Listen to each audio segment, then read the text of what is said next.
Two towering armored figures stood side by side, their jagged steel bodies gleaming like sharpened blades under a phantom light. A ghostly blue aura seeped from their frames, pulsing like living fire, warping the air around them with oppressive weight. Along the stone wall behind them hung a row of massive weapons, each one glowing with a cold, spectral light that thrummed with hidden power.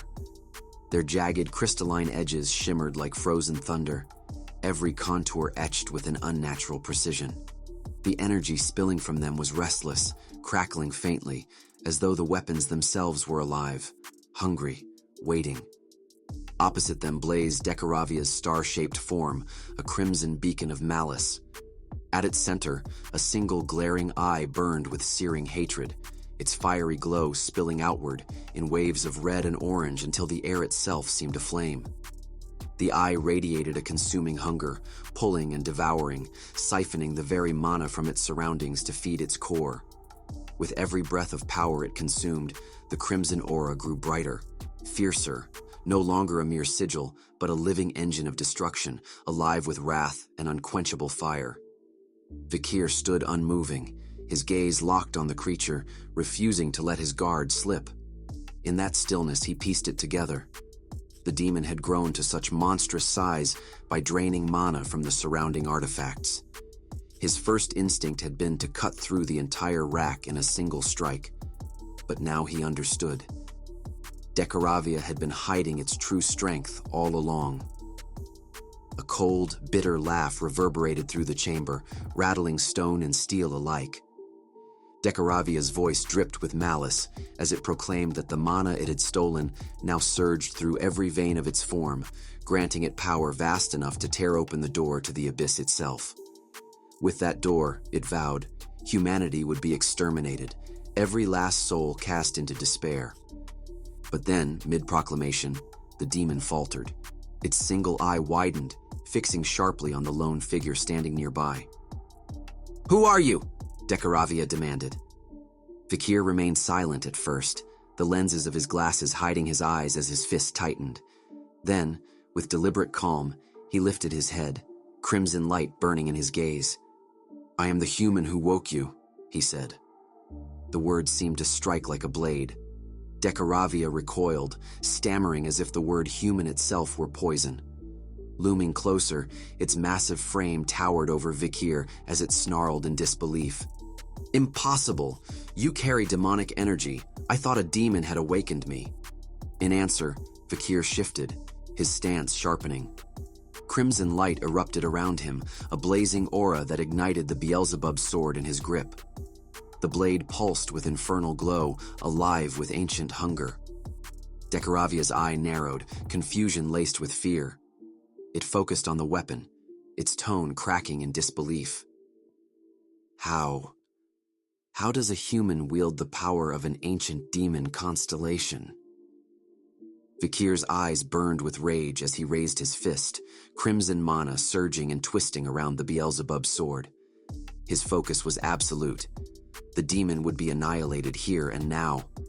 The blade inched closer, its edge aimed at the monstrous eye before him.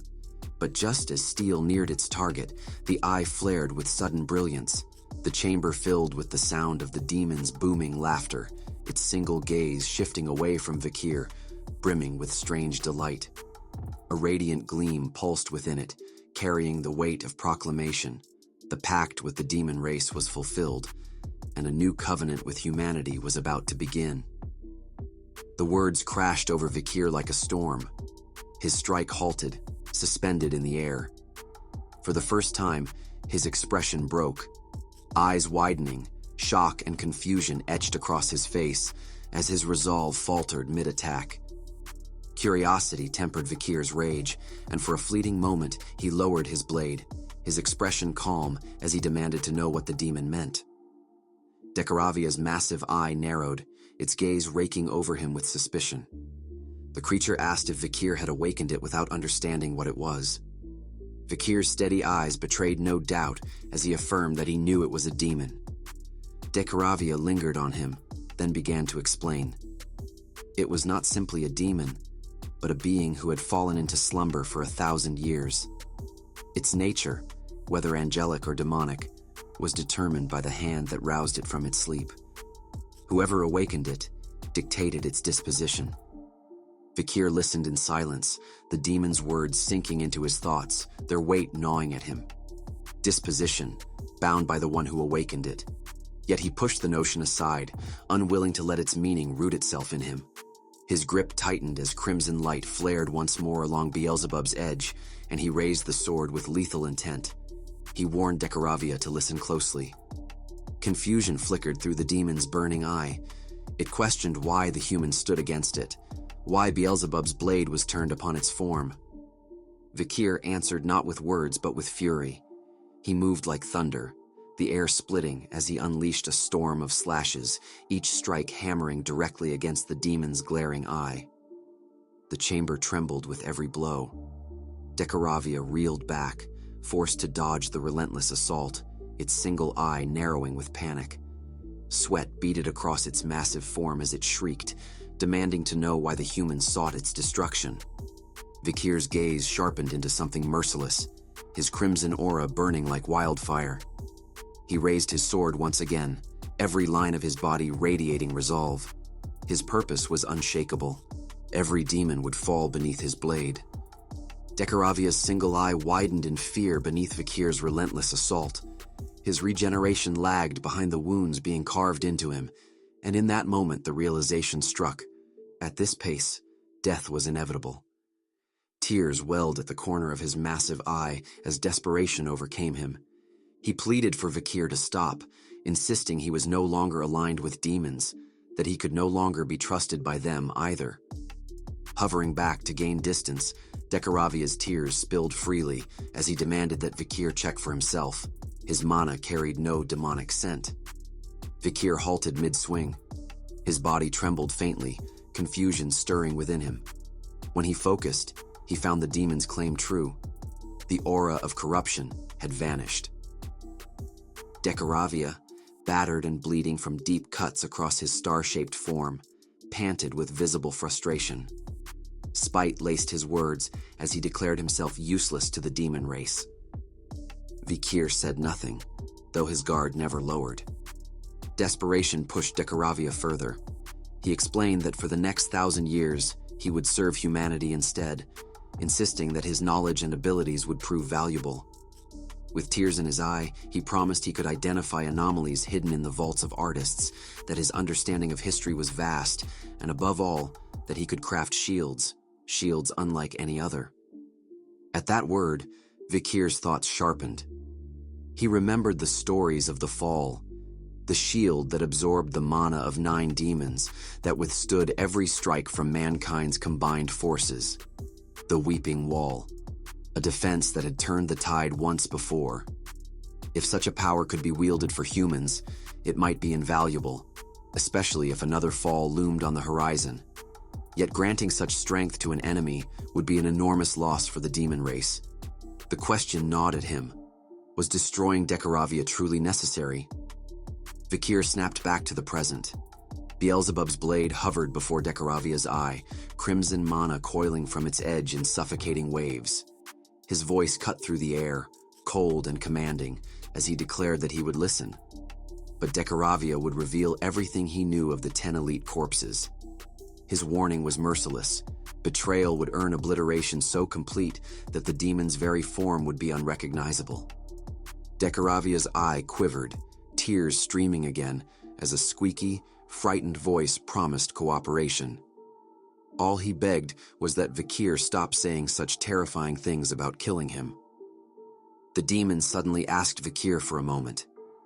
Before he could react, Decaravia's form dissolved in a flash and reassembled into something entirely different. A simple necklace. Vikir froze, eyes widening in shock, his expression clouded with confusion as he demanded to know what the demon was doing.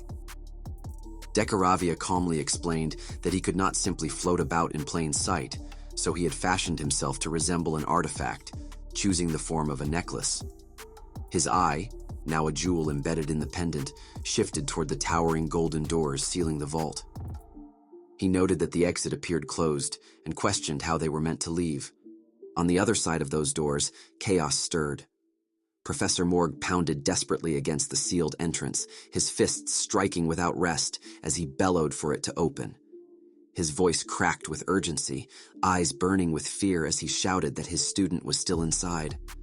Long, white-bearded Whale, watching from nearby, felt his chest tighten at the sight. He had never seen Morg so undone, so utterly consumed by desperation, and unease knotted in his stomach. Jurassico lowered his head, his face grim, and clenched his fists before stepping toward the vault. Hohenheim's curious eyes followed him, and he asked what Jurassico thought he was doing. With a sincere, steady voice, Jurassico answered, their comrade was trapped within, and they had no choice but to act. The Baskerville triplets showed no sorrow. Instead, their eyes burned with determination. Without hesitation, they too moved toward the vault, vowing to bring Vikir back. Across the hall, Dolores stood rooted in place, her face pale, drained of color. Her gaze was locked on the sealed doors, disbelief hollowing her expression. Beside her, Sinclair mirrored the same shock. Her hand flew to her mouth as she whispered Vikir's name under her breath. Long, white-bearded Whale tore his eyes from Morg and lowered his gaze to the floor. With a heavy sadness in his voice, he urged the professor to stop. If Morg intended to break the door down, he needed to understand such a thing was impossible. That door could never be forced open.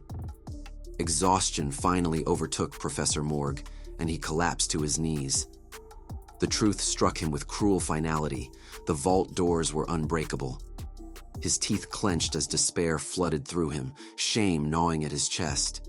He had failed as a teacher who could not protect his own student. Vikir's name slipped weakly from his lips. Then came a sound, sharp and unexpected. A crack splintered across the vault doors. Morg's head snapped up, his eyes widening, his mouth falling open in disbelief. The impossible was happening. The impenetrable doors fractured. With a thunderous roar, they shattered into countless pieces, shards flying outward like a storm of glass and steel. Morg reacted instantly, throwing himself to his feet and rushing clear just before the fragments struck the ground. From the gaping doorway surged a powerful wave of energy. The brilliance of it lit the hall in blinding light, reflecting across the stunned faces of long white-bearded Whale, Hippolyte, and Vachilios, their jaws slack in astonishment. Further back, Jurassico and Hohenheim halted mid-step, their eyes wide with confusion. Someone had torn through the vault's barrier. And then he appeared. Vikir stepped forward, his presence calm despite the radiance spilling around him. Though surprise flickered faintly in his gaze, his expression remained serene. With an awkward laugh, he apologized for being late, claiming he had only meant to tear the barrier slightly, but had ended up shattering the doors completely. The explanation sounded thin, even to his own ears, and he knew this would not be easy to explain. The hall fell silent, every eye fixed on him. Professor Morg, the Baskerville triplets, Dolores and Sinclair stared, their shock freezing them in place. Thinking quickly, Vikir chose to lie. Holding up Decoravia, now in the form of a necklace, he spoke with earnest composure. He explained that the artifact was capable of breaking barriers, though it could only be used once. Before he could finish, Sinclair dashed forward. Without hesitation, she threw her arms around him, clinging tightly. Vikir stiffened, momentarily caught off guard, his eyes flicking down to the small frame pressed against him. Vikir's hand moved swiftly, covering the necklace at his chest, unwilling to let Sinclair study the artifact too closely. His eyes dropped to her, still startled by her sudden embrace. Sinclair's face was buried against him, her eyes squeezed shut as tears spilled freely, streaming down her cheeks in an endless flow. Her voice cracked with raw emotion as she cried out that she had truly believed he might never return. Before Vikir could respond, a heavy hand landed gently on his shoulder. Jurassico stood there, artifact gloves gleaming faintly, a broad smile on his face. He told Vikir he had worked hard, then paused and corrected himself with firm respect, calling him by his rightful title, Chief. The Baskerville triplets, unable to contain their emotions, burst into tears themselves. Brushing their noses in unison, they declared with childlike certainty that they had always believed in him. Their sincerity rang louder than any proof. Lovegood clasped her hands together, her eyes shimmering with unshed tears as relief washed through her.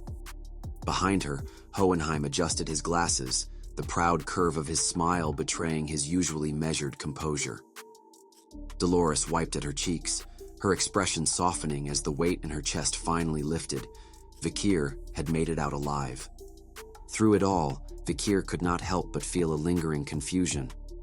Why did no one ask how he had torn through the vault doors or question the impossible feat? It was as though the relief of his return was all that mattered. Professor Morg approached at last, his features worn with exhaustion but softened with deep relief. He welcomed Vikir back with quiet pride before turning away, a faint, satisfied smile lingering on his face. The only response Vikir could give was a simple, heartfelt thanks. Sinclair still clung to him, her tears unrelenting. Vikir's hand rose, resting gently on her back, and as he held her there, a calm warmth began to spread through him. His eyes softened, shining with a rare tranquility. Somehow, against all odds, everything had been resolved. The National University League had come to an end.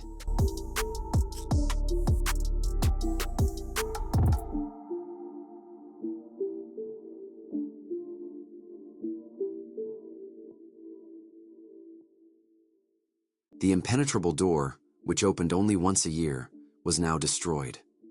The collapse of the artifact vault barrier was by no means a simple incident. The barrier administrators and the school headmasters immediately investigated the inverted pentagram artifact used to break it, but they found no mana reaction. As the owner of the artifact, Vikir had said, after its ability was used once, it would no longer react to mana. The situation was resolved with the conclusion that, being a single-use artifact, it had lost all mana signature. Because of this, it was now nothing more than a necklace with a threatening shape outside the academy. It was evening, leaving behind big and small commotions like these as the University League came to an end. In the academy dorms, Vikir had just showered and was drying his hair with a towel. Sunlight streamed into his room through the window, and he began to stare silently at the floor, lost in thought. His attention fixed on a paper that was on the table. It was an announcement for the mock investment competition posted by the bourgeois clan. The poster described the competition as a stepping stone to the grand stage of the financial world. The power of humans could not be predicted. However, the instinct of a minority of geniuses could reach that great flow. If they believed they were a part of that minority, then they should take note of the poster. This competition would be held at the economy's backbone and would become a stepping stone toward the greatest stage of the financial world. To all academy students, 1 week from the distribution of this poster, it would naturally decompose. Vikir's eyes darted to his side as he noticed it. He had thought the survival competition was the last one, but now he realized there were all sorts of contests, like this mock investment competition. While Vikir was distracted, someone opened the shower room door, allowing steam to waft into the room. Piggy stepped out of the bathroom with a towel draped over his wet hair and a smile, holding up Decaravia and asking if it belonged to Vikir. Decaravia's attention fixed on Piggy, and it could not look away. Vikir reached out his hand to take his necklace, and Piggy explained that Vikir seemed to have forgotten it when leaving the shower room. Vikir thanked him. Piggy returned to the shower, and Vikir continued drying his hair with the towel. Decaravia continued to blush as it watched Vikir dry his hair. It wondered if the dorms were not separated by gender because of his appearance, but that was wrong. Nevertheless, it was an interesting sight to behold, and Decaravia laughed inwardly to itself. Vikir snatched the necklace, his eyes glowing crimson with rage. He coldly reminded Decaravia that he had already issued a warning. He would not hesitate to shatter it if it tried anything stupid. Decaravia's expression shifted instantly, a palpable fear taking hold. It stammered out an excuse, claiming it was merely commenting on the quality of the dorm facilities and was simply looking around. Just then, Piggy emerged from the shower. His eyes widened in confusion, mistakenly thinking Vikir had been speaking to him. Quickly, Vikir hid the necklace behind his back and changed the subject, asking about the poster on the desk. Piggy's attention shifted to the poster, and he explained that the mock investment contest would be held soon. It was a competition where participants had to scout promising stocks or sectors in advance to invest in them. Piggy clenched his fist, his eyes shining with determination as he smiled. He revealed that the hosts were the famous bourgeois clan, and added that winning or placing well came with significant benefits.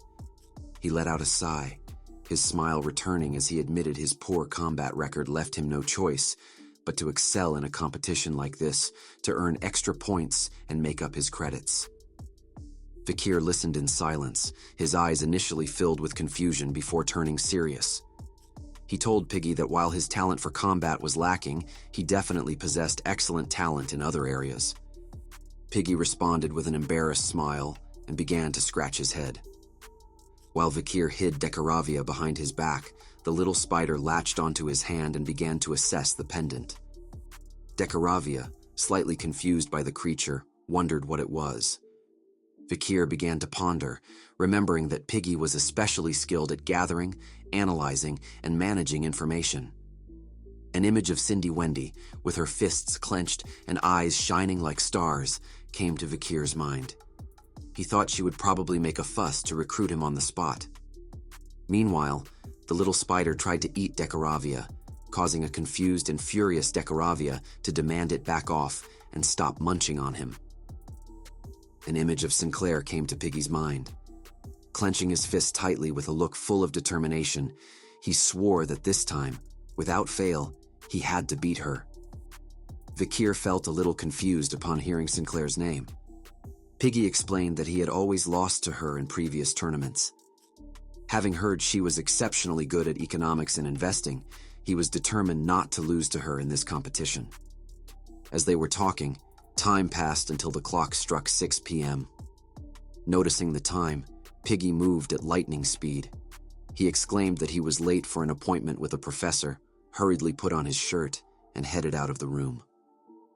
Vikir's eyes filled with confusion, not knowing what was happening. Piggy moved so fast that he sent all the papers on the table flying into the air. Vikir's attention then fixed on the little spider and the pendant. The spider was drooling and smiling, while Decaravia demanded that Vikir get this beast off of him. A few hours later, night had fallen. The moon shone high in the sky, illuminating the deserted, damp streets where the only light came from the lampposts. Puddles from the earlier rain perfectly reflected the lunar glow. The silence was broken by the sound of boots splashing through water as a man ran frantically. His face was covered in sweat, and he panted heavily. He was no ordinary man. He wore a hat and carried an axe as a weapon. Without wasting a second, he continued his desperate flight. Once clear of the area, the man stopped, resting his hands on his knees as he struggled to catch his breath. His face was drenched, his eyes weary, and a furious thought crossed his mind. If it weren't for that bitch, Rachel, he could have at least conquered the imperial capital. Suddenly, a voice called out his name, Edward Bourbon, Jr. His eyes widened in surprise, and his face twisted with fear, his teeth gritting hard. A figure with a clenched fist emerged from the shadows and began walking toward him. Edward turned, his gaze confused, and demanded to know what the other was doing there and when he had been followed. It was the Nighthound. Vikir's eyes glowed with rage as he stared intently at Edward, who was shocked that he hadn't sensed his presence at all. Edward wondered if this was one of the agents sent by Rachel, or the Nighthound she had mentioned, now hunting him with a piercing gaze. Vikir stated that he didn't know what Edward was talking about and addressed him by his rightful title, Saint Bourbon. Far from feeling fear, Edward's face contorted with rage, and he demanded to know why Vikir was digging into his past. Vikir began to walk toward Edward, revealing his knowledge of the man's rank as an intermediate graduate and his position as a high-ranking priest in a new pseudo-cult in the north called the OHM cult. He laid out everything he knew, that 25 years ago, Edward had abused and murdered his own cousin, offering her as a sacrifice to forge his first pact with a demon. Since then, he had continued his cult activities, ruining thousands of families. Edward listened in silence, raising his axe, which gleamed under the moonlight as his face darkened. With his own eyes glowing crimson, Vikir added that in his later years, Edward had joined the demon army and opposed Quo Vadis. He raised his head slightly, his crimson gaze fixed on Edward, and continued, stating that Edward had used his extensive knowledge of the scriptures as a weapon to infiltrate the temple as a spy during the Holy War. He had raised a rebellion behind the Human Alliance's back and dealt fatal blows to important heroes like Tutor Don Quixote and Bianca Pau Usher. Vikir then asked if he was correct. Edward stuck out his tongue and smiled, admitting that the parts about being a priest and that so-called cousin were accurate. Then, swinging his axe forcefully, he lunged at Vikir. With a furious expression, he yelled that he didn't have a fucking idea what the rest was about. As Edward closed in, Vikir remained calm. In the blink of an eye, Vikir unsheathed his sword, moved with lightning speed, and severed Edward's head with a single precise cut. Even excluding the crimes yet to come, Edward was still scum. Edward's lifeless body fell to the ground with a loud thud, blood spraying from his neck. Vikir stood straight, his back to the corpse, and began to walk away. In the silence, a strange scent began to emerge from Edward's body. Vikir turned, perceiving the odor, and feeling somewhat confused as he identified it as a magical smell. The scent of a demon. Approaching the corpse to follow the demonic trail, Vikir noticed something in its pocket. He pulled out a sheet of paper.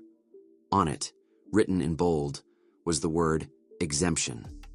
It stated that this faithful believer was absolved from all their sins. The document was issued by the Old Testament faction, warning that forging it would result in punishment, and it specified that it was indulgentia. A demonic scent emanated from the paper. Vikir grew curious. The selling of exemptions should have stopped when he killed the 9th corpse, Dantalion, and yet the demonic scent had not disappeared. The letter reeked of demon blood. Dekaravia's single eye narrowed as it mentioned that it could feel the scent spreading forcefully and growing more intense. It was certain the scent belonged to the 6th corpse, who had been best friends with the 9th.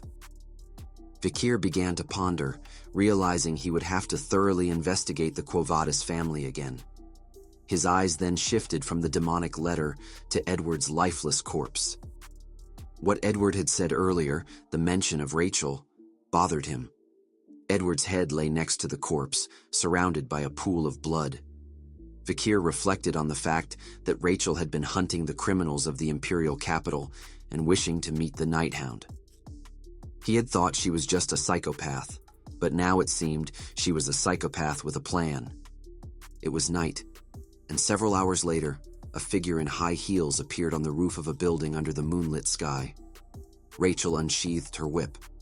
She arrived at the place where Vikir had killed Edward and descended to the ground. Walking toward the corpse, she realized the Nighthound was already gone. She crouched down and extended her hand to grab the head. Picking up Edward's head, she wondered when Vikir would show her his glorious figure again. Staring intently at Edward's head, her eyes shone with excitement. She stuck out her tongue and couldn't help but wonder if she should hold out a little longer. If you're enjoying this series, please give the video a like. It really helps others discover it. And if you'd like to see more, consider subscribing to the channel. Want the next chapter? Comment "next chapter" below.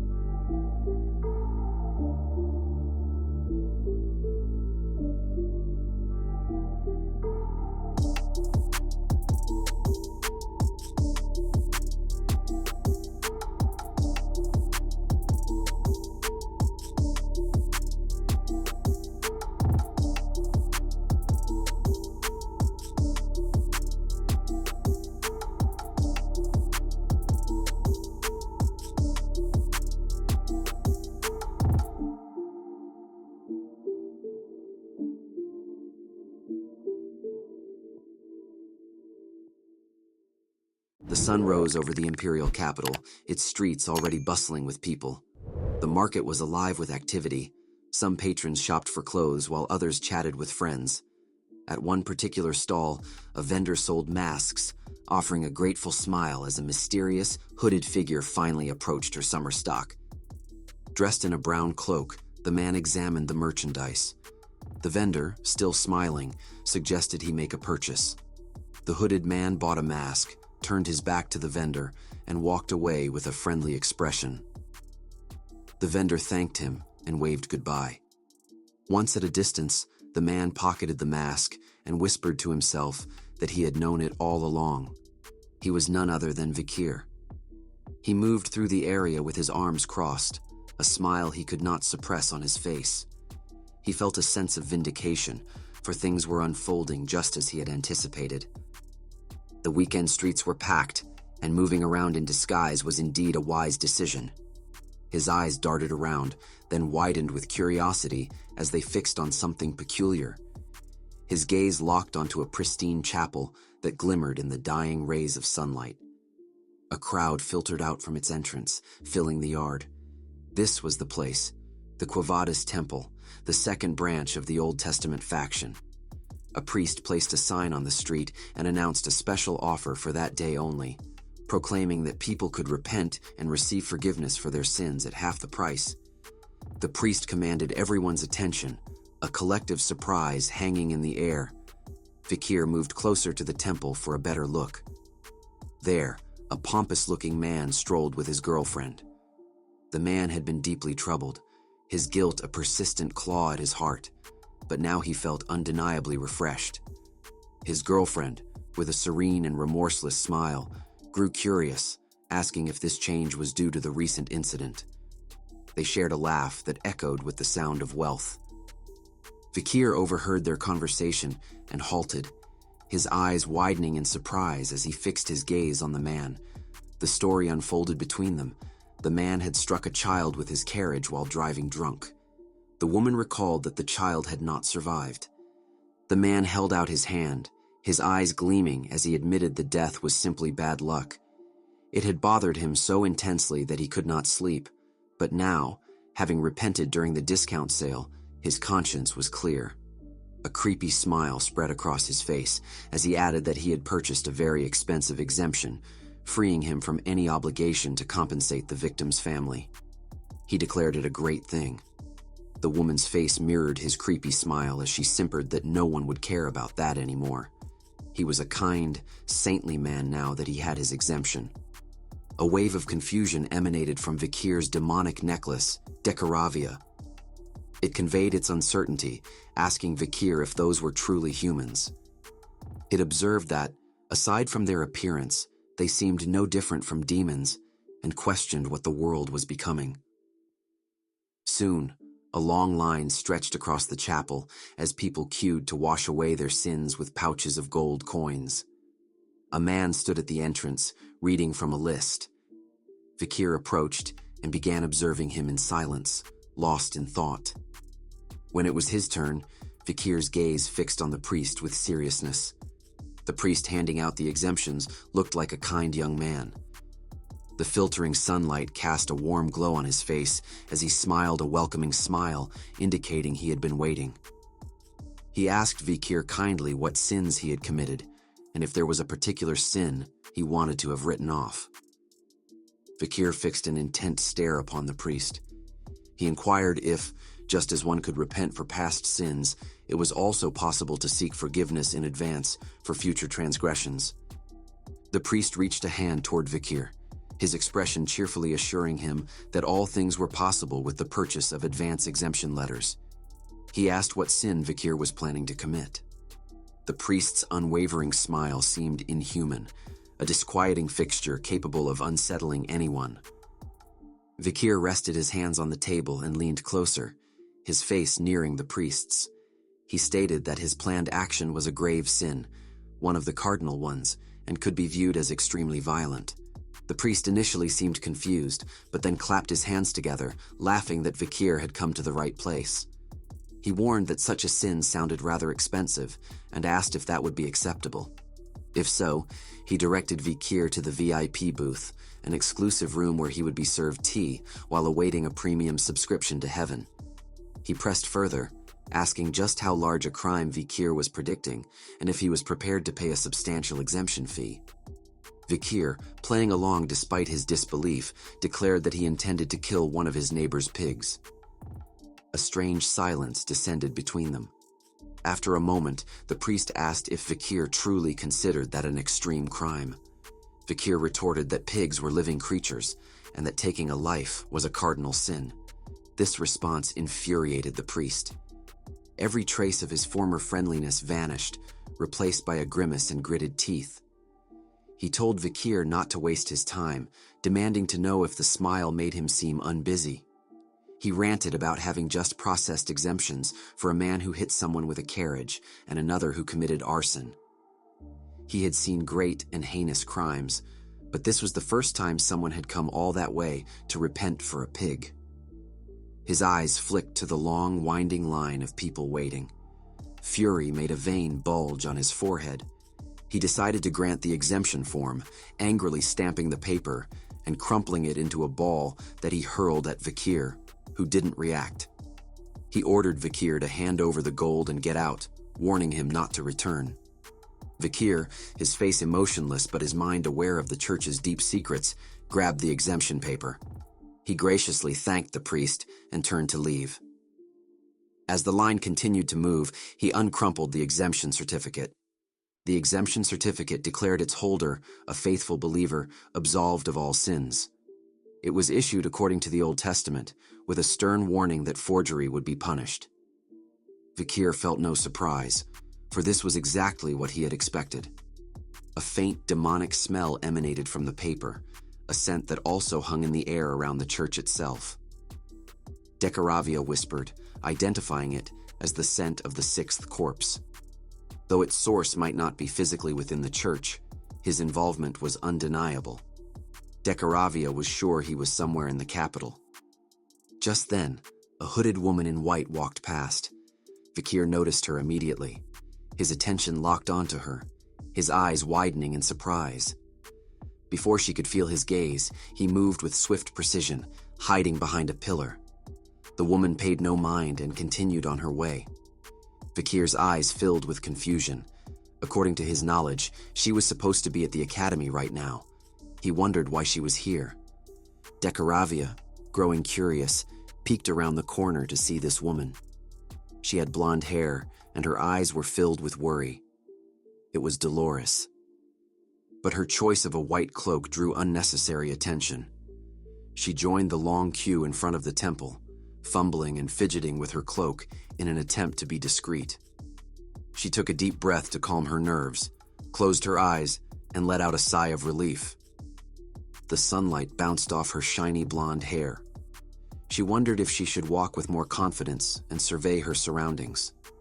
Glancing at her feet, she thought how suspicious it would be for the saintess to secretly visit a church like this.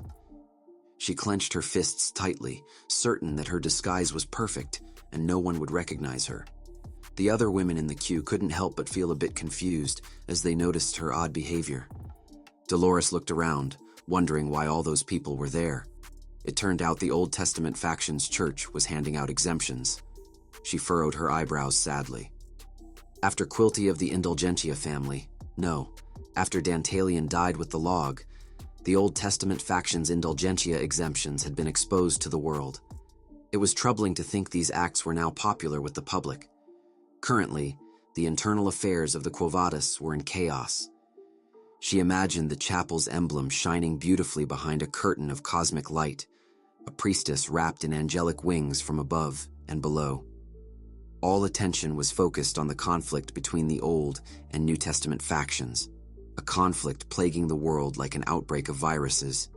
She pictured deadly viruses floating through the air, dispensing mental illnesses to all who inhaled them. With pseudo-cults running rampant across the empire, the Indulgentia family, the source of their funds, had disappeared. She looked at the chapel once again. It seemed so peaceful, a complete opposite to the chaos brewing within. She wondered how the Old Testament faction was maintaining its wealth. Was it by selling those exemption forms, or had they found another source of funds? She needed to infiltrate the place to find out what was going on. While she was distracted, an announcement cut through the air that he had arrived. The crowd buzzed with excitement as the man himself finally appeared to meet them in person. A figure stepped out of an ornate carriage, greeting the onlookers. He was a kindly-looking, middle-aged man with shaggy brown hair curling around his head and peeking from his prayer cap. This was Cardinal Humbert. Everyone strained to catch his attention, for he was a beloved public figure, the lone cardinal of the Old Testament faction. Dolores's eyes widened in surprise, and panic flashed across her face.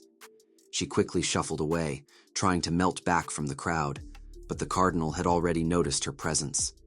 Seeing her alarm, he instructed his attendant to aid him, stating there was something he needed to take care of, and they should walk around before entering the church. His attendant bowed respectfully, understanding the cardinal's unspoken wish. As Humbert turned to leave, the crowd voiced its dissatisfaction, calling out to ask where he was going and begging for his blessing. The cardinal paid no heed to their pleas, turning his back to the crowd as he prepared to enter the temple.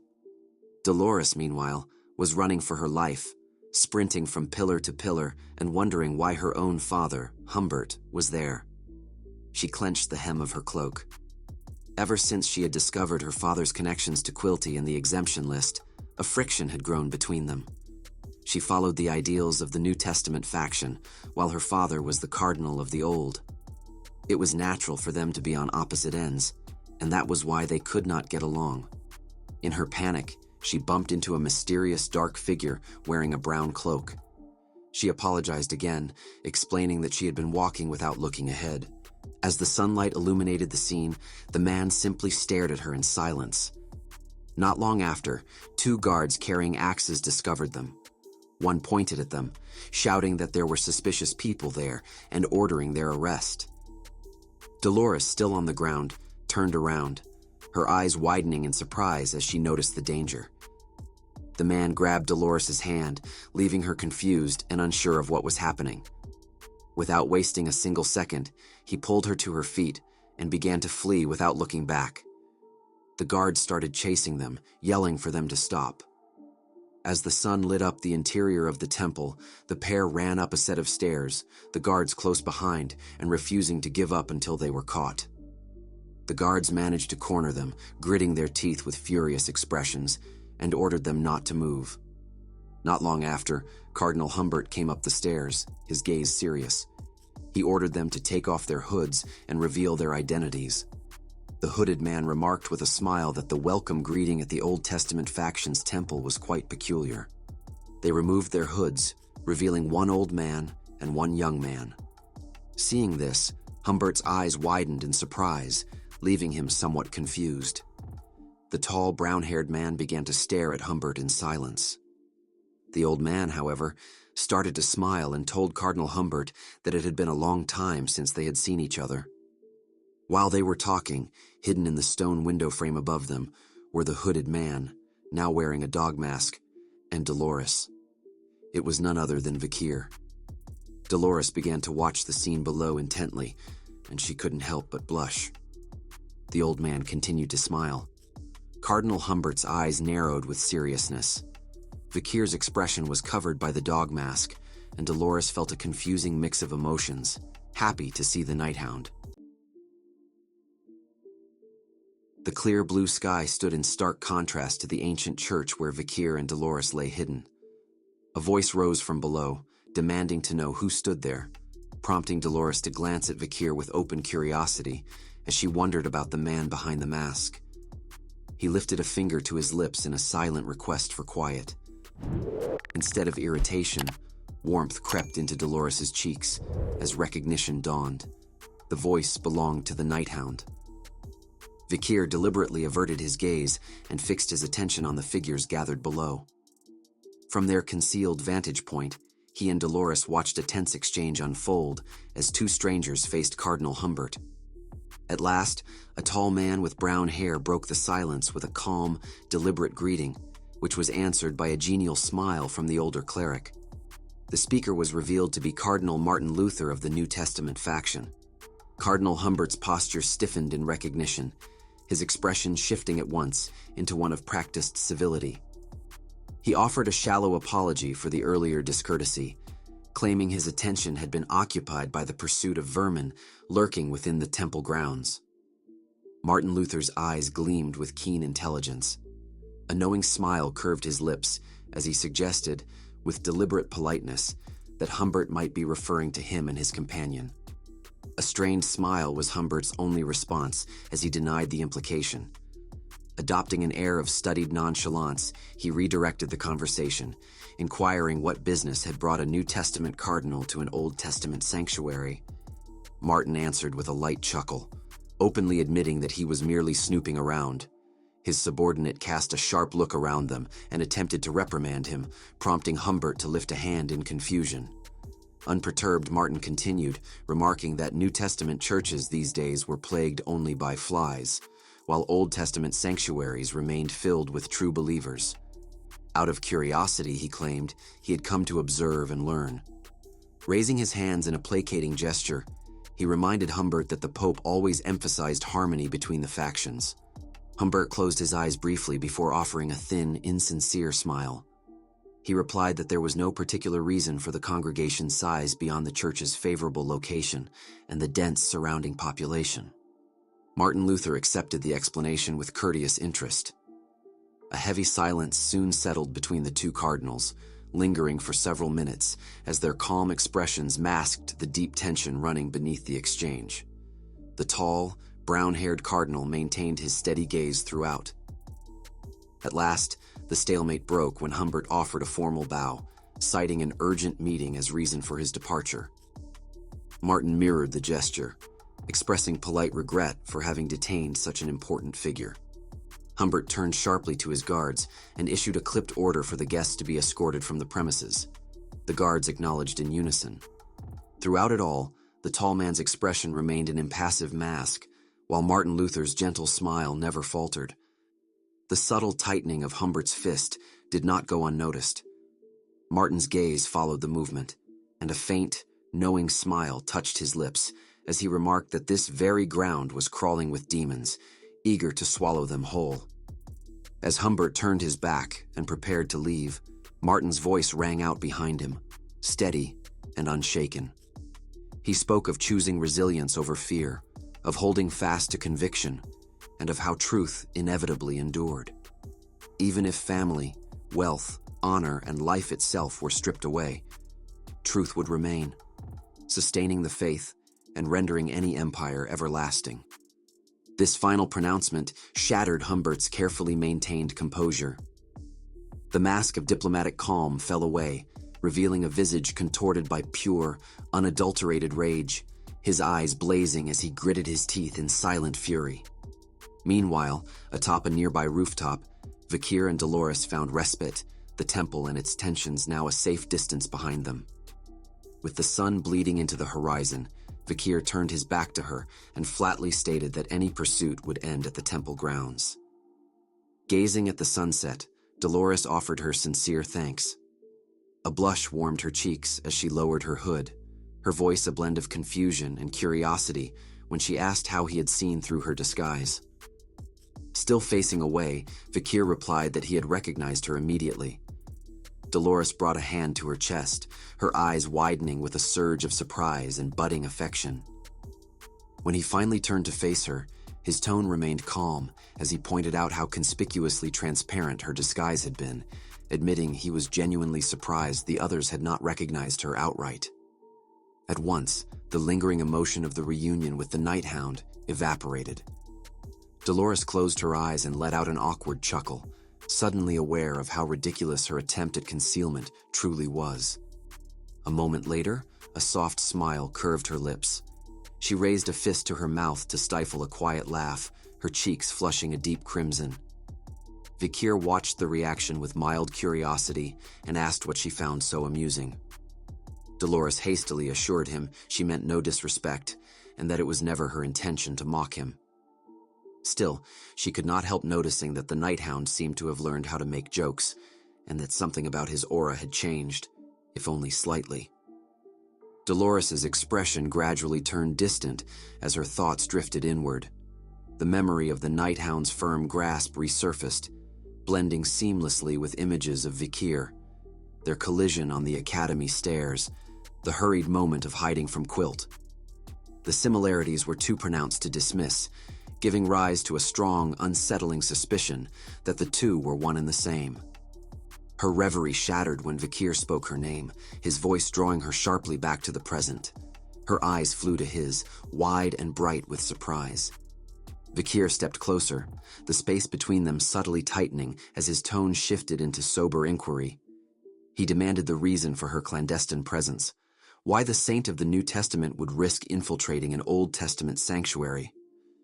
Dolores sank into a heavy silence, her gaze lowering beneath the weight of his question. When she finally looked up, her eyes carried a deep, sorrowful honesty. She revealed that the Quo Vadis family had fractured under internal conflict between its Old and New Testament factions, giving rise to rampant cults and pseudo-religions that fed on the division. Vikir did not interrupt. He listened in silence as she explained her solitary investigation. Despite the chaos, the Old Testament faction's wealth continued to grow unnaturally, prompting her to secretly trace the flow of their funds and uncover their source. Her hand tightened around her own arm as she went on, her voice softening as she spoke of the Pope's worsening dementia, which had left the Holy See blind to the approaching catastrophe. Standing in the fading twilight, she exposed her own helplessness, admitting that her sainthood amounted to little more than an empty title, a symbolic figurehead without authority. Isolated and unheard, she had been forced to act alone. Vikir's penetrating gaze never left her, weighing every word she had spoken. He sensed the immense burden pressing down on her shoulders, a responsibility far too heavy for a single saintess to bear alone. Though the future promised her respect and power as a celebrated hero, in this moment, she was still only a young woman, isolated by circumstance, her adoptive father tied to demonic informants, and surrounded by people she could not truly trust. As her account settled, scattered fragments aligned in his mind with sharp, unmistakable clarity. Humbert's conspicuous wealth, the unchecked spread of cults and pseudo-religions, the exemption letters bearing the mark of the sixth demon, each piece slid neatly into place. Raising a hand as the conclusion took form, Vikir laid it out plainly. The Old Testament faction was deliberately clashing with the New Testament faction to assert its superiority. To fund and sustain that struggle, they had begun selling the right to practice distorted faiths, granting cults and pseudo-religions legitimacy through exemption contracts at exorbitant prices. And because the New Testament faction had caught on to this scheme, Cardinal Martin Luther's visit had been inevitable. A flicker of understanding illuminated her features. She raised a hand to her chin, her expression settling into one of serene acceptance as she acknowledged the soundness of his reasoning. The realization that both the experienced cardinal and the Nighthound had uncovered a conspiracy she was only beginning to grasp was difficult to process. As Vikir observed her working through this revelation, her eyes abruptly widened with a new and disturbing thought. With steady composure, she inquired whether his investigation pointed toward demonic involvement once again. Vikir responded with a single solemn nod. Dolores retreated a step instinctively, connecting the disparate threads. The sudden, rapid proliferation of these sects and heresies strongly indicated a hidden orchestrator. If demons were indeed involved, they were assuredly manipulating events from the shadows, their true nature carefully concealed. In the waning light of dusk, Vikir closed the distance between them, confirming her deduction by stating that the true enemy invariably operates from behind the curtain. He then fell silent, carefully observing her reaction. A complex tide of relief and indignation washed over Dolores as she fully comprehended the situation. The Nighthound was still waging his lonely, arduous war. Without a moment's further hesitation, she moved swiftly toward him. Her eyes closed and cheeks flushed, she took his hands in hers and earnestly pleaded for him to allow her to assist. Vikir was visibly startled, an uncharacteristic look of embarrassment crossing his features as he faltered for a response. She insisted that while her capabilities might be modest, she was confident she could contribute. Regaining some of his composure, Vikir asked if she could invoke the same empowering enhancement she had utilized in their prior confrontation with Dantalion. Dolores's eyes widened in surprise, but she offered a nod of affirmation, despite her uncertainty about being able to harness such power again. Vikir gently disengaged his hands and turned away from her, his demeanor shifting to one of resolute determination. He outlined that their primary objective was to eradicate the heresies and cults connected to the Old Testament faction. With a grave expression, he disclosed that he had formulated a strategy to eliminate them all in a single, decisive action. Dolores drew her hands to her chest, her eyes gleaming with a mix of curiosity and confusion as she pressed him for clarification. As the sun dipped lower toward the horizon, Vikir raised his hand and pointed directly at her, his intent conveyed with stark, unsettling clarity. He needed her body. For a heartbeat, she remained frozen in disbelief. Then understanding dawned, slow, mortifying, and absolute. Her eyes widened as heat flooded her face, a deep crimson blush spreading across her cheeks. Instinctively, she wrapped her arms around herself, a startled cry tearing free as embarrassment and shock overwhelmed her. Vikir did not move. He simply stood there, fingers still leveled at her, his silence heavy and uncompromising.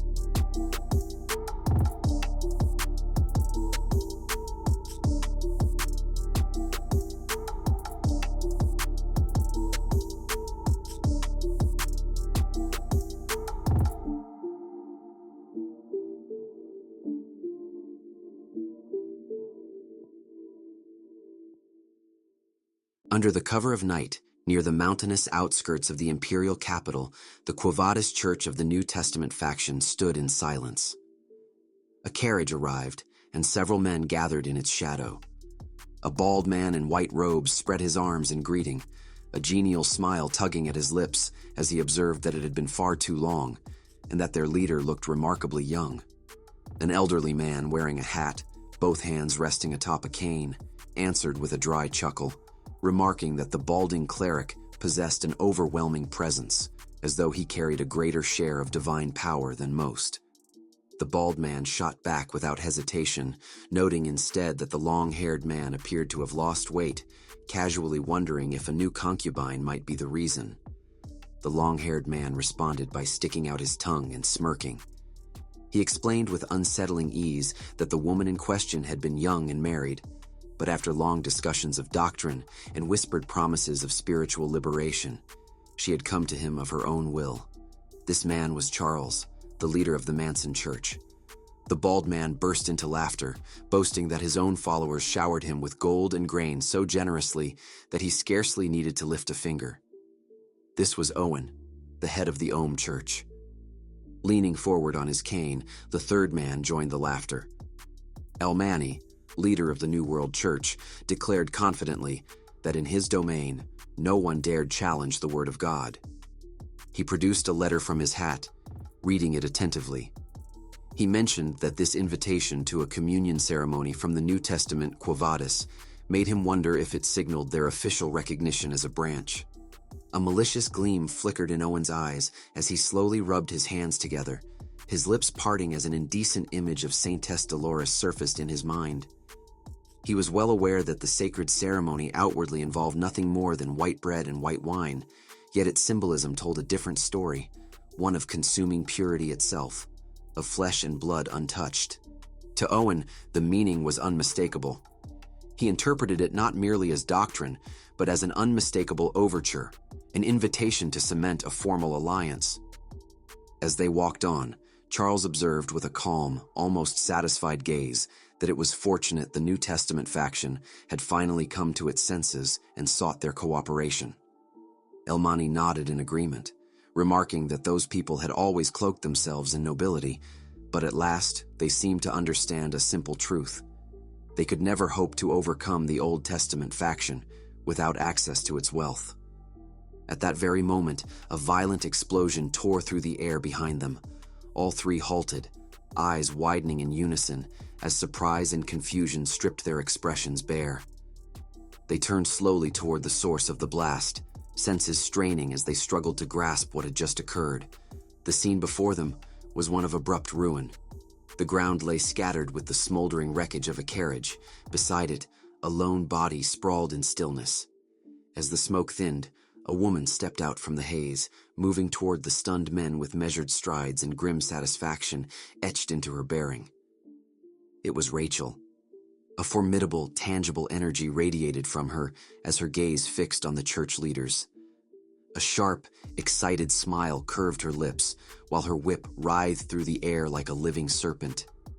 Her contempt was evident as she spoke with biting clarity, questioning why so much worthless shits had gathered in a single place.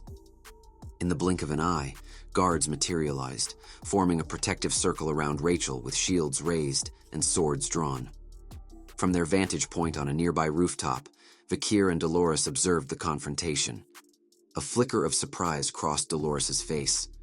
Rachel had appeared, just as Vikir predicted. Beside her, Vikir crouched in silence, his intense gaze fixed on the scene below. Rachel positioned herself before the church leaders, one hand resting confidently on her hip while the other gripped her whip.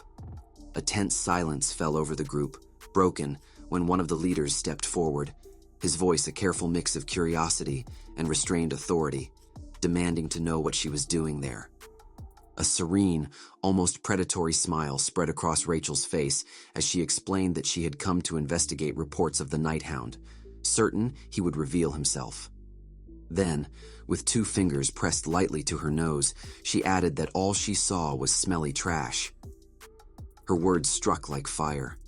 The leader's eyes widened with fury, jaws tightening in disbelief at her audacity. Under their breaths, they muttered curses, each silently branding her an arrogant and insolent bitch.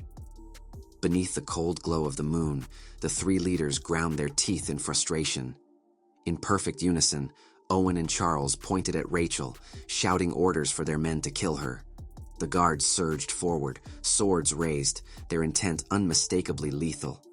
A spark of pure exhilaration lit Rachel's eyes. She decided the pretense was over. In a heartbeat, she moved before they could react.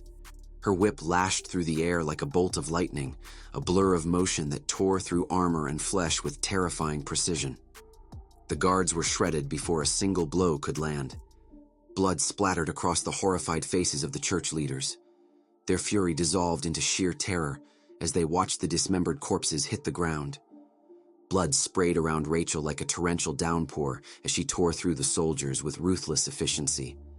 Calmly, she flicked a spatter from her cheek with a finger, her curious smile returning as she asked if these had been the leaders of the fallen men. Owen broke into a cold sweat, teeth clenched as paralyzing fear gripped him. Charles, however, mustering a fragment of arrogance, thrust a hand forward and demanded she stop. How dare she make such a scene before them? He jabbed a finger at her, declaring himself the god of the Manson church, boasting that she was his type and that, by becoming his 21st wife, she might yet escape divine punishment.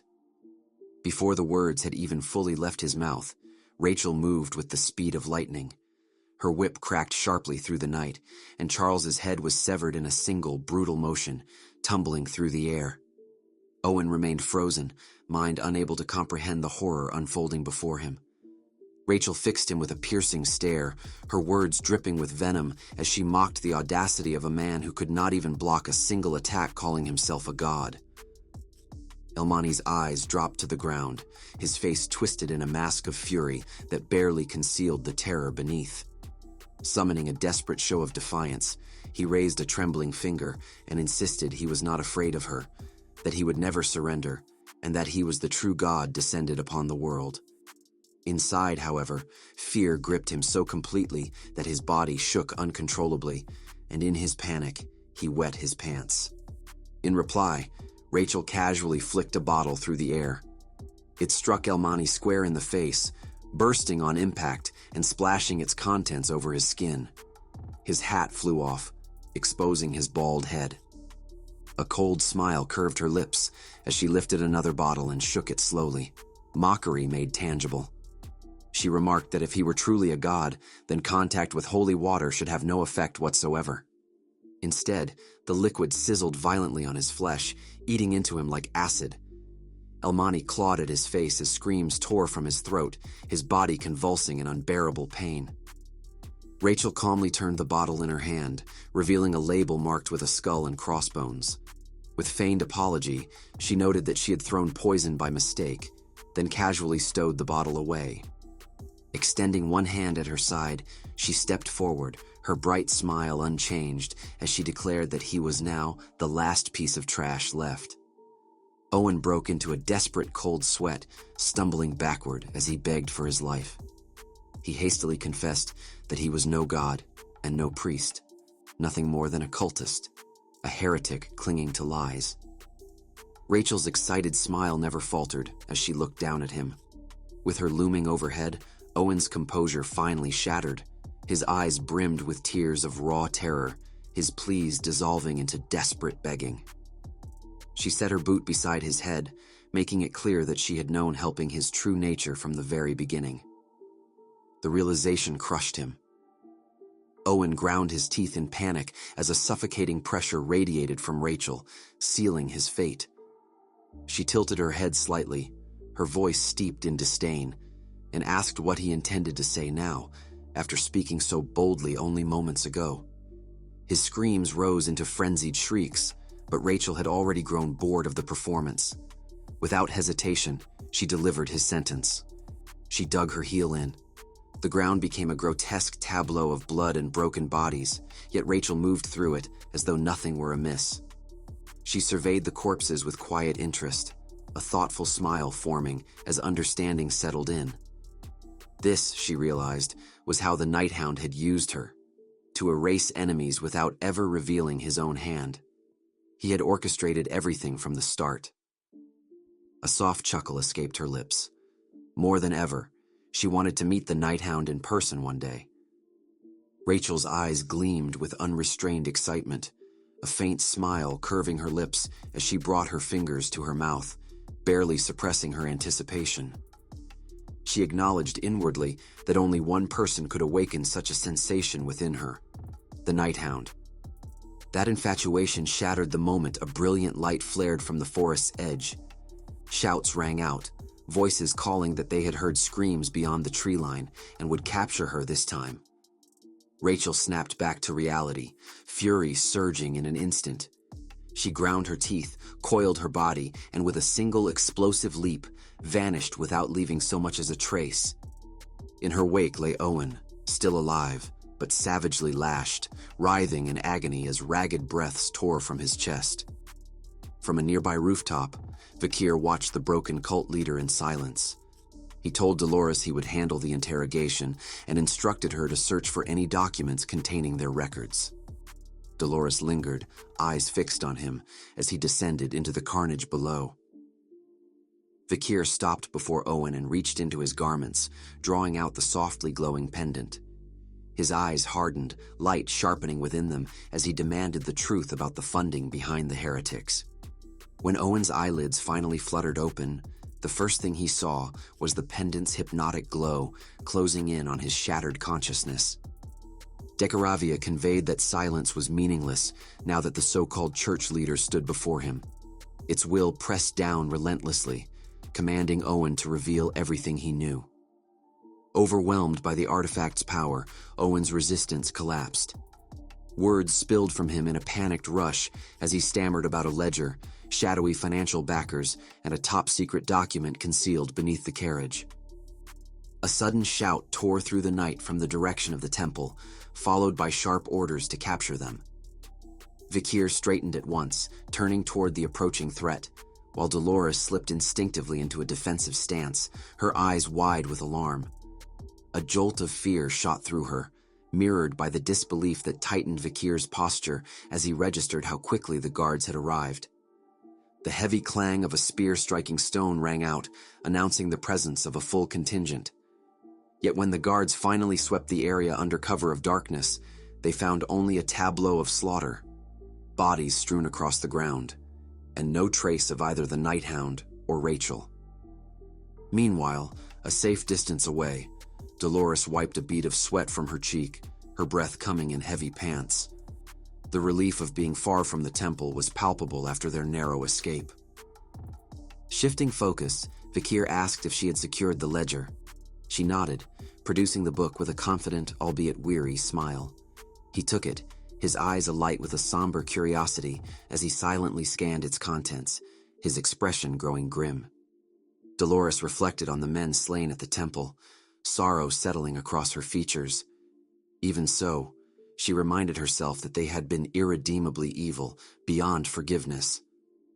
Memories of their wicked smiles surfaced, predators who exploited faith and emotion alike for their own gain. As she surveyed the blood-soaked ground littered with corpses, she understood the Nighthound's method at last. Brutal as it was, it had been decisive. This was what he had meant by eradicating them all in one stroke. When her breathing finally steadied, she lifted her gaze to Vikir, curiosity flickering in her eyes. She asked how he had known Rachel would appear. Vikir's fist tightened at her question, a small but telling motion she did not miss. Bathed in moonlight, he gave his answer plainly. The bourgeois family. Her attention snapped to the book, confusion widening her eyes. Vikir raised it slightly and stated without hesitation that they were the masterminds. He handed it back to her, and as she began to read, he elaborated. The accounting records revealed that the pseudo-cults had received massive donations from the bourgeois family. That money had been used to purchase exemption rights from the Old Testament faction, deliberately fueling and deepening the conflict between the Old and New Testament factions. With lingering bewilderment, Dolores asked why anyone would orchestrate something so catastrophic.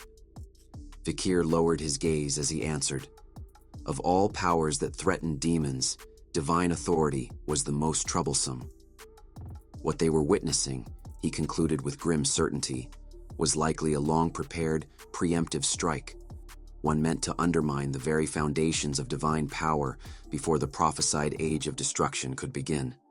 Dolores then asked whether his next step was to assassinate the key figures of the bourgeois family. Vikir looked up, a flicker of uncertainty crossing his eyes. As Dolores brought a hand to her chin, she reasoned aloud that the family's core members surely lived in heavily guarded mansions, making infiltration, let alone assassination, nearly impossible. Vikir disagreed. This time, he said, they would make the bourgeois clan come to them. Dolores's thoughts were cut short as Vikir produced a single gold coin, her eyes widening in surprise. Money attracted money, and wealth drew wealth. All they needed was enough bait to make the bourgeois family approach first. Fortunately, Vikir knew someone with more than enough resources to make that happen. Several days later, Vikir found himself facing an entirely different ordeal. A woman tugged at his cheeks, calling him her little brother, and exclaiming how much she had missed him. Vikir endured it in silence, inwardly cursing his own fate.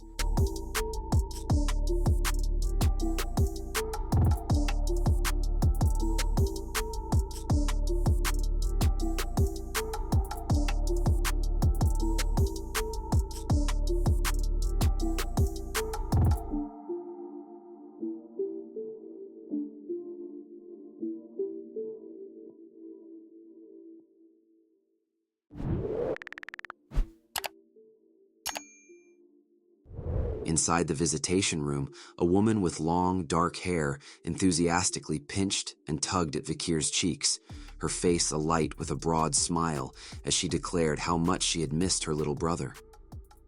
Vikir endured the assault with a strained, visibly irritated expression. From a short distance away, Sancho, Tudor, and Piggy watched in stunned silence. Tudor could scarcely believe that Vikir even had a family, a thought Piggy quickly and quietly scolded as insensitive. Sancho tried to make sense of their collective shock, pointing out that Vikir had never spoken about himself or his family, which made the scene feel all the more surreal. He had always assumed Vikir was a solitary child, so witnessing him with an affectionate sister was genuinely jarring. Tudor scratched the back of his head in bewilderment, while Piggy shot him an irritated look and demanded to know why he was so shocked in the first place. Tudor narrowed his eyes in response. Vikir had always been cold and distant, and seeing him in this light unsettled him more than he expected.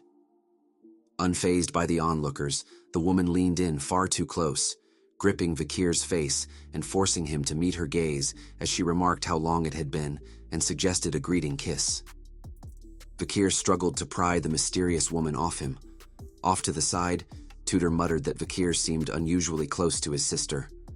Once his friends had left, the mood in the room shifted completely. Vikir and the woman sat alone at the table. The act finally dropped. He remarked flatly that everyone was gone at last. The woman, looking faintly worn, propped her head in one hand as he continued.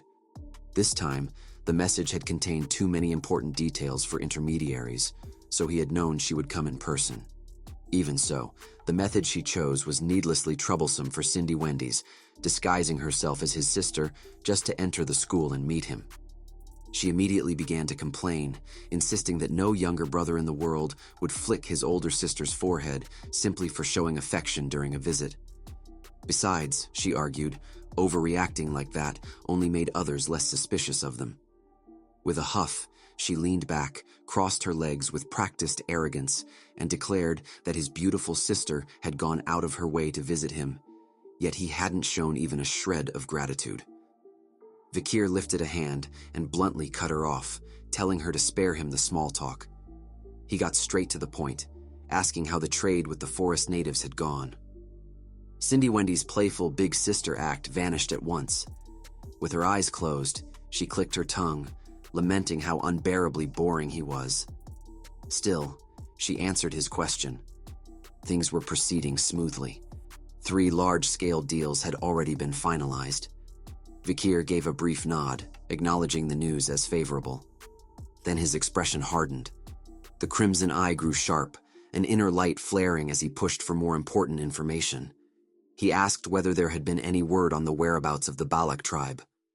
Cindy Wendy shut her eyes again and slowly shook her head, her demeanor turning solemn. They hadn't been able to locate them. She explained that the Balak people always appeared during trading periods, yet no one knew where they went afterward. She added that she was still actively searching for them. Vikir listened in thoughtful silence. Lowering his gaze, Vikir felt an uneasy premonition that something might have happened to the Balak tribe. Still, he forced himself to remain calm. They had Aquila. The chieftain was a remarkable leader. Perhaps, he reasoned, there was no need to worry just yet. Changing the subject, Cindy Wendy produced a large, heavy bag and slid it across the table to Vikir. At his request, it contained enough funds to outfit a small army, yet was compact enough for him to carry without issue. When he unzipped it, the interior glittered, packed to the brim with brilliantly gleaming gold coins. Once the exchange was complete, Cindy Wendy's expression grew serious. She told him there was one final, critical piece of intelligence he needed to hear. Then she revealed their primary target, the head of the Bourgeois clan, a stern, bearded man named Bartolomeo Bourgeois. She interlaced her fingers, her own crimson eyes glowing with intensity as she crossed her legs.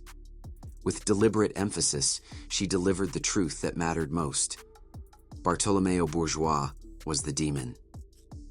The revelation settled heavily on Vikir.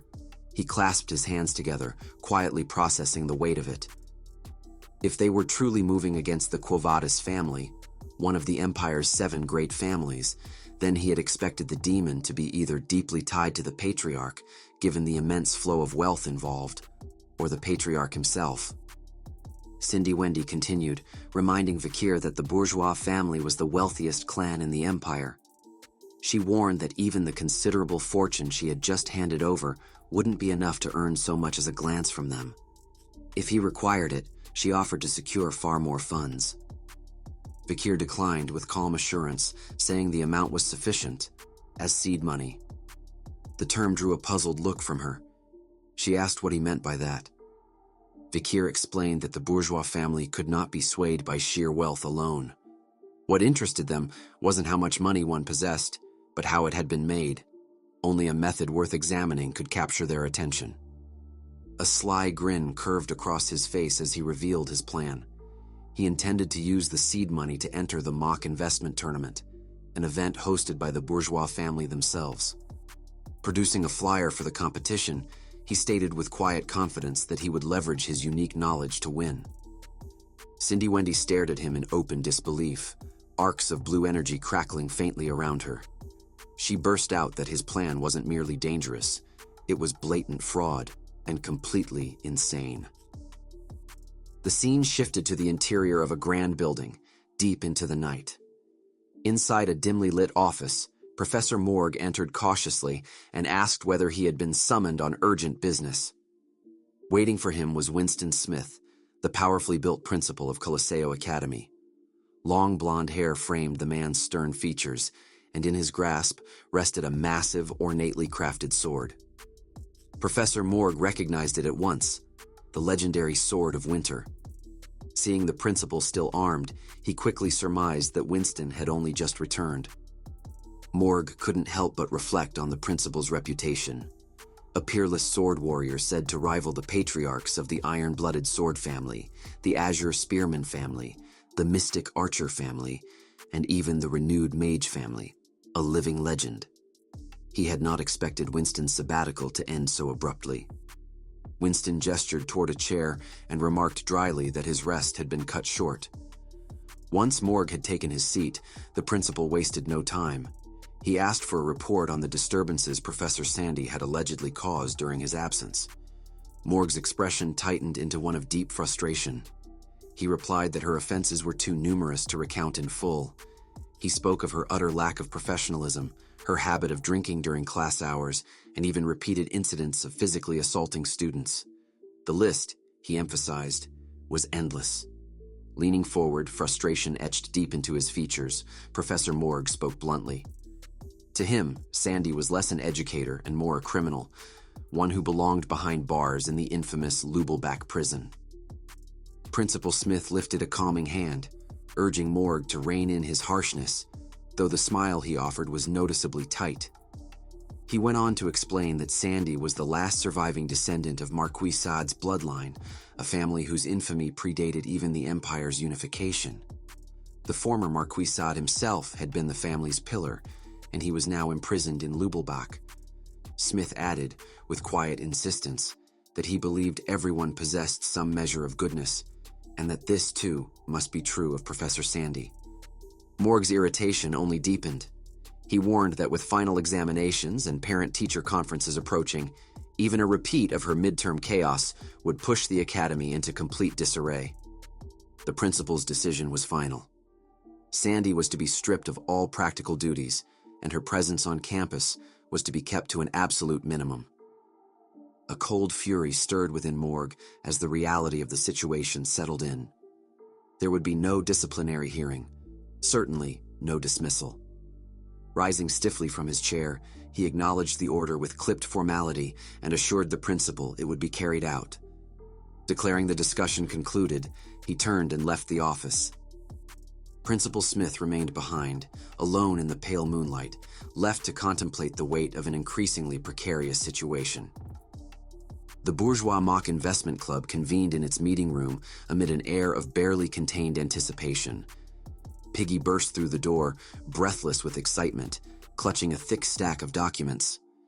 He reported to President Dolores that he had successfully compiled all the requested intelligence, detailed records on the bourgeois family members, along with their recent movements and activities.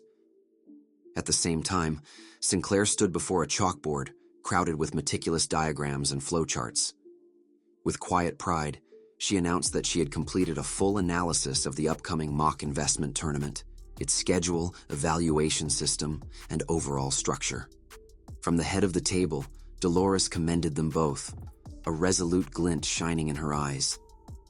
Her thoughts drifted back to her secret meeting with Vikir, then disguised as the Nighthound. A heavy bag of gold coins had rested between them. When she had asked, stunned, how he came by such wealth, he had simply reminded her of his very rich friend. He had explained their plan with cold clarity. The gold was only seed money, capital meant to be cultivated and multiplied until it became large enough to draw the bourgeois family's attention. Because the Nighthound himself could not participate in the competition, the responsibility fell to Dolores to enter the tournament and turn that fortune into profit on his behalf. He had even outlined the method she would use to do so later. Before departing, he had left her with one final instruction. Recruit 2 competent individuals to handle the clerical and administrative workload, ensuring the operation functioned without error. Pulled back into the present, Dolores looked at Piggy and Sinclair, the 2 recruits who had risen above 108 other applicants. Sinclair was already pedantically correcting Piggy over some minor detail, and the sight sent a mixed rush of guilt and determination through Dolores. She clenched her fist beneath the table, keenly aware that neither of them knew they were being drawn into a conflict that brushed against a demon's shadow. Though she had already taken steps to shield them from whatever consequences might follow, she silently renewed her resolve to protect them at all costs. Piggy soon stepped forward, his expression turning thoughtful and practical. He voiced a crucial concern. The mock investment tournament was, at its core, a competition about investing. So why did they need such an enormous amount of capital? Dolores leaned in, a confident, slightly mischievous smile touching her lips as she began to explain. Their plan, she revealed, hinged on making real investments. The declaration stunned both Piggy and Sinclair into brief silence before they burst out in shocked exclamations. Undeterred, Dolores laid out their objective with fervor. They would not only win the mock investment tournament, but also walk away with a very real and substantial profit. With unwavering resolve, she declared that she would shoulder full responsibility for any consequences that followed. Though, in the privacy of her own thoughts, she knew the true architect of this gamble was the Nighthound, and that the greatest risks rested on his shoulders. Piggy and Sinclair broke into a tight, anxious huddle, their voices dropping to hurried whispers. Piggy voiced his unease, wondering if their vice president was secretly masterminding some kind of scam. After a brief, tense exchange, the 2 turned back toward her, their expressions bright and earnest. They announced that her determination had convinced them completely. They would follow her lead without hesitation. Piggy even admitted that the use of real capital made the whole undertaking far more exciting.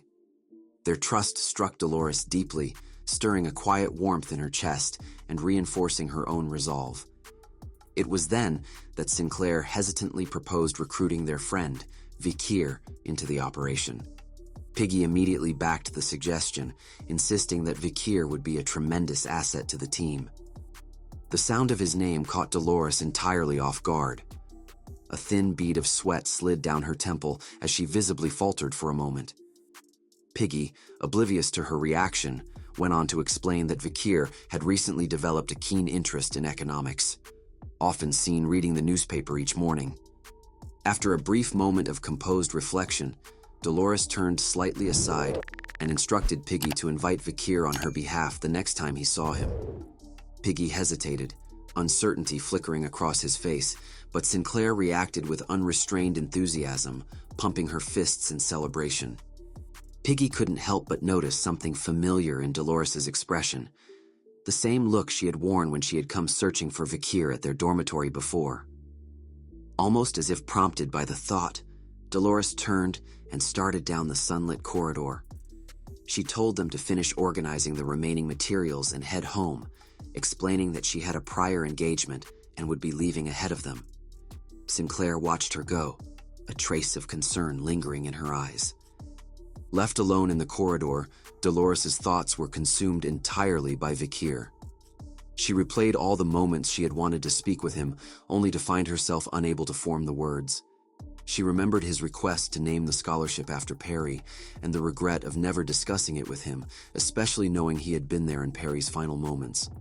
She thought of how he had fought on her behalf, stood by her during the student council election, and how she had longed to simply thank him. In hindsight, there had been countless chances for a sincere conversation, from their time in the northern forests to the battle against the demon Andromalius. But she had let everyone slip away. She admitted reluctantly that in Vikir's presence she always became flustered, her thoughts tangling before they reached her lips. Even her encounters with the enigmatic Nighthound were inevitably colored by thoughts of Vikir, slowly eroding her composure. She wondered if today would finally be the day she found the courage to speak her heart. Her reverie shattered when she stopped short, standing face to face with Vikir himself. He looked at her in surprise and asked if something was wrong. Drawing in a deep, steadying breath, she lowered her gaze for a moment to gather her resolve. Then, her cheeks warming with a blush, she lifted her eyes to meet his directly. With quiet determination shining through, she spoke his name and announced, in a clear and steady voice, that she had something important to tell him.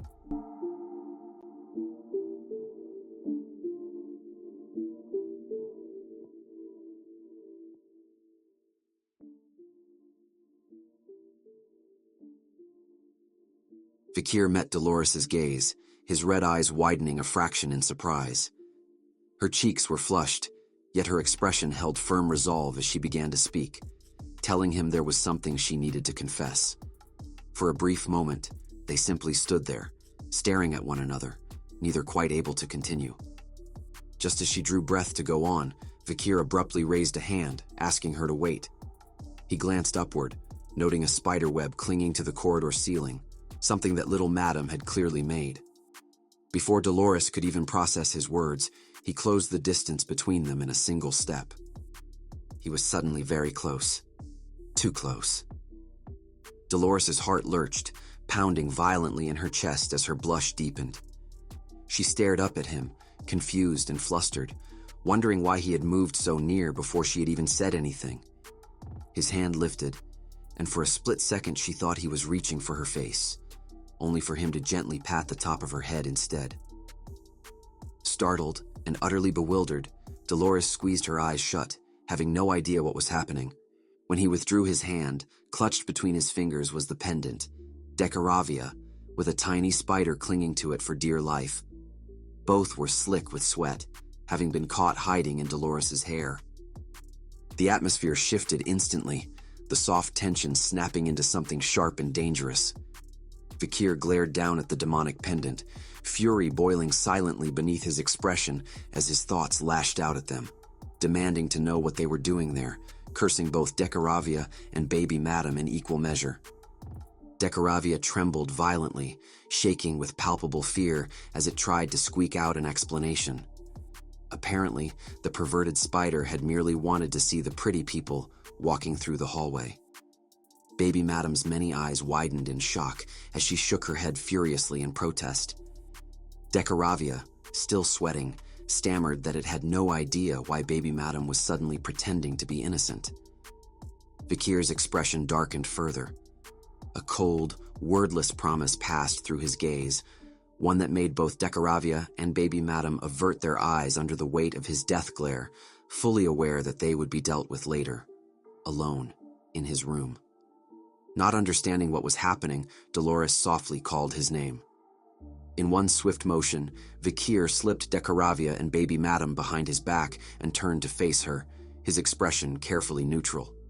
He explained that there had been a bug caught in her hair, and that he had only been removing it, offering a brief apology if his sudden movement had startled her. Still flustered, Dolores closed her eyes and let out an awkward laugh. She reached up to touch her hair, assuring him it was fine and thanking him for helping. When Vikir asked what she had wanted to say, her hard-won courage evaporated completely. Heat flooded her cheeks as panic set in. She waved her hands hastily, insisting it was nothing important, inwardly berating herself for forgetting what she had meant to tell him.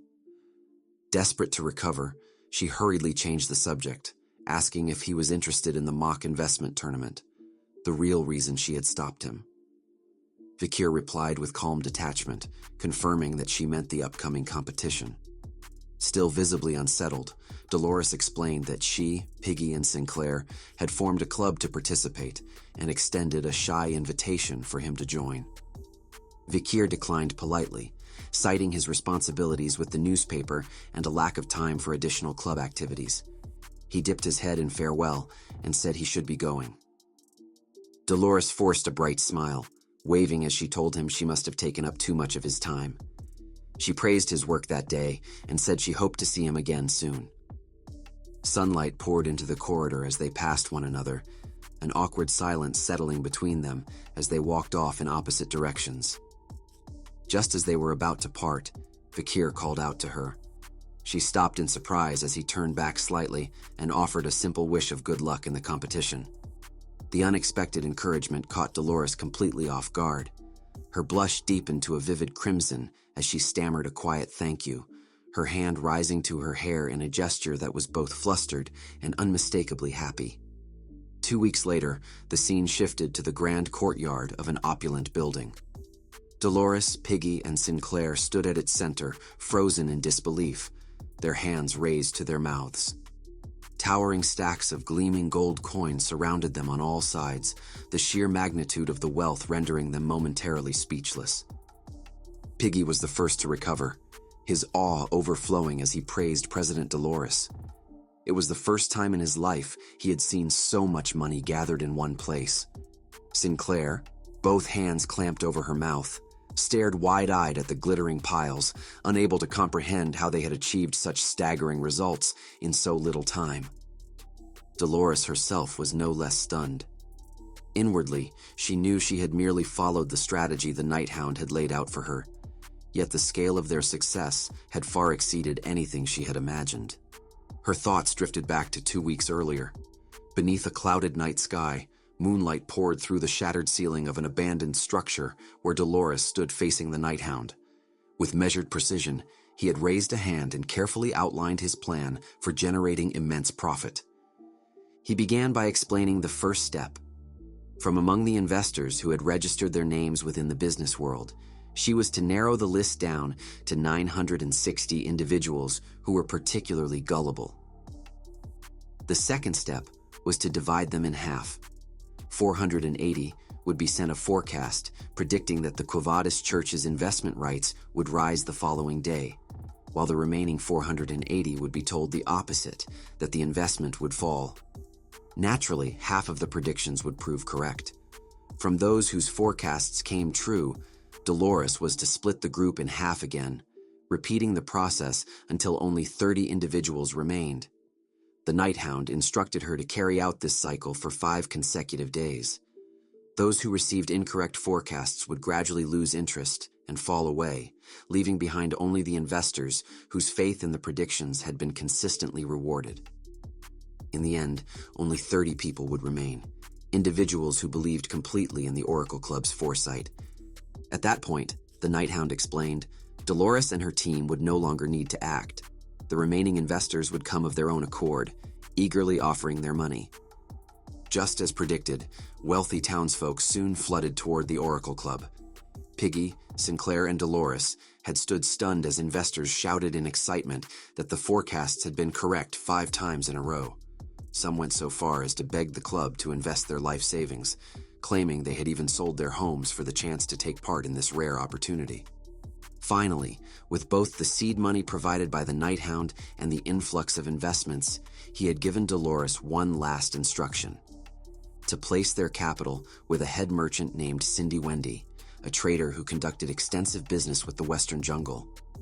At the time, Dolores had been filled with apprehension.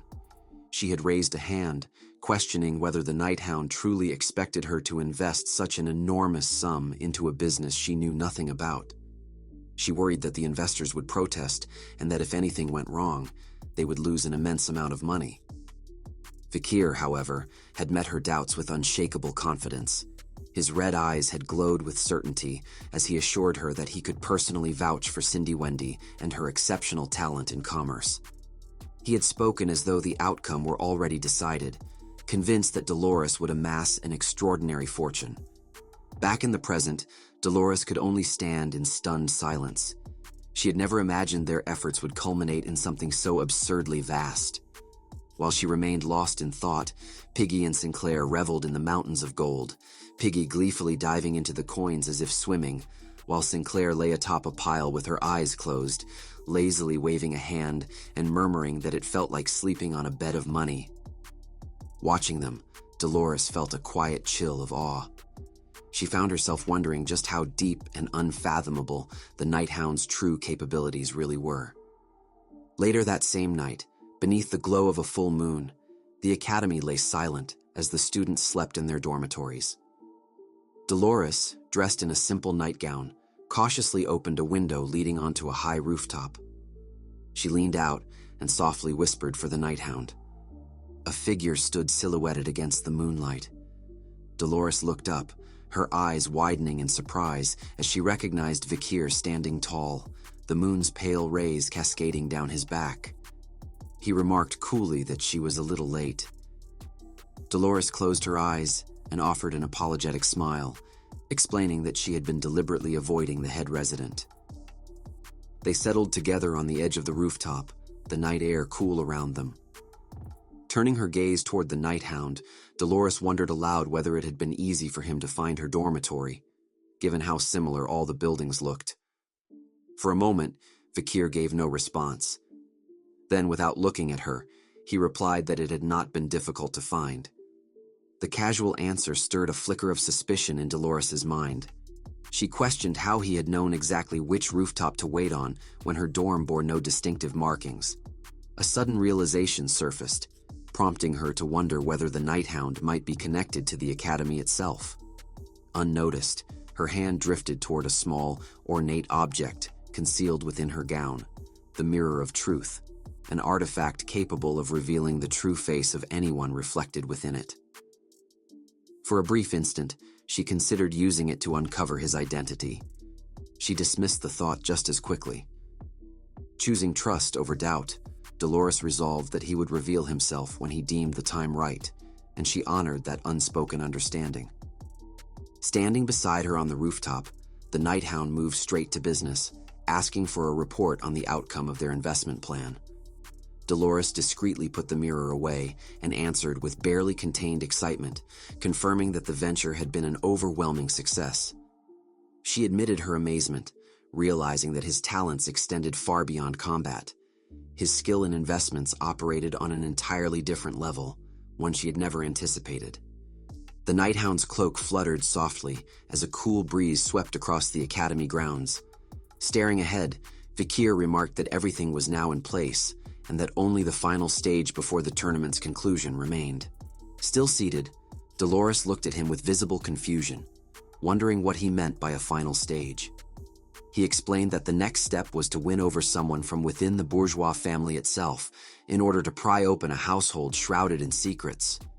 They needed a key insider, someone influential within the family who harbored resentment toward the current family head. As he spoke, Vikir reached into the inner pocket of his cloak. Dolores voiced her skepticism, pointing out that anyone in such a privileged and high-ranking position would likely be well treated and have little reason to betray the family patriarch. She questioned whether such a person even existed. In response, the Nighthound simply handed her a rolled-up newspaper. For a moment, Dolores was left speechless. As she unfolded it and began to read, Vikir sat beside her, one arm resting casually on his knee, telling her that the answers lay within the article itself. Dolores realized it was an old issue of a financial publication. Her eyes moved across a report describing a past succession struggle within the bourgeois family. The article detailed a fierce contest over leadership of the clan, noting that Bartolomeo Bourgeois, the eldest son, had been widely expected to assume the position of family head. Dolores's eyes widened as she reached the next line and stopped reading. Vikir continued calmly, explaining that there had been another contender for the throne, one who had come in second place and lost the struggle. That man was now the director of the National Mint, the bourgeois family's second son, Damien Bourgeois. Vikir lowered his gaze as he explained that ever since Damien had lost the political struggle for succession, his influence within the bourgeois family had steadily diminished. Even so, he would still make an excellent spy. Dolores's eyes remained fixed on the article. She knew Damien well. He had overseen the bourgeois family's quest during the second stage of the University League, but she had never realized he had once contended for the position of family head. Tearing her attention from the newspaper, she looked back to the Nighthound and asked how he intended to approach Director Damien. With his eyes still downcast, Vikir replied that he already had a plan in mind. The scene shifted to a grand celebration unfolding across the city that night. Fireworks exploded overhead in brilliant cascades of color, illuminating the sky as opulent carriages ferried wealthy guests to their destination. Inside a lavishly adorned hall, attendees dressed in elegant finery began to arrive, the crisp sound of polished shoes echoing across marble floors. The air filled with laughter and the cheerful clinking of wine glasses as toasts were exchanged. The expansive ballroom buzzed with high society, guests mingling freely while indulging in an extravagant feast. Leaning lightly against a gilded balcony railing, Dolores surveyed the lively spectacle below. She wore a flowing light blue ball gown, her hair styled into an elegant updo, a delicate rose choker resting at her neck. A faint flush colored her cheeks, and a trace of nervous excitement lingered in her expression as she took in the scene, quietly acknowledging that she had successfully infiltrated the gathering.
The night sky above the grand estate blazed with vivid bursts of color as fireworks erupted overhead, announcing the scale of the celebration.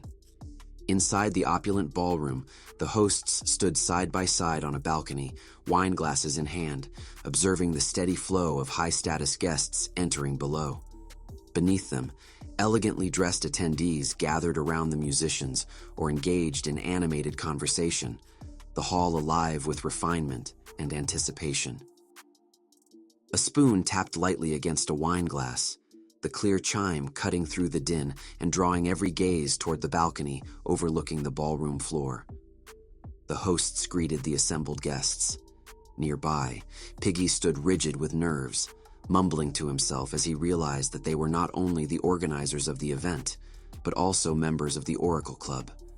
At his side, Sinclair appeared far more composed, her white hair slicked neatly back as she offered the guests an easy, confident smile.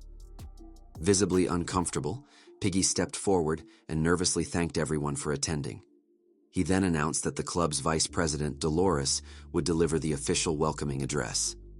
Dolores moved onto the balcony, joining Piggy and Sinclair as the three of them looked down at the sea of expectant faces below, every eye now fixed on them. Dolores drew a slow, steadying breath and closed her eyes for a moment. Then she stepped forward with practiced poise, placing a hand over her heart as she began her address. Her words carried grace and sincerity, as she expressed her gratitude to everyone for sharing in the evening. From the balcony, she explained that the gathering had been arranged in honor of their seniors in the business community, figures they deeply respected. She spoke of the event as an opportunity to meet them properly and to learn from their experience. As her speech continued, she clasped her hands together, and a radiant golden light blossomed between her palms, a clear manifestation of her divine power. She concluded with a heartfelt wish that the connections formed that night would not be fleeting, but would instead grow into enduring and meaningful relationships. The golden light spilled across the ballroom, enveloping every guest in its warm, sacred radiance. Heads tilted upward in unison, faces alight with awe as the blessings settled over them. One guest murmured to his companion that this could only be the saintess's blessing, his voice hushed with reverence. The brilliance was overwhelming, leaving the entire hall suspended in silent admiration. While all attention remained fixed on Dolores, a lone figure moved soundlessly through the crowd. Vikir, flawlessly disguised as a waiter, wore a masquerade mask that concealed the upper half of his face.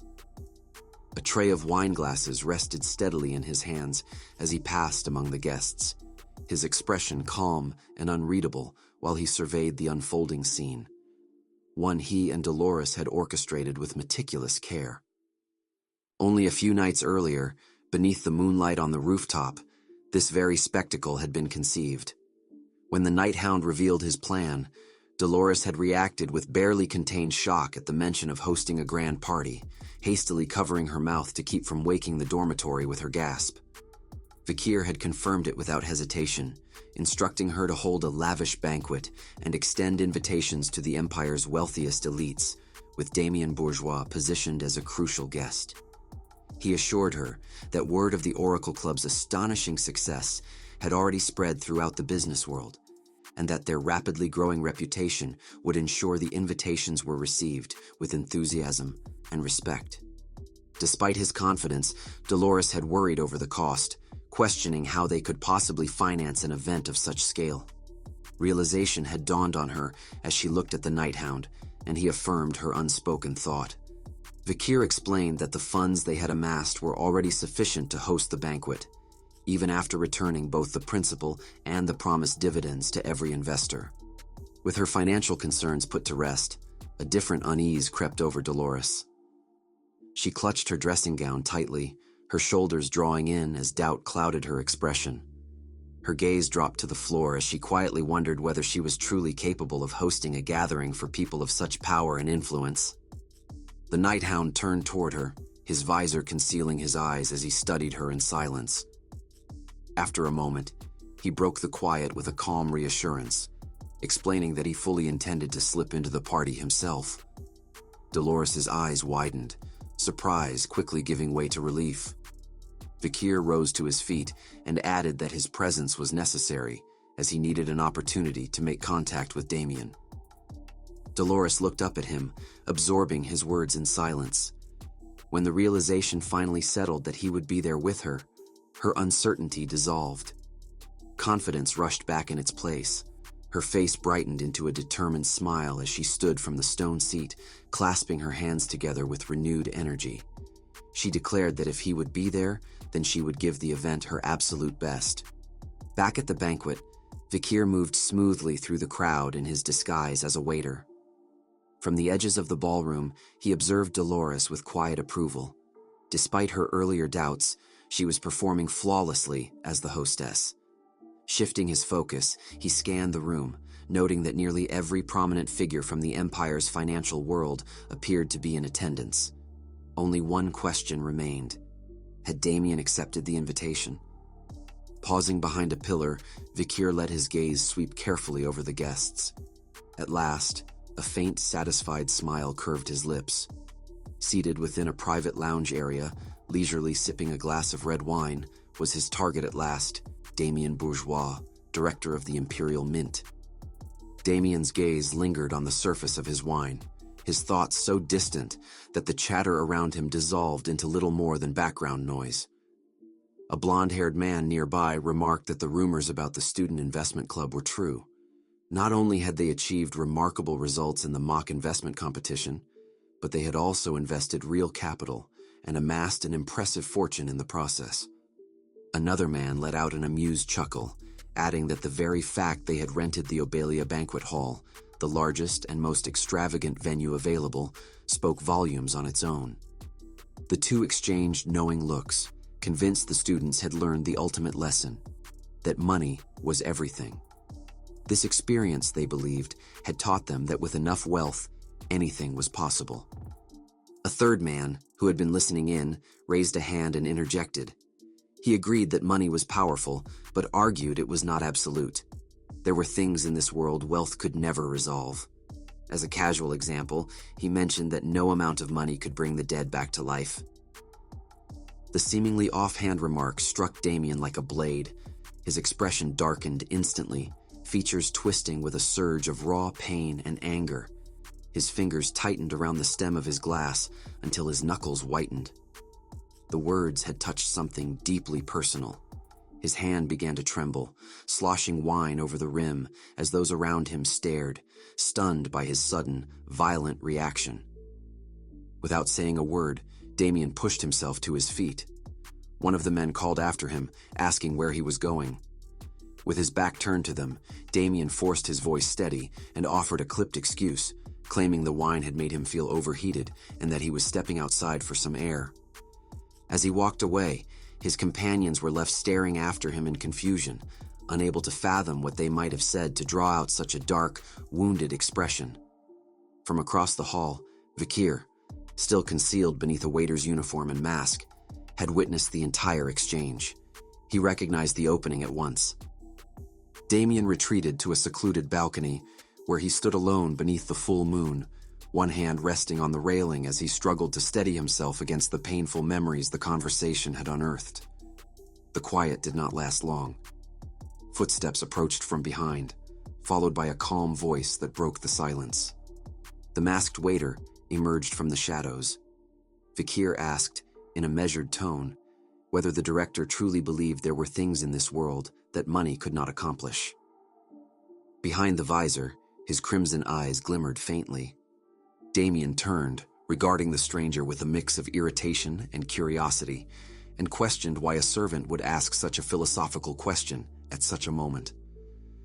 Vikir inclined his head and placed a hand over his chest in a courteous gesture, offering an apology for the intrusion. He explained that he had simply found the earlier discussion about the limits of wealth deeply intriguing. Then, meeting Damien's gaze, he answered his own question, stating calmly that there were indeed things beyond the reach of money. Damien looked back out over the balcony, his eyes reflecting the scattered stars above. He agreed without hesitation, saying there were countless such things. To him, money was nothing more than a tool, a means to pursue an end. Gazing at the night sky, he reflected that the things wealth could never achieve were as numerous as the stars themselves, and that this very limitation was part of what it meant to be human. Seemingly bringing the exchange to a close, Damien stepped past Vikir and laid a firm hand on his shoulder, the gesture carrying an unmistakable warning. He advised the waiter that eavesdropping was a dangerous habit for someone of his station, and that knowing when to hold one's tongue was essential to living a long life. With that, he turned to leave. Vikir stopped him with a final, deliberate question. Among all those stars, which one was the farthest and the brightest of them all? Damien halted mid-step, listening in silence. Vikir did not wait for a reply. Turning his head slightly toward Damien, he answered himself, stating that it was the chance to meet Damien's dead daughter. The words struck with the force of a physical blow. Damien's face twisted in raw shock and horror, the reaction laying bare a secret buried deeper than anyone should have known. Rage followed instantly, his features contorting with fury as he declared that the masked waiter clearly did not understand warnings. Drawing his ornate sword, he announced that the price for such insolence would be an arm. With a furious cry, Damien lunged forward, swinging with lethal intent. The attack was met with effortless precision. Vikir parried the strike with shocking ease as a glowing red dagger, Beelzebub, materialized in his hand. The demonic blade caught the sword cleanly, deflecting it without strain.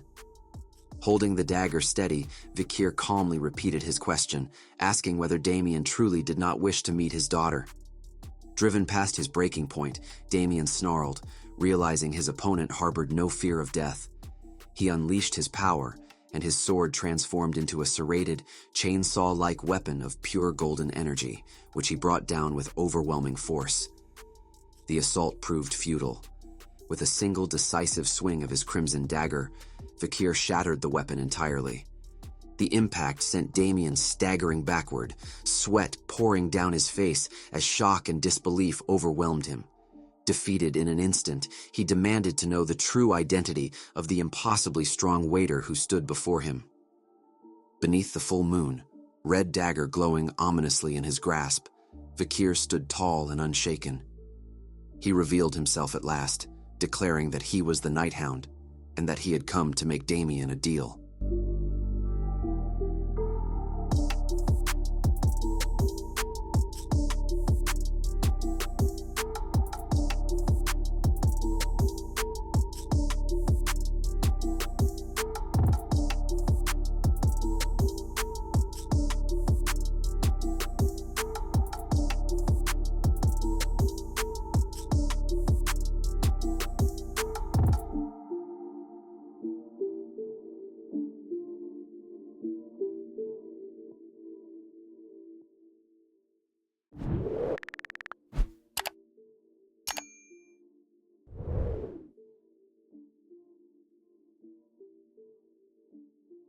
Beneath the full moon, Vikir addressed Damien once more, declaring that he had come to strike a deal.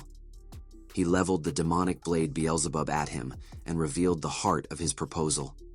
He would make it possible for Damien to meet his daughter, Juliette Bourgeois. Damien did not respond with desperate hope. Instead, he tightened his grip around the shattered remains of his sword, his expression hard and guarded. He questioned how a capital criminal like him could possibly allow him to meet someone who was already dead. Then, with a steely gaze, he asserted that the Nighthound had made one critical mistake. His daughter, Damien declared, was not dead. For a fleeting moment, Vikir's eyes narrowed in surprise, doubt stirring despite himself. According to Cindy Wendy's intelligence, Juliette Bourgeois had died years ago in a carriage accident while still a child. Yet Vikir kept his demonic arm extended, his tone unwavering as he stated that he knew Damien's situation well and warned that lies would not save him now. Sensing the Nighthound's uncertainty, Damien finally released the broken sword. The fragments clattered softly against the stone floor as he straightened, his voice steady. He confirmed that he was telling the truth and admitted that there was no longer any reason to hide it. If the Nighthound wished to know, he would tell his story in full. Damien began by reciting the bourgeois family motto, Esse non videri, you exist, but you have no presence. It was the creed imposed upon every heir of the bourgeois family, and the first step toward tragedy. The true heir was sealed within the family's castle and stripped of name and privilege. Assuming the identity of a commoner, they were forced to prove their worth in the capital through ability alone. The tradition existed to prevent the heir from growing into a spoiled aristocrat raised with a golden spoon, a safeguard meant to temper privilege and elitism. Both Damien and his elder brother had daughters, each living among society under false identities, their true lineage concealed. Damien had placed absolute trust in his daughter, Juliette.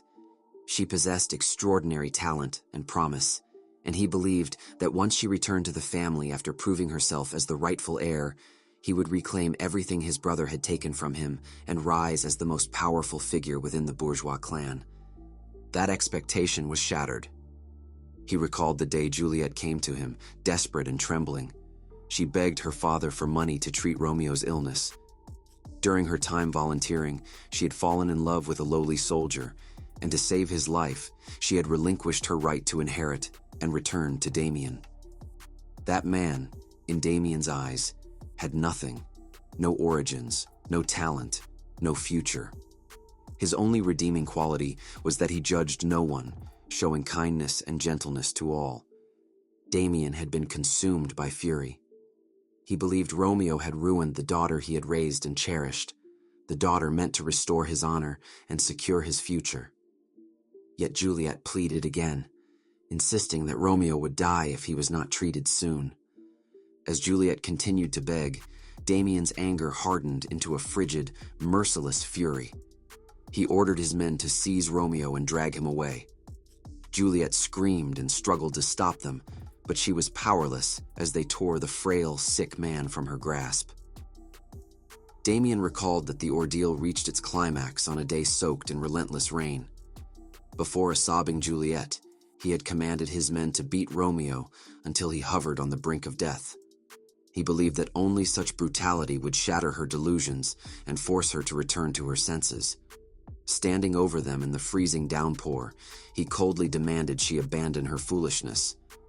He told her that her recklessness had already cost her the right to succeed him, condemning her to live out her life as a failure. He ranted about everything that had been lost because of her actions, until Juliet interrupted him. Kneeling in the mud beside the man she loved, Juliet answered in a voice stripped of warmth. Romeo, she said, was precious to her. He was the first person who had accepted her for who she was, the first to make her happy, after she had spent her entire life living only for her father's ambition and the restoration of his honor. Beneath the storm-dark sky, thunder roaring overhead, tears streamed down Juliet's face as her grief curdled into something far more terrible. She turned on her father and accused him of mercilessly destroying the only good thing she had ever had. Damien remembered the moment with chilling clarity, the first time he had seen that expression on his daughter's face. It was not sorrow or defiance, but pure, unfiltered hatred. And the most devastating truth of all was that it was directed entirely at him. In that final act of defiance, Juliet helped Romeo into a carriage and fled into the raging storm, as though she never intended to return. Damien stood frozen, watching his daughter disappear into the rain, shock rooting him in place. When he finally snapped out of it, he ordered his mounted guards to give chase. It was during that pursuit, he explained, that tragedy struck. Lightning split the sky, startling the horses on the slick, rain-soaked road. The carriage lost control and crashed violently. Juliet survived the wreck without so much as a scratch. Romeo, however, had shielded her with his own body, sacrificing his life to save hers. When Juliet awoke and learned of Romeo's death, the truth was more than she could endure. Grief overwhelmed her, and she collapsed. Damien's voice faltered as he revealed that she had never awakened from that moment, that she had remained in a coma ever since. Crushed by despair, Damien clutched his head, his composure finally breaking. He cried out that he had tried everything imaginable to wake his daughter, medicines, rare antidotes, even the intervention of holy power. Every attempt had ended in failure. Tears filled his eyes as he confessed that he would give up anything, his entire fortune, everything he possessed, for even a single chance to see Juliet smile again and to offer her a sincere apology for all he had done. Sensing Damien's complete collapse, Vikir stepped forward and pressed the advantage. He asked whether Damien would truly be willing to surrender everything he possessed if it meant gaining the chance to apologize to his daughter. Tears streamed freely down Damien's face, and in that raw, shattered expression, it was unmistakably clear that Vikir's offer had struck its mark. 1 month later, after that fateful night, a candlelit chamber deep within Damien-Bourgeois' mansion stood in solemn silence. Damien and Vikir faced an ornate bed, its carved frame bathed in pale moonlight spilling through the window. The bed was surrounded by a sea of white and pink flowers, their fragrance heavy in the air. Resting atop the silken sheets lay a beautiful young woman with long white hair, her hands folded gently over her abdomen, her expression serene and untouched by time. Damien identified her as his daughter, Juliet Bourgeois. As Vikir studied the comatose girl, a faint sense of unease stirred within him. Her pale skin and snow-white hair struck him as oddly familiar, reminiscent of someone close to his own life. Before he could dwell on the feeling, Damien turned toward him, arms crossed, his expression sharp with suspicion. He questioned why the Nighthound had brought a child along, reminding him that their arrangement was meant to remain under the strictest secrecy. From behind the folds of the Nighthound's cloak, a small figure cautiously peeked out. A young girl wearing a witch's hat and robes clutched the edge of the fabric, her narrowed eyes fixed warily on Damien. It was Pomeranian. Vikir rested a steady, reassuring hand atop her head, drawing a faint blush to her cheeks. He explained calmly that she was a highly capable sorceress, essential for summoning Juliet's soul, and that he personally vouched for her abilities.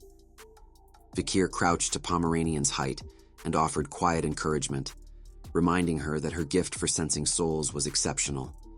There was no need to be afraid. She only had to show what she did best. Clutching a small stick in both hands, Pomeranian nodded with renewed confidence. With the staff her uncle had given her, she was certain she could succeed. Steeling herself, she stepped onto the stone pedestal at the foot of Juliet's bed and raised the stick like a wand, gripping it tightly with both hands.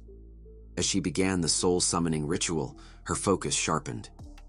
A vivid purple light ignited in her eyes, and the candles encircling the bed flared in response, burning with the same arcane hue. A powerful surge of magic erupted from her small frame, flooding the chamber with swirling violet radiance. The spell took hold. A luminous, ethereal form slowly rose from Juliet's unmoving body. Damien stared in stunned disbelief as the spiritual energy coalesced before him. Strands of his daughter's white hair shimmered with a faint purple glow, and her presence felt undeniably real. He whispered her name, scarcely able to believe what he was seeing. Yet Juliet's soul was not alone. Beside her, another spirit emerged, the unmistakable figure of Romeo. Damien froze as the two spirits stood side by side, their gazes quietly turned toward him. The sight of the lovers reunited, even in spirit, shattered him completely. Decades of guilt and regret crashed down at once. His legs gave out, and he collapsed to his knees, tears streaming uncontrollably down his face. He confessed his failures in broken sobs. He admitted he had been wrong about everything, that he had been blind to his daughter's feelings for reasons so petty they now felt unforgivable. He spoke Romeo's name, admitting he had never once acknowledged the depth of the man's devotion or the sincerity of his love. He begged Romeo for forgiveness, clutching his chest as though the pain might tear him apart. Through his tears, Damien condemned himself as unworthy of mercy, insisting they had every right to hate and despise him. Yet even as he broke down, one desperate plea remained. No matter how they judged him, Juliet still had to live. That was why he needed her to wake, why he could not allow this to be the end. Damien's raw confession was abruptly cut short by Pomeranian.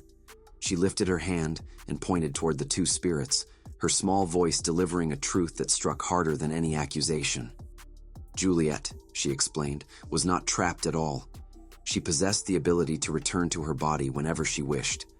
The reason she remained in a coma was a choice, one made deliberately. Her soul had been searching for Romeo's, intending to remain with him so they could pass on together. Damien fell into stunned silence. Slowly, he raised his gaze to his daughter's spiritual form, his voice unsteady as he sought confirmation of the child's words. Juliet answered with a quiet nod. That single silent gesture shattered the last fragments of Damien's hope. He broke down completely, weeping without restraint, his face twisted in grief and despair. The truth crushed him beneath its weight. It had been his actions that drove Juliet to the brink of death.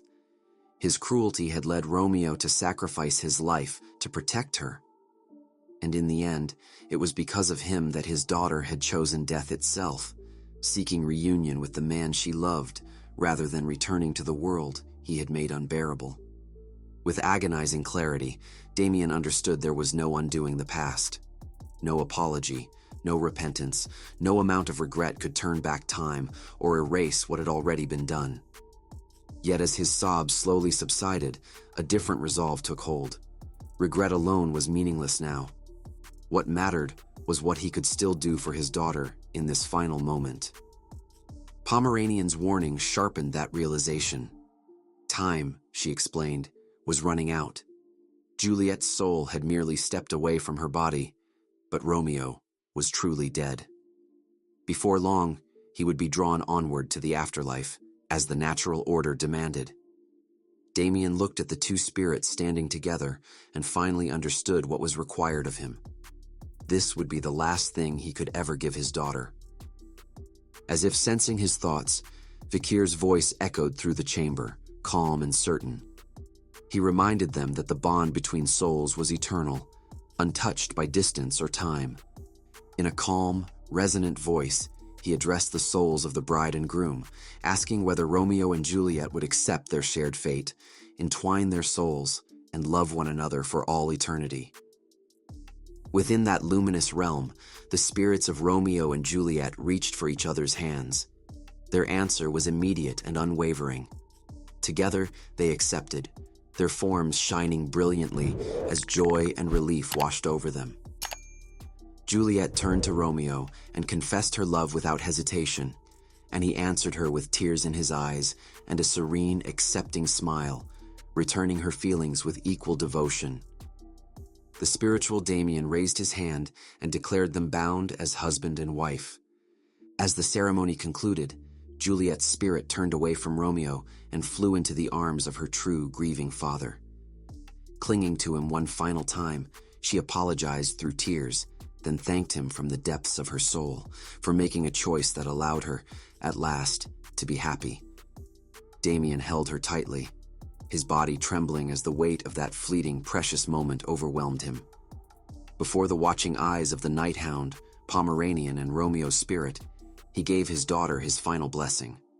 Through tears, he urged her to live happily with the man she loved and confessed how deeply he loved her.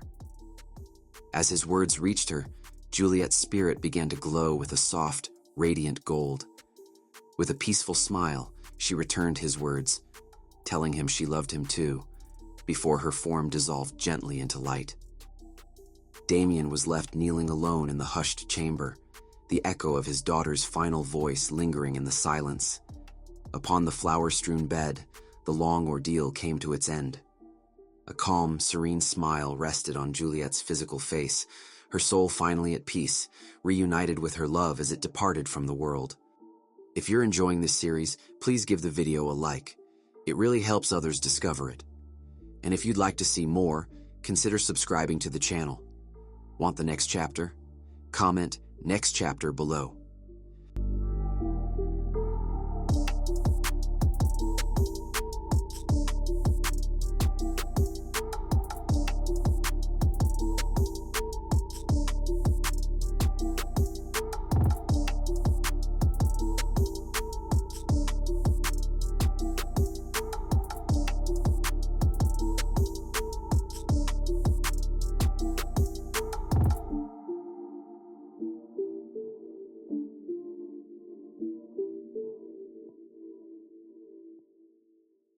The dim chamber slowly surrendered to dawn as the sun rose, its pale light spilling through the windows and driving away the last traces of shadow. Damien stood beside his daughter's bed, while Vikir and Pomeranian remained a respectful distance behind him, giving him space to grieve. Damien gently clasped Juliet's lifeless hand, tears streaming freely down his face.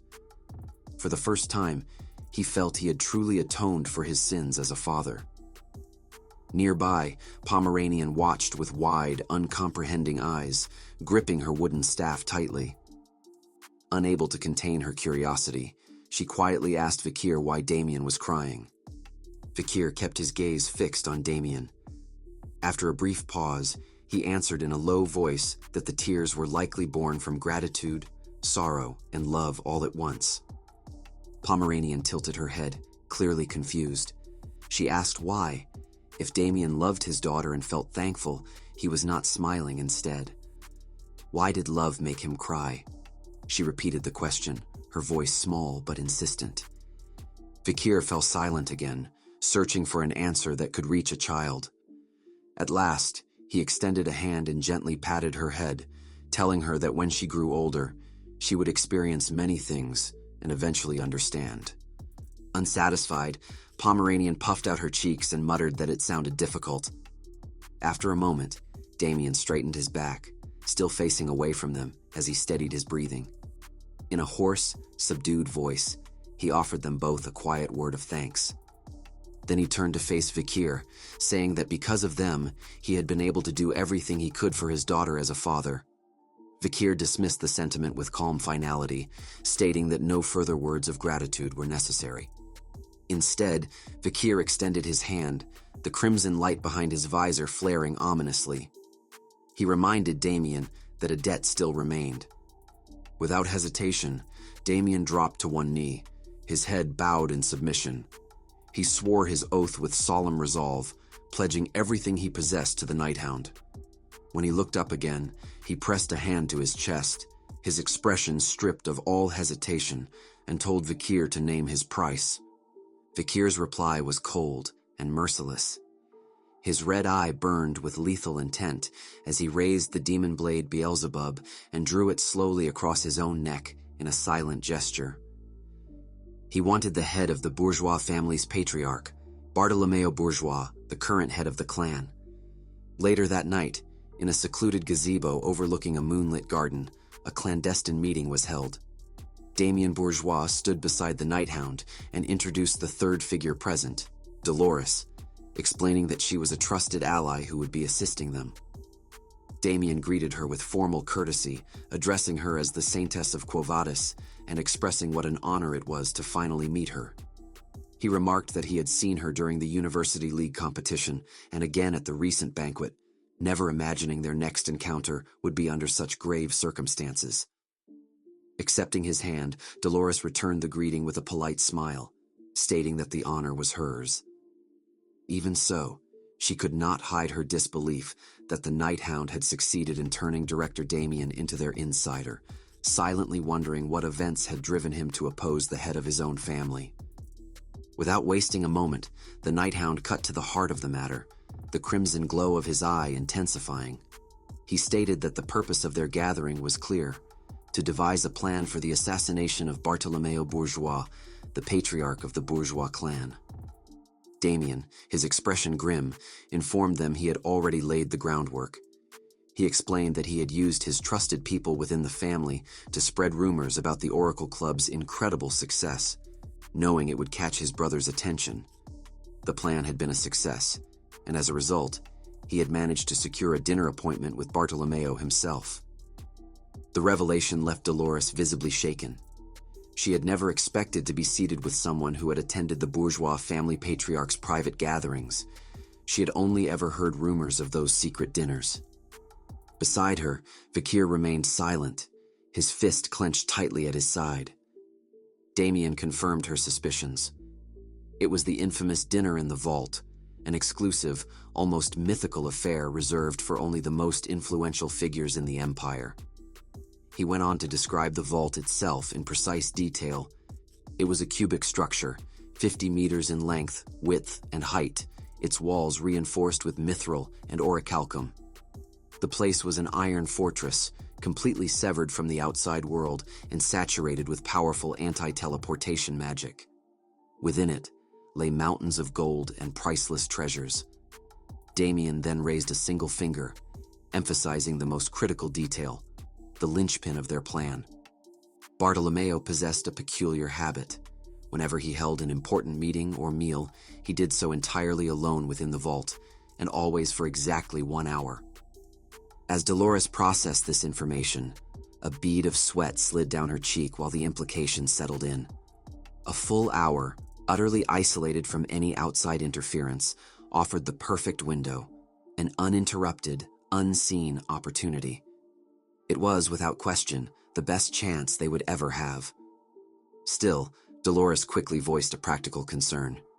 Even if the guest's identity were unquestionable, she wondered whether the patriarch would not still fear assassination, even within the vault itself.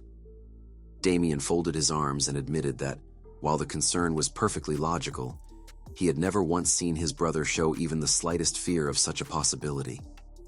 He was about to elaborate when the Nighthound cut in, his tone carrying a chilling finality. Bartolomeo, the patriarch of the bourgeois family, did not fear assassination for a simple reason. Mid-sentence, Vikir paused and reached into the inner pocket of his coat, as if checking an unseen clock, before stating with absolute certainty that the patriarch feared no one because he was a demon who possessed overwhelming, absolute power. The revelation left Damien reeling. He began to question what he had just heard, but the Nighthound stopped him short. Vikir raised a single document between them, telling Damien not to dwell on the truth just revealed. What mattered now was this. While the meeting with the patriarch took place inside the vault, Damien would be responsible for carrying out their role on the outside. Damien took the document from Vikir and began to read. As he did, the Nighthound explained that this was the most critical component of the entire operation, the decisive step that would bring Bartolomeo to his end. At first, Damien could not comprehend why a mere document held such importance, but as he and Dolores continued reading, their expressions drained of all color, transforming into masks of pure shock and disbelief. In that moment, Damien understood that the scheme extended far beyond the bourgeois clan alone. Dolores reached the same horrifying conclusion. If this plan were set into motion, it had the potential to plunge the entire empire into ruin. On the day of the dinner meeting, the wheels of a wooden carriage creaked steadily as it made its way along the dirt road leading to the bourgeois estate. Inside, Piggy and Sinclair spoke with barely contained excitement, their voices filling the carriage as they addressed Dolores. Piggy exclaimed that he still could not believe their Oracle Club had taken first place in the mock investment tournament, and now they were headed to dine with the head of the bourgeois clan himself. Dolores remained quiet, simply observing the two of them as Piggy turned to Sinclair and asked if she felt the same way. Sinclair responded with equal enthusiasm, eagerly mirroring his animated gestures. Her bright smile, however, soon softened into a trace of melancholy as her gaze drifted downward toward her feet. In a quieter voice, she admitted that she wished their friend Vikir could have come with them. Piggy frowned in confusion, asking why she had suddenly brought Vikir up.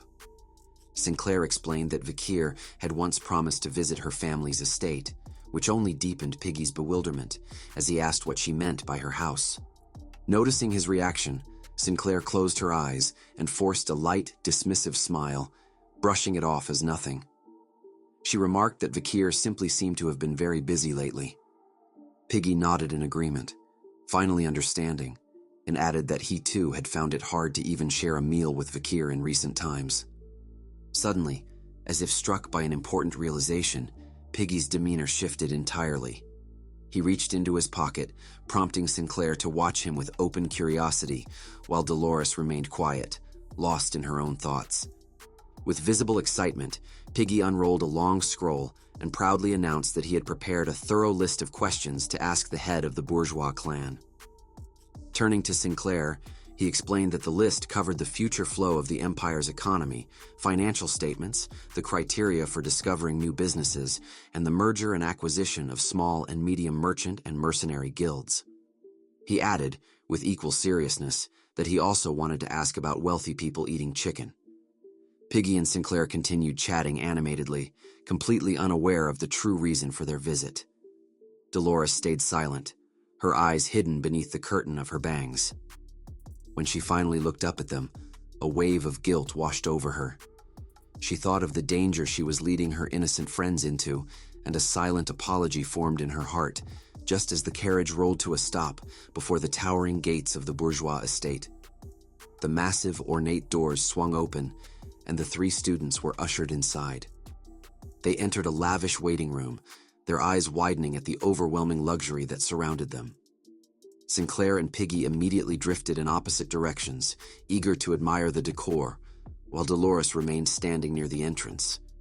She offered a soft smile and a quiet word of thanks. A well-dressed man with dark hair, acting as their guide, politely informed them that they would need to wait there for a short while. After Dolores thanked him, the man gave a slight bow, explained that the patriarch would arrive soon, invited them to make themselves comfortable, and then took his leave. While they waited, Piggy and Sinclair settled into the opulent room.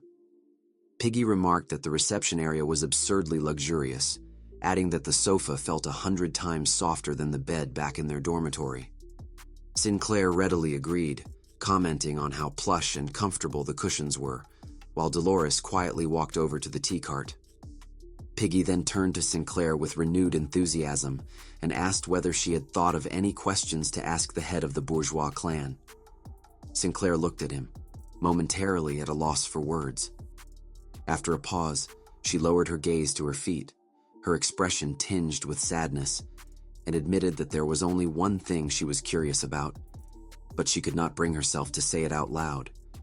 Her subdued response only seemed to fuel Piggy's excitement. He pointed out that they were about to meet the wealthiest person in the entire empire, and she had only one question in mind.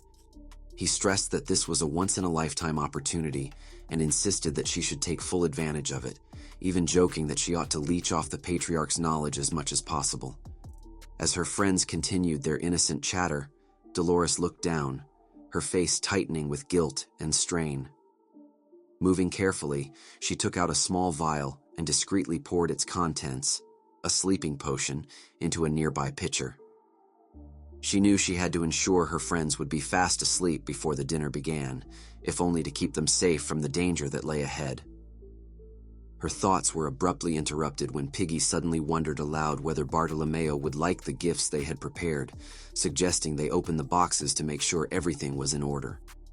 Panic surged through Dolores at the thought of them discovering the truth. She gripped the tea cart and called out for them to wait. Startled, Piggy froze mid-step. Piggy and Sinclair froze, completely startled by their vice president's sudden outburst, their confused gazes snapping toward her at once. Dolores quickly forced herself to calm down and set a tray with 3 cups of tea onto the table. She explained that she would personally check the gifts and urged them to drink the tea and rest for a while. Though she wore a smile, it was stiff and strained, betraying the immense pressure weighing on her. Still bewildered, Piggy and Sinclair exchanged a glance and timidly agreed. A short while later, after finishing their tea, an overwhelming wave of drowsiness swept over them both. They began yawning and stretching, puzzled by how suddenly exhausted they felt, especially with the long-awaited dinner so close at hand. As the sleeping potion took full effect, Dolores clenched her fists, watching her friends with a complicated mix of relief and aching guilt. Sinclair, still struggling to stay awake, let out another yawn and muttered that she needed some cold water to wake herself up. At that moment, a knock sounded at the door. Startled, Dolores turned toward it. From the other side, a man's voice announced that he would be opening the door soon and hoped they had rested well. Rising from her seat, Dolores answered that they had indeed rested. Distracted by the exchange, she failed to notice Sinclair wander unsteadily behind her, only to stumble into one of the covered boxes hidden beneath a blanket. The dark-haired guide soon returned, closing his eyes as he bowed politely before announcing that the head of the family was waiting and that he would escort them to the dining hall. His gaze shifted to the 2 unconscious students, and he asked what had happened. By then, Piggy had fully succumbed to the potion, slumped into a deep sleep on the sofa. With a nervous laugh, Dolores quickly offered an explanation, saying her club members were utterly exhausted from nerves. They had shared a cup of tea and fallen asleep almost immediately. Inwardly, Dolores apologized to them again, knowing this was the only way to keep them safe. Maintaining her smile, she informed the guide that she would represent the Oracle Club and meet the family head alone. The man accepted her explanation without suspicion and agreed to lead her at once. Dolores followed him down a long, sunlit corridor. 2 workers trailed behind, pushing hand carts stacked with large wooden crates containing their gifts. Eventually, the light faded as they entered a darker, more oppressive section of the mansion. There, they stopped before a pair of enormous metal doors, looming and forbidding. The guide announced that this was the place. A bead of sweat slid down Dolores's cheek as she stared up at the massive structure, a chill settling into her bones. This was the infamous vault. As the colossal doors began to creak open, an unsettling thought crossed her mind. The sheer scale of the entrance felt less like an invitation and more like a warning, as though it had never been meant for humans at all. Then again, the being she was about to meet was hardly human either. At the threshold, the guide informed her that she would have to proceed alone from here. He added that the gifts would be secured inside for safekeeping. Gathering her resolve, Dolores stepped forward, fully aware that the presence awaiting her was as inhuman and intimidating as the doors themselves. With a final, eerily polite wish that she enjoy her meal, the guide retreated as the massive doors swung shut behind her, sealing Dolores inside to face her fate alone. Plunged into complete darkness, Dolores strained her eyes, taking in the vast emptiness around her. Her voice trembled slightly as she called out, asking if the head of the family was present. She took a cautious step forward, only to slip on something scattered across the floor. With a startled cry, she lost her balance and fell backward, landing hard on a pile of small metallic objects. Sitting up and rubbing her sore hip, she bent down to investigate. Picking up one of the objects, she realized it was a gold coin. Before she could fully process it, a sudden blinding golden light erupted, flooding the chamber with dazzling brilliance. Dolores shielded her eyes, heart racing, as the source of the light was revealed. The vault was enormous, filled to the brim with literal mountains of shimmering gold coins. In the very center, a long dining table stood elegantly set for a feast.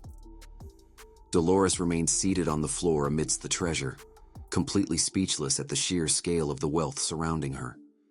A deep, commanding voice shattered the silence, welcoming the saintess. The speaker, a towering, powerfully built man with a long blonde beard and regal attire, held a glass of red wine. He corrected himself, addressing her as the representative of the Oracle Club. This was the man they had come to meet, Bartolomeo Bourgeois, head of the Bourgeois clan. If you're enjoying this series, please give the video a like. It really helps others discover it. And if you'd like to see more, consider subscribing to the channel. Want the next chapter? Comment next chapter below.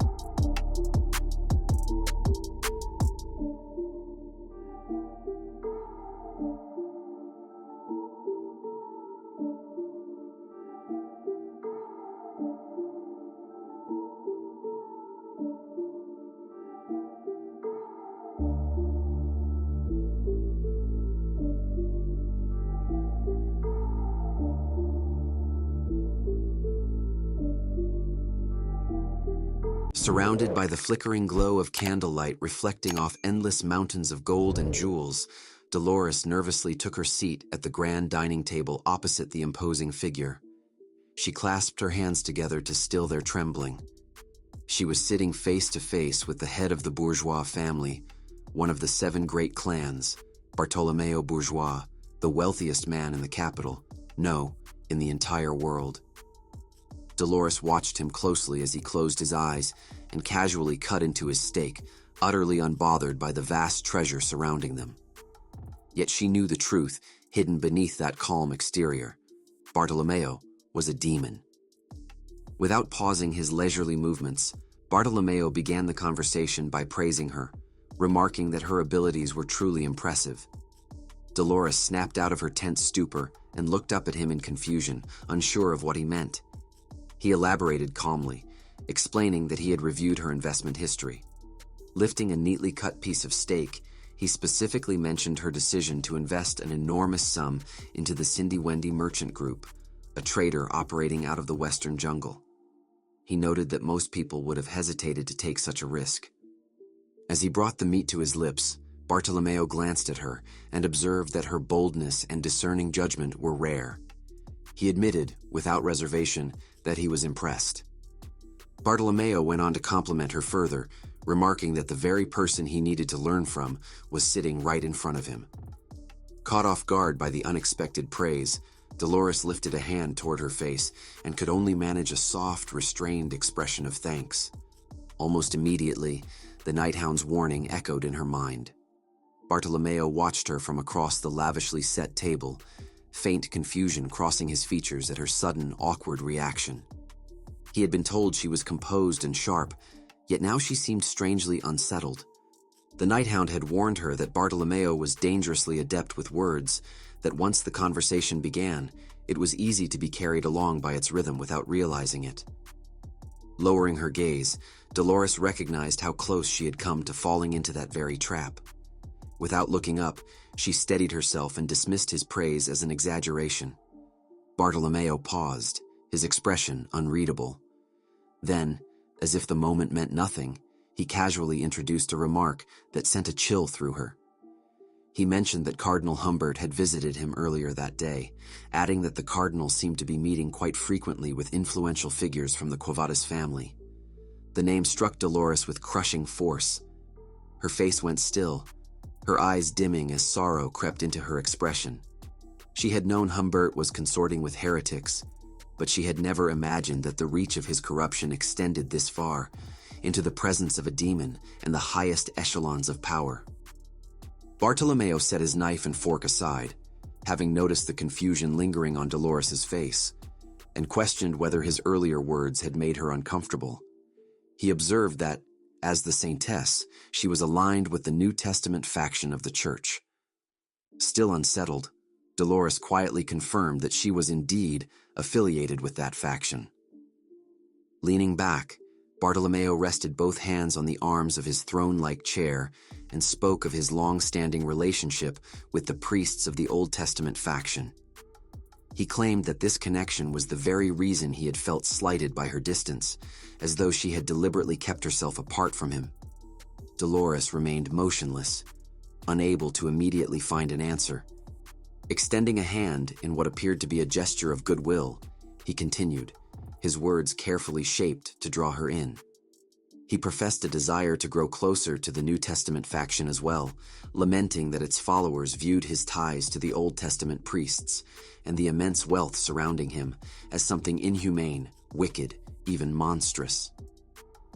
Because of that prejudice, he argued, his contributions and so-called good deeds were never acknowledged. He urged Dolores to reflect on that unfairness. Raising his wineglass, the golden light of the surrounding treasure casting sharp highlights across his features, Bartolomeo posed a rhetorical question. Was the use of vast wealth for a grand purpose not meaningful in itself? At last, Dolores found her voice. She repeated his question under her breath, the words tasting strange as she spoke them, using a large sum of money for a large cause. To her, it became painfully clear that humans and demons did not share the same understanding of what a cause truly meant. For the first time in their exchange, Bartolomeo showed genuine confusion. His wineglass remained half-raised as he questioned what she meant. Dolores could no longer restrain herself. Fear burned away, replaced by righteous fury, and she slammed both hands against the table. Her voice rang through the vault as she laid bare Quilty's atrocities. His pact with the demon Dantalion, the feeding of orphans as tribute, the grotesque exemption system that spread like a disease through Quo Vadis, the manipulation of countless heretics and cults to fracture the faith from within, and the attempt to seize absolute control over the sacred Quo Vadis family itself. Leaning forward, her emotions sharpened into something fierce and unyielding. She declared that the only reason Bartolomeo could dare call such horrors a cause was because he was a demon wearing a human body. Bartolomeo lowered his head, his features sinking into shadow. For a brief moment, the vault fell into a suffocating silence. Then a slow, twisted smile crept across his face. A low chuckle escaped his throat, swelling rapidly into booming, unrestrained laughter that thundered through the golden chamber. The sheer force of it sent tremors through the towering piles of gold. Dolores clenched her hands to her ears, pain lancing through her as the sound battered her senses. Fighting through the roar, she shouted at him, demanding to know whether he truly felt no fear. She challenged him, asking why he showed no terror towards someone who knew the monstrous truth about him and his allies. Bartolomeo's laughter finally subsided, replaced by a cold, contemptuous sneer. He dismissed the very concept of fear as absurd. Rising from his seat, He towered over Dolores, her face drained of all color, and with naked arrogance demanded to know what human in this world could ever hope to frighten him. In an instant, Bartolomeo lunged forward, looming over her with a grotesque grin as his hand slammed down onto the table. The impact echoed through the vault, and the weight of his presence crashed over Dolores, leaving her body trembling with fear. Just as he was about to continue, he abruptly froze. A ripple of unease crossed his features, followed by sharp confusion. Something was wrong. His gaze snapped toward the far end of the vault, where the wooden carts that had carried the gifts now lay splintered and broken. He began to question why the chests had been destroyed. Before the thought could fully form, a suffocating presence seized the room. From the shadows near the shattered crates, a pair of burning crimson eyes stared back at him. Bartolomeo's own demonic pupils widened in genuine shock. An overwhelming pressure flooded the vault, so dense it crushed the air itself, catching the demon lord completely off guard. Suddenly, violent waves of scarlet demonic energy burst forth, rippling across the mountains of gold. Both Bartolomeo and Dolores turned toward the eruption as the mana flared uncontrollably. From the heart of the crimson storm, a figure emerged. The Night Hound revealed himself, cloaked in a menacing red aura. He sat casually atop a mound of gold coins, his presence alone warping the space around him, and declared that the one human Bartolomeo should fear was standing right there. Dolores's eyes widened in sheer awe as she felt the raw, overwhelming power radiating from the Night Hound. Bartolomeo moved instinctively, stepping in front of her as if to shield her, yet even he was momentarily stunned. The force emanating from what appeared to be a mere human was far beyond reason. Beneath it all, he detected something else, a faint, unmistakable scent of demon blood. The realization struck him all at once. His own crimson eyes locked onto the figure wreathed in red, recognition finally dawning. This was no ordinary intruder. This was the infamous Night Hound, the shadowy existence rumored to be tearing through the capital and leaving ruin in his wake. In answer, Vikir raised one hand, mana spiraling tightly into his palm. With a deliberate motion, he drew forth the demonic dagger Beelzebub, its blade throbbing with malignant energy.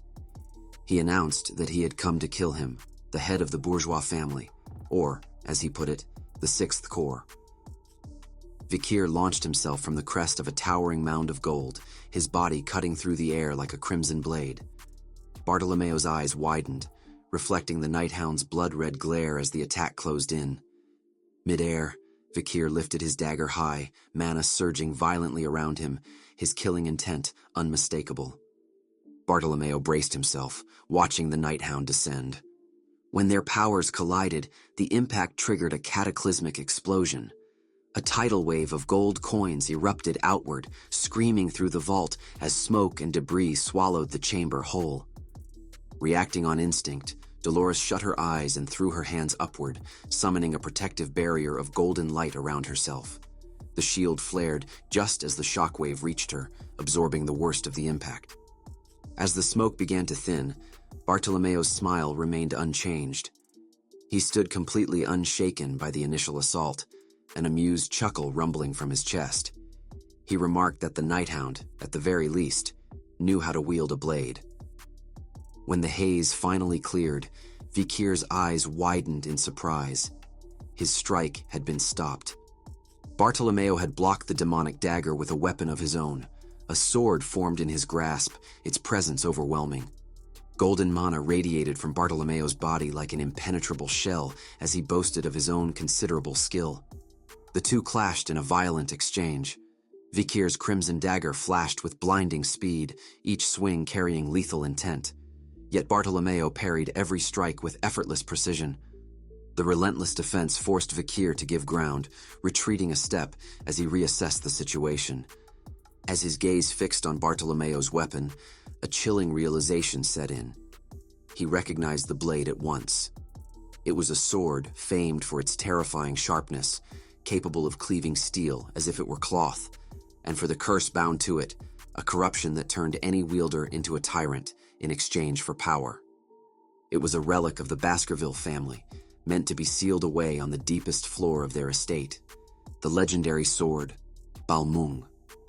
Bartolomeo stood poised for battle, the legendary Baskerville sword firmly in his grasp as layers of radiant golden mana wrapped around his body like armor.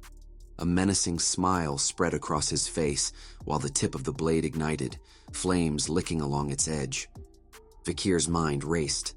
Why was that sword in a demon's hands?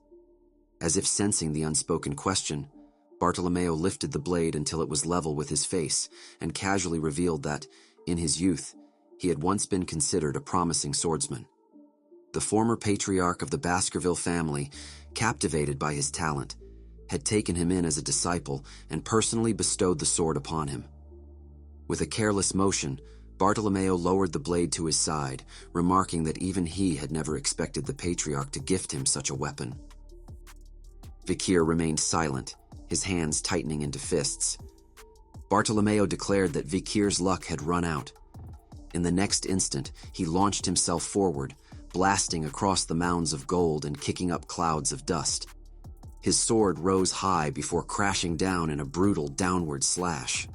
Vikir leaned back just enough to avoid the full force, crossing his arms as he brought Beelzebub up to parry the strike. The impact sent shockwaves through the vault. A furious exchange followed, red and gold light colliding again and again as their weapons met in a relentless storm. Bartolomeo pressed the attack without pause, forcing Vikir steadily backward. As the distance between them closed, Bartolomeo let out a low chuckle. Amid the clash of steel and mana, he taunted Vikir, asking how a mere human could possibly know about them, the 10 elite core. Vikir remained silent under Bartolomeo's relentless assault, frustration simmering as the crimson glow behind his mask intensified. Bartolomeo mocked him, claiming he could not understand how Vikir had managed to kill 4 of his comrades. As Vikir parried one final strike, his stance faltered for the briefest moment, leaving him exposed. Seizing the opening, the demon surged forward, the sharp tip of his sword thrusting straight ahead, declaring that Vikir's arrogance ended there. The blade struck true, plunging through Vikir's chest in what appeared to be a fatal blow. Blood splashed across the sea of gold. From the far side of the vault, Dolores cried out in horror, screaming the Nighthound's name. Bartolomeo straightened, towering over his fallen opponent with a cruel, satisfied grin. Certain of his victory, he vowed that the Nighthound would not be granted an easy death. He would devour the corpse and store the skull within the vault until it decomposed completely, insisting it should be considered a great honor. Gripping the hilt of the sword still embedded in Vikir's body, Bartolomeo prepared to drive it in deeper. A hand clamped around the blade, stopping it cold. Vikir's voice followed, calm and contemptuous. How pathetic. The single word brought Bartolomeo to a dead halt, his arrogance shattering as disbelief and confusion washed over his face. Vikir remained impaled on the sword, yet thin streams of smoke curled from his hand as he spoke again, his tone dripping with contempt. He dismissed Bartolomeo's swordsmanship as disgraceful, mocking him for wielding the Baskerville family's treasured blade so poorly. He added that even the former patriarch who had gifted him the weapon was no exception. For a brief moment, Vikir fell silent. Then an overwhelming surge of crimson demonic energy exploded from his body, the pressure shaking the vault as his eyes blazed with renewed, terrifying intensity. Both of them, he declared, were utterly pathetic.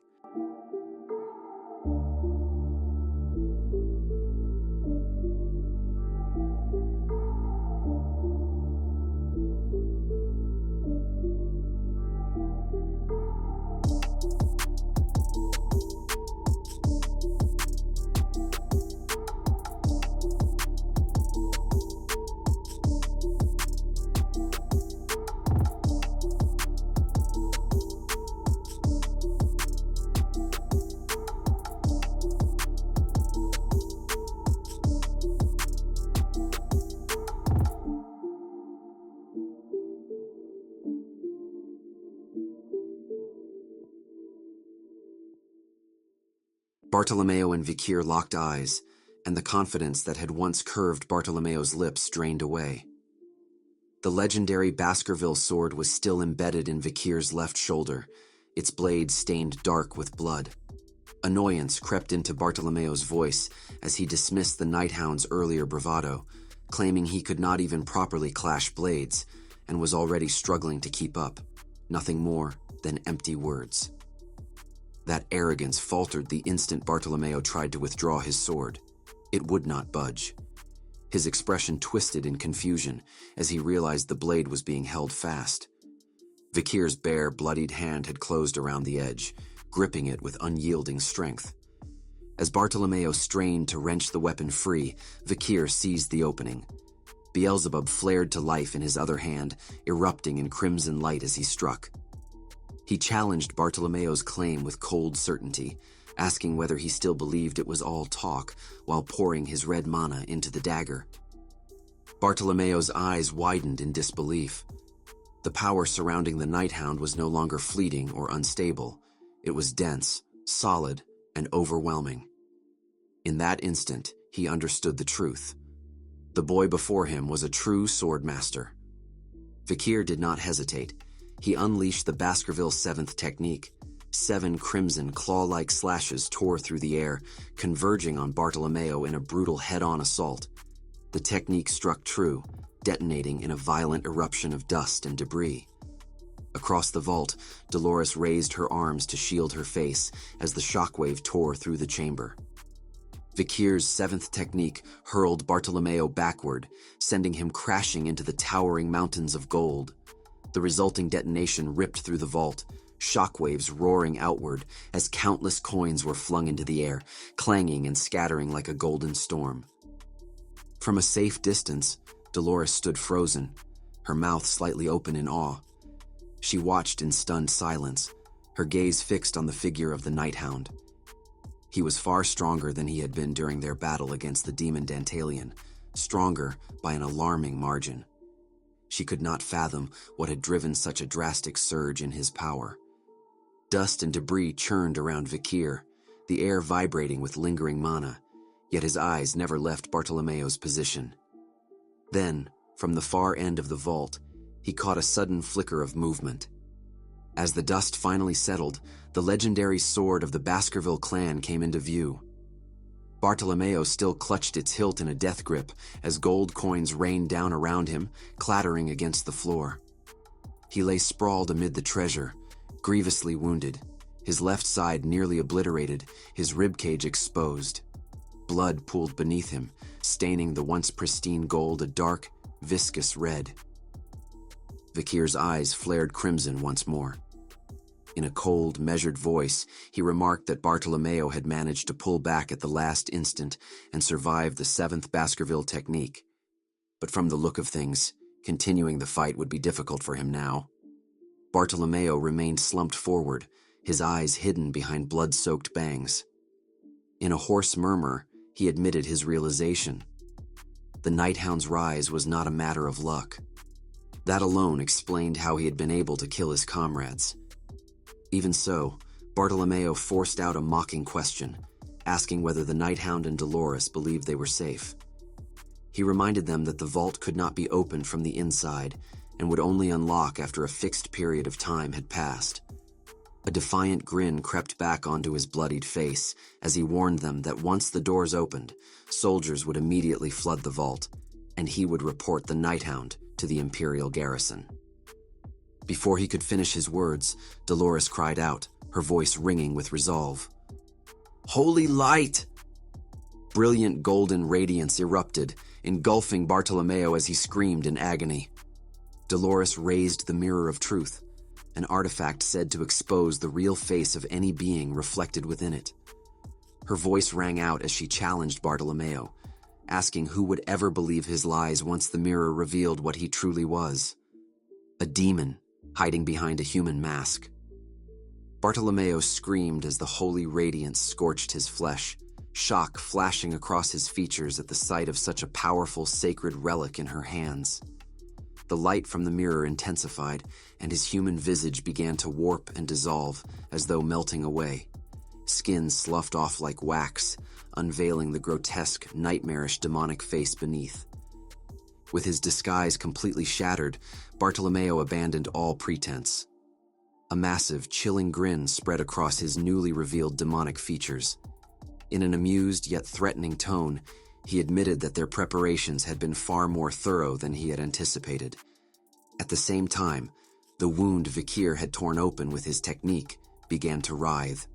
His right arm swelled unnaturally, flesh twisting and bulging as it transformed into a grotesque, monstrous limb tipped with jagged yellow claws. With a roar, he slammed the massive hand into the floor, the impact sending gold coins exploding outward under the sheer force. Bartolomeo muttered under his breath, irritation gnawing at him. He had prepared himself to deal with the Nighthound alone, never imagining that the Saintess of Quo Vadis would be so deeply involved. The unexpected turn only made the situation more interesting. Standing beside the Nighthound, Dolores stared in terror at the unfolding monstrosity. Her expression hardened as she clenched her fist, forcing herself to remain steady despite the dread flooding her chest. The hand that had once been human and held the legendary sword began to liquefy. Viscous, purple flesh sloughed away as tendrils crept along the blade, crawling up the metal and fusing the Baskerville relic directly into Bartolomeo's warped body. The realization that his true form had been exposed to mere humans burned at him like an insult. His transformation accelerated. Bartolomeo's humanoid frame was torn apart and rebuilt into something vast and inhuman. Muscles swelled grotesquely, flesh twisting and stacking upon itself as his skin darkened into a sickly purple hue. Thick blue veins pulsed violently across his expanding back, his entire body shuddering under the surge of demonic power. Still, it was not over. With a violent rupture, two enormous leathery wings tore free from his back, ripping through flesh as they unfurled to their full, menacing span. Refusing to allow the demon to complete his transformation, Vikir poured mana into the Beelzebub dagger. With a sharp swing, he unleashed two massive crimson arcs of mana, the slashes screaming through the air as they tore toward the transforming demon. Bartolomeo, now fully transformed, knelt with his massive frame bowed low, his wings stretching wide as they unleashed a violent gust of wind through the vault. Slowly, he raised his head. A horrifying, wolf-like snout emerged from the shadows, golden eyes blazing with feral malice. A mouth packed with jagged yellow teeth twisted into a vicious grin as he watched Vikir's oncoming attack. The Baskerville 7th technique struck him squarely. A thunderous boom shook the chamber as dust and debris swallowed his form. Instantly, the demon crossed his enormous arms before his face, bracing against the impact. The crimson slashes tore into his abdomen, carving a deep, cross-shaped wound from which dark blood trickled down onto the sea of gold below. Then the demon roared. The sound was deafening, warped with a power that bent reality itself. A crushing shockwave exploded outward, throwing both the Nighthound and Dolores off balance. They shielded their faces as the terrifying pressure washed over them, draining the color from their eyes as they stared at the monster before them. Dolores could not help but wonder, with dawning horror, what the true form of the bourgeois family's head truly was. Bartolomeo was no longer human. He was Belial, the sixth corpse, an S-tier disaster, with no confirmed limit to his size, first discovered deep within the gate of destruction known as the Snake's Womb. The sixth corpse was a natural enemy of humanity, an existence said to be invulnerable and immortal, one of the 10 disasters that plagued the world. In the dead language of the former imperial state of sorcery, the name Belial meant worthless, a being whose presence heralded rot and decay, where lice swarmed bodies in storehouses alike, as recorded in the Book of the 10 Commandments. The mountains of gold coins began to tremble as the demon's massive hand slammed into the vault floor. At once, the scattered wealth stirred, then surged, drawn inexorably toward him. Dolores noticed it first and cried out to the Nighthound, warning that the gold was gathering around the demon. She watched in stunned disbelief as the coins swarmed over Belial's body. They pressed into his flesh, sinking into the gaping wound Vikir had torn open moments earlier.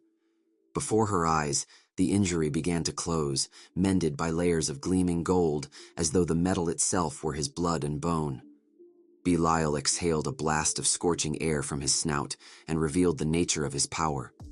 This ability, he explained, was his gold bloodline. In a world governed by plutocracy, money itself was power. Every coin within the vault was both his life and his strength. With a monstrous snarl, he made his claim absolute. As long as wealth retained value in this world, he could not be slain while surrounded by it. His power would only continue to grow, endlessly and without limit. The weight of that realization crushed down on Dolores, a suffocating sense of hopelessness creeping into her chest as she grasped just how dire their situation had become. Vikir turned toward Dolores and saw her trembling, fear rippling through her body. He addressed her as the Saintess, his voice cutting through the chaos. Hearing it, Dolores looked up at him, the demon looming before them slipping from her thoughts for a brief moment. He told her there was no reason to be afraid. He reminded her of the strength she carried within herself, how she had once resisted the mental corruption of the demon Dantalion and awakened to her true power by conquering her fear. That strength, he insisted, was still hers. She only needed to believe in it. Then he made his request. He asked whether she could grant him the same powerful blessing she had used in their previous battle. Dolores met his gaze, uncertainty clouding her expression. Her thoughts drifted to the soul resonance she had once shared with the Nighthound. She admitted, if only to herself, that she had tried countless times to recreate that power on her own and had failed every time. Clasping her hands together, doubt welled up inside her. Could she really do it again now, when everything depended on it? Memories flooded her mind. Images of the Nighthound standing alone against demons, fighting without hesitation. She recalled her own awakening, the moment she had found her purpose. Something within her shifted. She understood then that she could not allow him to shoulder this battle by himself. Her fear gave way to resolve. She swore she would never again let the Nighthound fight alone. Steeling her heart, Dolores stepped in behind him and extended her hands, her voice ringing out with newfound conviction as she declared that she would do it. A brilliant golden radiance surged from Dolores's hands as she closed her eyes and began to recite a sacred verse. She invoked God Lun as an unassailable fortress, a shield and sword that saved the faithful from overwhelming hardship, admitting that she would surely fail if she relied on her strength alone. She clasped her hands together, the divine light intensifying, and continued the prayer.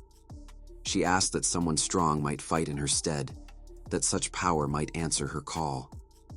Her voice faltered as she reached the final words, repeating them under her breath. The holy name. The name was... She hesitated. In truth, she did not know the Nighthound's real name. Opening her eyes, Dolores called out to him, explaining that the blessing would be far more effective if she knew his true name. Vikir stiffened. He cast her a sidelong glance, realizing that he could not possibly reveal his identity at such a critical moment. Turning toward her, he forgot the demon before them for a split second. Belial did not. Seizing the opening, the demon lunged. Vikir sensed the charge too late, his crimson eyes widening in shock. He had not expected Belial to recover so quickly, and there was no time left to react.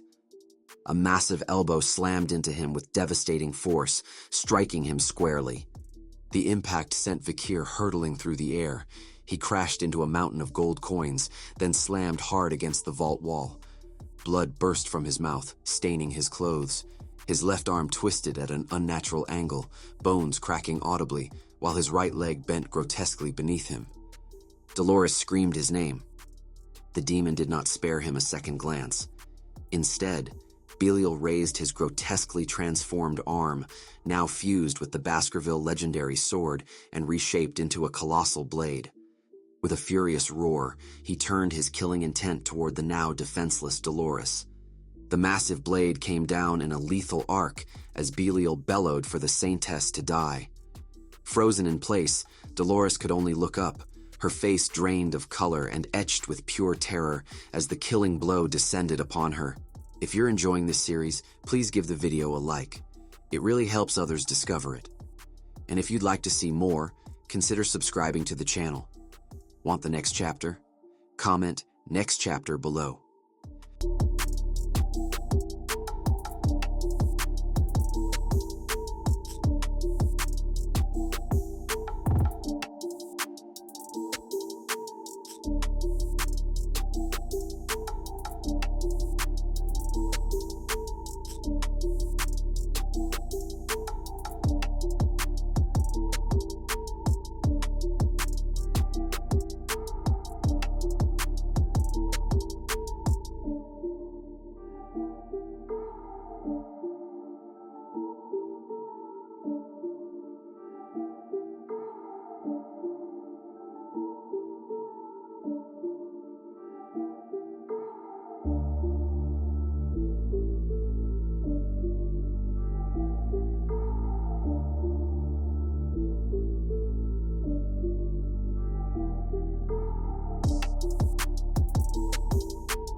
The demon loomed over the defenseless Dolores, its golden eyes blazing with murderous intent.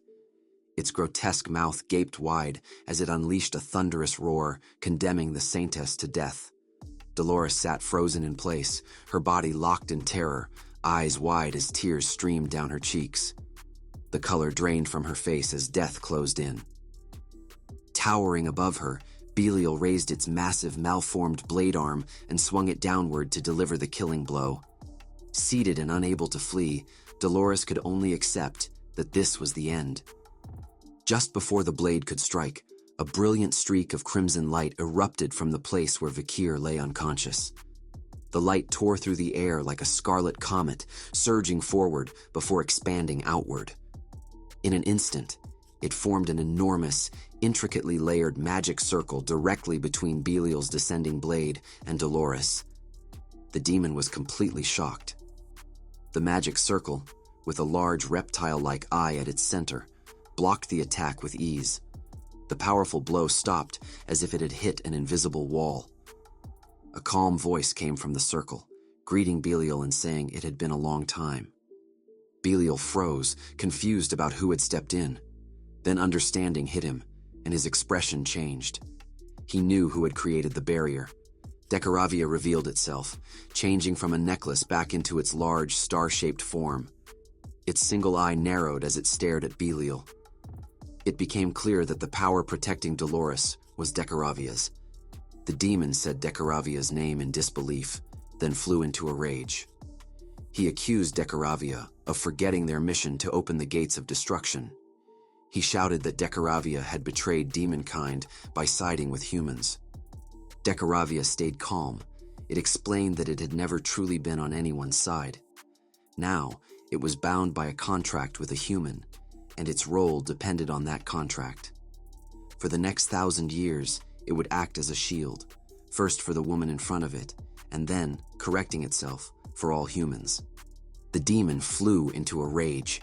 He called Decaravia a filthy rat and demanded to know if it truly believed it could withstand the hatred of demonkind. He spat that endless fury would pour out once the gate of destruction opened, and asked if Decaravia thought it could survive that wrath.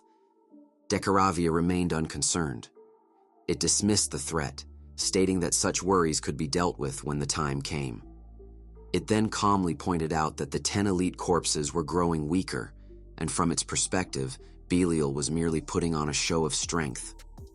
Decaravia added another remark, asking whether Belial felt a strange sensation at the back of his neck. That moment of distraction proved fatal. A crimson light suddenly flared behind Belial. Vikir, now fully recovered, shot through the air and hovered for an instant. His body spun as he gathered momentum. Then he brought his Beelzebub dagger down in a powerful arc. The blade tore into Belial's back, and Vikir landed solidly on the ground below. As he steadied himself, Vikir noted with cold clarity that his original aim had been to sever the demon's neck completely. The strike, however, had not gone deep enough to finish Belial in a single blow. Belial twisted his massive body to the side as streams of golden coins swarmed over the open wound on his back, sealing it shut. His eye narrowed as he stared at the Nighthound, unable to understand how he was still alive after an attack that should have shattered his internal organs beyond repair. Vikir stood his ground. The torn flesh across his body knit itself together, healing as if it had never been damaged. As Belial watched this unnatural recovery, realization slowly dawned on him. He began to analyze the traits the Nighthound carried. The first was a deadly poison inherited from Madame Eight Legs. The second was immortality gained from the Basilisk. The third was silent heal from Mushisu. With these abilities combined, Belial understood the truth. This was no ordinary human standing before him. Nearby, Dolores remained unharmed, but confined within the protective crimson magic circle created by Decaravia. She placed a trembling hand against the barrier, relief flooding her expression as she whispered the Nighthound's name. Her gaze then shifted away from Vikir and toward the demonic necklace. Though shaken, she felt grateful that it had saved her life. Still, she wanted to help the Nighthound. She asked Decaravia to release the shield so she could move. Decaravia refused without hesitation. Its single eye narrowed as it explained that it had been given only one command: to keep the Saintess safe. Bound by that order, it could not lower the barrier or act on its own will, no matter the circumstances. After hearing Decaravia's words, the Saintess clenched her fist and struck the barrier. The solid wall of magic did not move. Shock and frustration filled Dolores as she wondered what this strange being was and why it had appeared out of nowhere. Then realization hit her. She could feel it clearly now. The mana flowing through the demonic necklace was not Decaravia's alone. It carried the Nighthound's presence. The protective shield was not the demon's decision. It was something the Nighthound had prepared himself to keep her safe. Dolores slowly placed both hands against the barrier. Her eyes widened as she understood how far the Nighthound had gone to protect her. Her chest tightened with emotion, but there was nothing she could do. She was forced to remain behind the shield and watch. Outside the barrier, the battle grew violent. The Nighthound and Belial collided again and again in a fierce, high-speed exchange. Their strikes shook the vault, flashes of crimson lighting up the darkness. Both fighters traded heavy blows, blood spraying across the battlefield as injuries piled up on both sides. Belial's twisted form seemed to enjoy the carnage. Even when Vikir's attacks tore into him, a cruel grin spread across the demon's face, as if the pain only fueled his excitement. The clash continued without pause, the Nighthound and Belial locked in a savage struggle. Then Belial suddenly acted like a rabid beast. He thrust out his tongue and lunged forward, his massive body looming over the Nighthound. The strange, feral move made Vikir hesitate for a brief instant. In the next moment, Belial's colossal sword arm slammed down with devastating force where Vikir had stood moments before, the impact sending a shockwave through the vault and hurling up a cloud of dust and debris. Fortunately, having read the demon's intent at the last possible moment, Vikir had thrown himself backward, narrowly avoiding the obliterating strike. Vikir landed on his feet, skidding backward until he drove the Beelzebub dagger into the ground to arrest his momentum. Smoke wafted from the wounds he had sustained from the demon as his own potent regenerative abilities took immediate effect. Gathering his breath, he glared at the monstrous form of Belial. It was difficult to believe he was being forced back. As one who had reached the intermediate level of Swordmaster and surpassed the threshold of supremacy, he found himself struggling more than ever before. Of all the elite corpses he had faced, Belial was proving to be the most formidable opponent. He analyzed the core of the problem. Every time he managed to land a significant blow, Belial would simply absorb more of the vault's endless treasure to heal and grow even stronger. The vast sea of gold showed no visible sign of diminishing. This meant the longer the battle dragged on, the more dire and disadvantageous his position became. Vikir knew he had to end the fight, and quickly. However, compared to Canacorso le Baskerville, the Undertaker of the Grave of Swords, Belial was definitely beatable. Vikir just needed to endure a little longer. He believed time was on his side. Meanwhile, trapped within Dekaravia's protective barrier, Dolores refused to remain a helpless spectator. She began to chant a powerful prayer, her voice resonating with unwavering conviction. She called out the words, urging courage and perseverance, proclaiming that truth would prevail, live on, and ensure the land's eternity. She stretched out her hands, her face a mask of pure determination. The Saintess culminated her chant by summoning the Wall of Divine Fire. A massive wall of holy flame descended upon the demon in a brilliant surge of golden, divine energy. Vikir watched as Belial was engulfed by the sacred inferno. The demon merely scoffed, unfazed, and questioned whether she truly believed such simplistic holy magic could stop him. With a single thunderous roar, Belial unleashed a torrent of his own corrupt energy, completely shattering Dolores's holy barrier into dissipating motes of light. He contemptuously dismissed it as useless magic from the Saintess. Dolores was thrown back by the recoiling force, shocked that her wall of divine fire had been shattered so effortlessly. With one hand outstretched to steady herself and the other covering her mouth against the demon's oppressive aura, her resolve did not waver. She closed her eyes and focused, pushing her power further, prepared to cast the spell again. She repeated her prayer, her voice steady, despite the overwhelming pressure. Don't be afraid and stand your ground. Truth will prevail. Snarling, Belial grew more agitated, calling the Saintess an annoying bitch.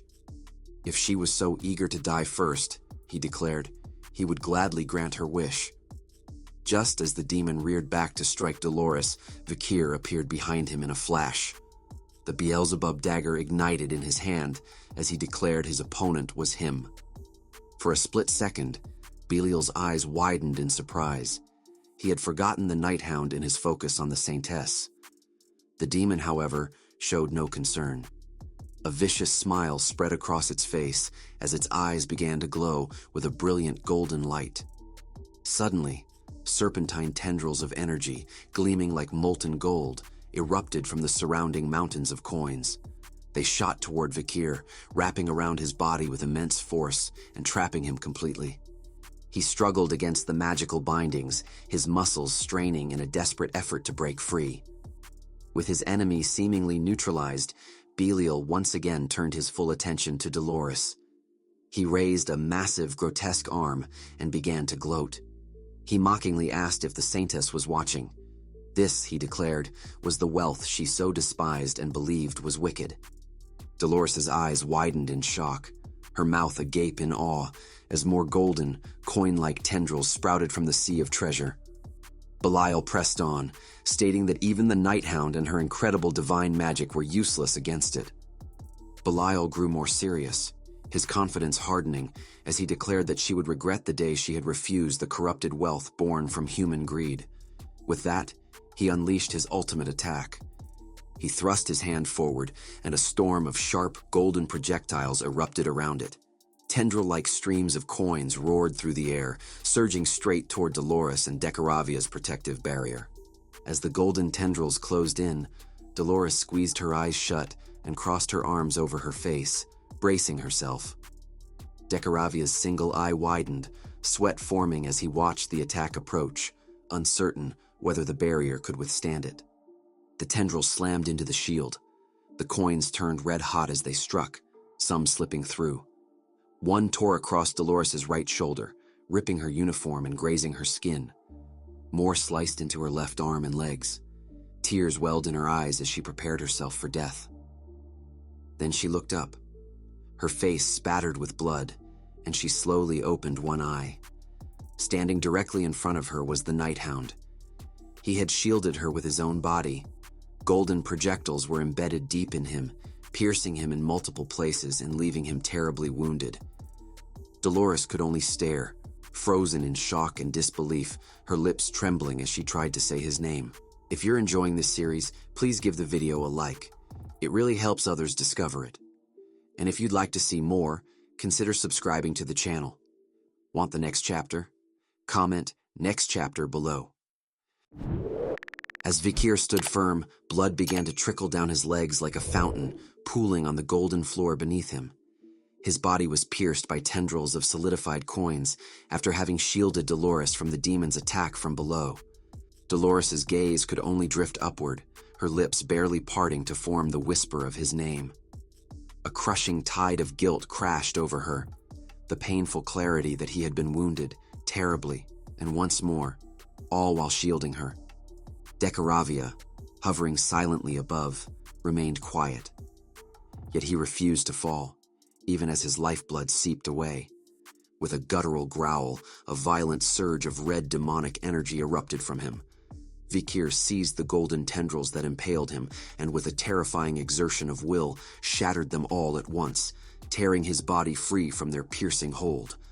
The sight of him, the torn flesh, the dark blood, sent a wave of panic through Dolores. Tears traced silver lines down her cheeks as her hands lifted, her body becoming shrouded in a brilliant, golden holy light. Her voice rose to a desperate shout. She needed to heal the Nighthound, and quickly. But as Dolores moved closer, the crimson barrier around Decaravia ignited once more. Without so much as a glance back, Vikir moved a hand and released a surge of mana, reinforcing the shield until it was denser, stronger than before. A frantic thought raced through her mind. Why? Why had the barrier returned? Her eyes widened with shock and confusion. She called out, pleading with him to let her help, to take down the shield. Ignoring her plea, Vikir spoke directly to Decaravia, his voice a low command. He had imbued the barrier with denser mana. It would not break so easily again. Then, he finally looked back at her over his shoulder, his expression an unreadable mask behind his visor. His words were firm, leaving no room for argument. The Saintess would stay behind the barrier. It was too dangerous. Left confused and helpless, Dolores could only clench her hand into a tight, trembling fist.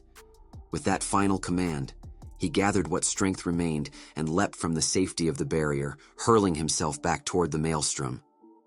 He moved to meet the swirling vortex of golden energy the demon was conjuring at the conflict's heart. Helpless, Dolores could only watch him go. Her face pressed against the crimson dome was a portrait of pure desperation, her eyes glistening with unshed tears. Across the chamber, the demon Belial struck again.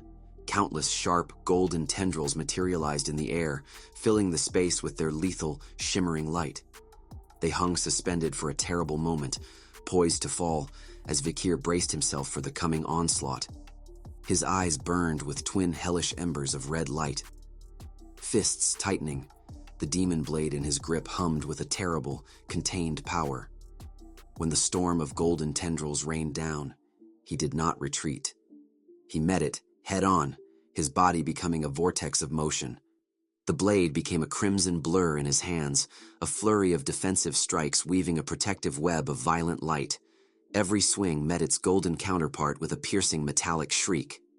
Red demonic force clashed against sacred gold, a cacophony that filled the cavern until it culminated in a spectacular eruption of light and power. The explosion shattered the tendrils completely, stopping the demon's onslaught in a shower of glittering fragments. Breathing heavily, Vikir glared across the chamber, his stance firm once more. He had weathered the barrage. He stood ready. His defiance, however, seemed only to amuse his foe.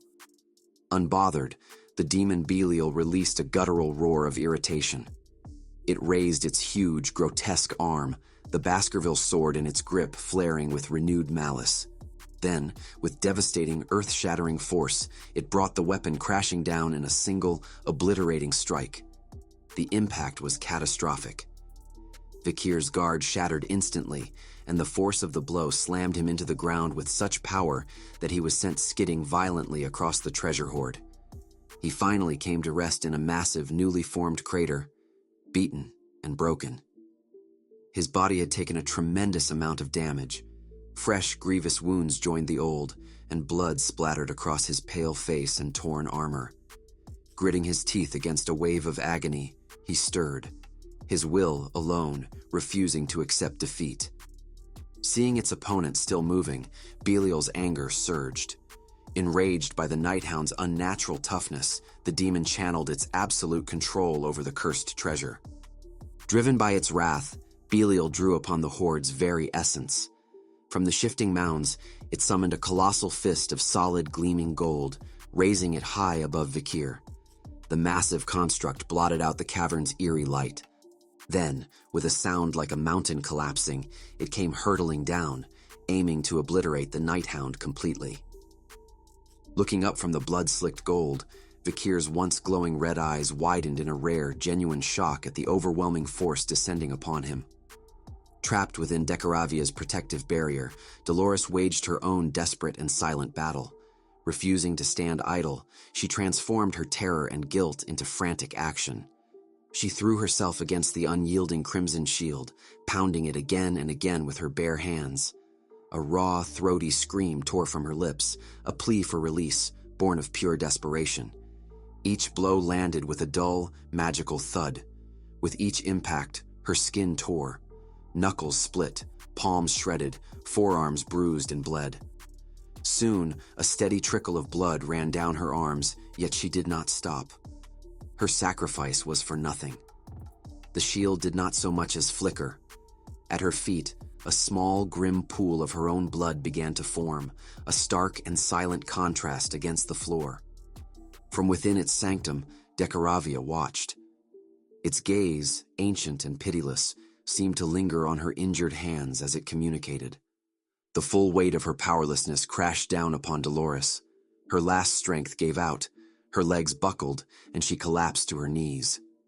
An overwhelming despair stole her breath as she stared at her own trembling, bloodied hands. A wave of self-loathing washed over her. She hated herself for this helplessness. Her thoughts spiraled into a dark well of doubt. Her power, her divinity, was born from pure faith in God and the sacred ideals of justice, charity, and fairness, a divine power stemming from absolute goodness. Yet here, in the presence of a demon wielding the corrupt might of mammonism, a power forged from endless greed, she questioned whether it was truly pathetic. Her mind flashed back to her battle against the demon Dantalion. In that moment, she had felt a transcendent awakening, a shattering of her own limits. She had truly believed this time it would be different. She believed she could stand confidently before a demon and aid the Nighthound with her power. And yet his command echoed in her mind, "Do not come out," followed by the image of him leaping back into the maelstrom alone, his body already torn and bleeding. The feeling of being a liability, a weight he was forced to carry, was a poison in her heart. Tears of sheer frustration and bitter self-hatred streamed from beneath her blindfold, cutting clean paths through the dust and blood on her cheeks as she knelt, broken, in a pool of her own helplessness. Vikir's body, a tapestry of grievous wounds, willfully shut out the screaming agony. Fresh blood pattered from his injuries onto the floor, each drop a dark echo of his sacrifice. But he forced himself back to his feet, stepping into the slick puddle of his own life with grim, renewed determination. Igniting the demonic energy within his crimson dagger until it blazed like a shard of hellfire, he gathered the last dregs of his speed and charged Belial. In a blinding flash of scarlet light, he moved faster than sight, a red streak against the gold. His blade swung with impossible surgical precision, carving through the demon's massive limb. The beast's huge free arm was cleanly severed, falling with a thunderous, resonant crash. Vikir landed, breathing heavily, and glared up at the beast, his own resolve a palpable, defiant force in the air. His victory, however, was fleeting. The demon did not roar in pain, but in incandescent rage. Vikir's eyes widened in genuine shock as the demon, ignoring its lost limb, instantly closed the terrifying distance between them. Before he could react, the demon's remaining fist, wreathed in violent golden energy, delivered a devastating, unexpected counterstrike directly to his chest. The impact was colossal. The force of the blow lifted Vikir from his feet and sent him hurtling backward across the cavern like a discarded rag. He crashed to the ground with a sickening final thud, skidding to a halt only when his body collided with the very source of the barrier's crimson light. The enchanted circle he himself had cast. He had been thrown directly into the protective dome he created for Dolores. Slumped against the shimmering red wall, Vikir gasped, a wet, ragged sound. A brutal, gaping wound now marred his stomach, pulsing dark blood that flowed freely, staining his torn clothes and pooling on the ground beneath him. His head lolled forward as strength bled from him along with his life. A low, pained curse escaped his lips as the catastrophic toll of the battle settled in. His energy reserves were nearly gone, and more critically, his mana, the vital essence he had expended to fuel his power, maintain the barrier, and survive this long, was almost exhausted. The drain was far more severe, more absolute than he had ever anticipated.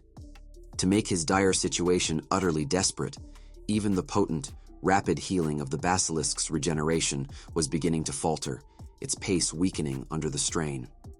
A cold, tactical clarity cut through his pain. He knew that merely surviving until their planned time limit would not be enough. Not with Belial already regenerating its severed arm before his eyes, a swarm of molten gold coins swirling to reconstruct the limb with horrifying speed. If he could not land a final, fatal blow, then every drop of blood spilled, every ounce of pain endured, would have been for nothing. His mind raced toward a last, desperate gambit, a technique of absolute finality, one that would consume every last shred of his remaining mana. But doubt, cold and corrosive, seeped in. The skill was untested. Would it even be enough to destroy the demon of greed in its own sanctum? These dark calculations shattered at a sensation he never expected to feel, a gentle, warm, and solid touch pressed against his shoulder. She pushed her hand forward, and a soft, steady golden light emanated from her palm. He turned his head, his glowing red eyes wide with disbelief, to face her. She knelt with her arms outstretched, the barrier parting around her like a viscous curtain. Her hands, still raw and bloodied from her frantic attempts to break free, were now also bathed in a serene, holy radiance. She declared that she would fight alongside the Nighthound. Her voice was clear and resonant as she emphasized that she could no longer bear to watch him be injured while protecting her. Instinct and a stubborn, protective fury flared within Vikir. He tried to stop her, insisting she had done enough and did not need to push herself further, but she cut him off. "It is because I am weak that I must act," she insisted, unshed tears gleaming in the corners of her eyes. She looked down at her own hands. "Do you truly believe, after everything, that I am not a help, but only a burden?" He fell quiet for a long moment. Internally, Vikir chastised himself. Idiot. Dolores never weighed the pros and cons of joining a battle that endangered her own life. And here he was, still calculating like a fool. He pushed himself to his feet once more, his battered body groaning in protest, yet now radiating a new, solidified sense of purpose. The path before him, he realized, had always been one of overcoming impossible challenges. And now, that also meant protecting the Saintess. Vikir finally answered her question. "You could not be further from the truth," he stated, the words leaving no room for doubt. "You are a precious companion, a soul who achieved a powerful awakening with me. It is because of this bond that I must protect you, no matter the cost." Hearing the Nighthound's words, Dolores' eyes widened, leaving her utterly speechless. Her mind, in a fleeting moment of clarity amidst the storm, flashed to a distant memory. A much younger version of herself, small feet echoing on polished stone, ran through the vast, sun-dappled halls of a grand church. Ahead, a figure stood with their back turned, dressed in a white cape. When the unknown figure turned to her, Dolores threw herself into their arms, burying her face in the rich fabric. The person held her gently, a calming hand resting on her head. They asked Dolores what was wrong. Sobbing, she clung to them. She She cried, revealing she had a nightmare. A great evil swelled up and swallowed the whole world, and everyone was trapped in misery. She looked up, her eyes wide and swimming with tears. She questioned the figure. What should I do if the dream comes true? My divine power is too weak to save everyone from misery. The unknown figure gently wiped away Dolores's tears, responding earnestly that she was upset because she feared being unable to help others, even in her nightmare. The figure then crouched down to Dolores's eye level and patted her head. She explained that while Dolores might feel weak now, her divine power would grow from her faith, both in God and in herself. No one else could forge that path for her, the figure added, which is why the journey could feel lonely and painful at times. Taking Dolores's hand gently, the figure held it as a soft golden light began to shine, illuminating the elderly woman's chin. She reassured Dolores that when she eventually met a companion willing to walk that path beside her, her power would reach heights she could not yet even imagine. The entire vault convulsed. Mountains of gold trembled and shifted, grinding with the sound of continents colliding. The demon, now monstrously reconstructed, threw back its head and unleashed a roar that shook the very air. The time for words had ended. "Do you see it?" he bellowed. "The endless wave." Vikir rose to his feet, backing against the shimmering barrier. Dolores bowed her head. "Your pathetic strength cannot stand against this flow," Belial thundered. And in that dire moment, Dolores began to chant, "Godlun is strong." A golden light ignited behind Vikir. Lun is both shield and weapon, who descends to save us from disaster. Her voice grew steadier as she clasped her hands. The light gathered, swirling. "I will always be defeated if I rely only on myself. I wish to share the burden the Nighthound carries, to become someone he can rely on. A true ally, not a ward to be protected." Tears streamed down her face, cutting paths of pure light through the golden glow. She turned her sightless gaze toward him, her final plea leaving her lips. "Then please, tell me your name. What is this general's holy name?" A profound silence tore through the chaos. Then, cutting through the silence and the storm with quiet, undeniable clarity, came a voice. Unfamiliar in its softness, stripped of its usual growl, carrying the weight of final surrender. "Van," a single syllable. Dolores's eyes snapped open in shock.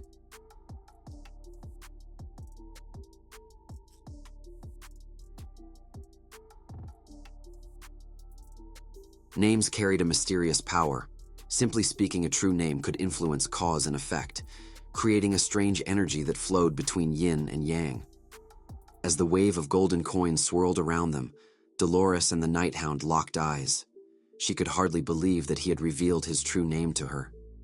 Remembering her desperate plea for the warrior's sacred name, she slowly closed her eyes, her expression settling into deep calm. She spoke the name, Van. The instant the name left her lips, the swarm of golden coins engulfed both Vikir and Dolores. A blinding, overwhelming light flooded the entire vault, swallowing everything in its brilliance, as the demon watched with his wings spreading wide. The demon stood with a cruel smirk carved into its monstrous face, hot air bursting from its nostrils as it reveled in the scene.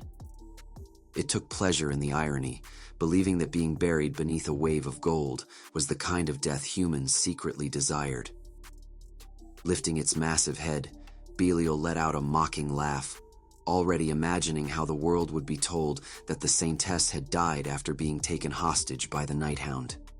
As its thoughts settled into certainty, the mountain of gold coins burying both Dolores and Vikir began to tremble. At first, the vibration was faint, but it quickly intensified, the shaking spreading through the vault. Belial stiffened, its arrogance cracking as surprise crept into its expression. It searched for the source of the disturbance, confusion turning into disbelief. Then, a brilliant golden light burst forth from beneath the pile of wealth, surging upward with increasing intensity. The radiance grew stronger by the second, and the demon froze in place, stunned by the sight unfolding before it. A bead of sweat slid down Belial's face as a terrible realization set in. In a stunning surge of power, the mountains of gold coins exploded upward, splitting apart and forming a clear path through the center of the vault. Standing at the heart of that path were Vikir and Dolores, bathed in blinding light. One pair of eyes burned crimson, the other shone with a radiant holy cross, both filled with unwavering resolve. They stood side by side, fully awakened. A violent red aura coiled around Vikir like a living flame, while Dolores glowed with a brilliant, sacred gold that flooded the chamber. Belial screamed in disbelief, throwing an arm over its eyes to shield itself from the overwhelming radiance. It recognized the phenomenon at once, a true awakening. Confusion twisted into panic as the demon roared in denial, unable to accept what it was witnessing.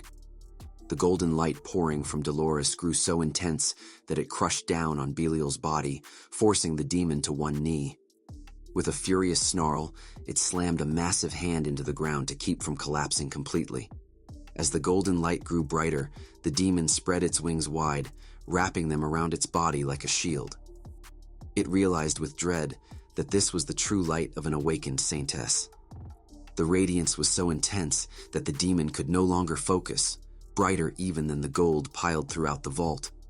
Fury consumed it. Enraged by their combined power, the demon erupted into a violent rage.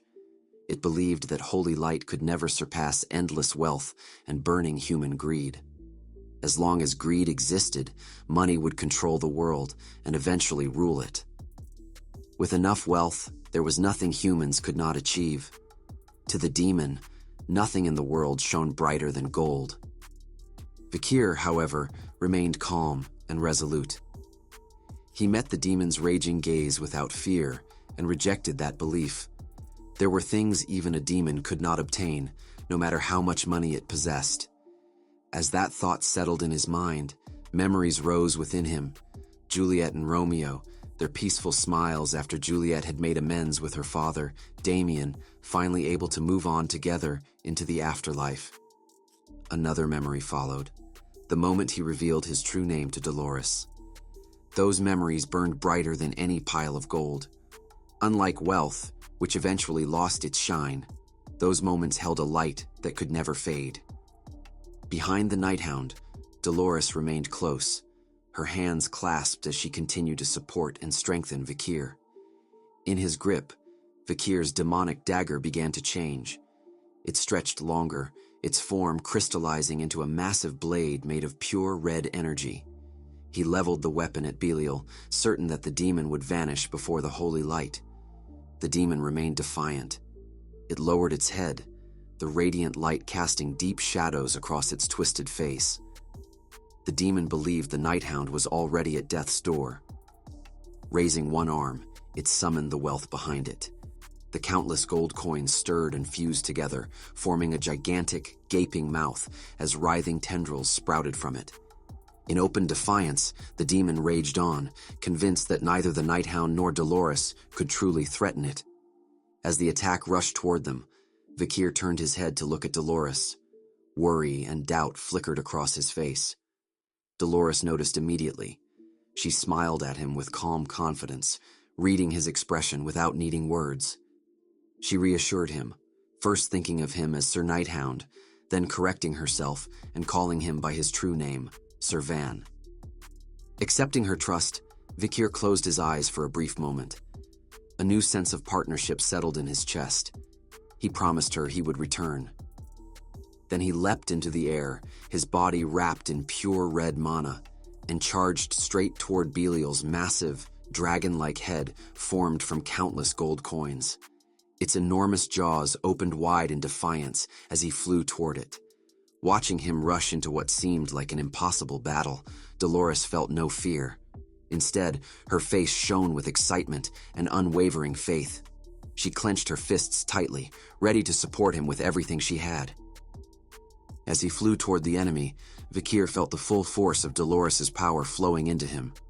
The Saintess's blessing sharpened his 8th technique, making it clearer and far more powerful than ever before. He had never used this technique in real combat, and a trace of hesitation crossed his mind. The Baskerville techniques did not grow in number easily. Each one was an ultimate art, created for a bloodhound born to hunt and kill demons. With the Saintess's blessing surging through his body, Vikir made his decision.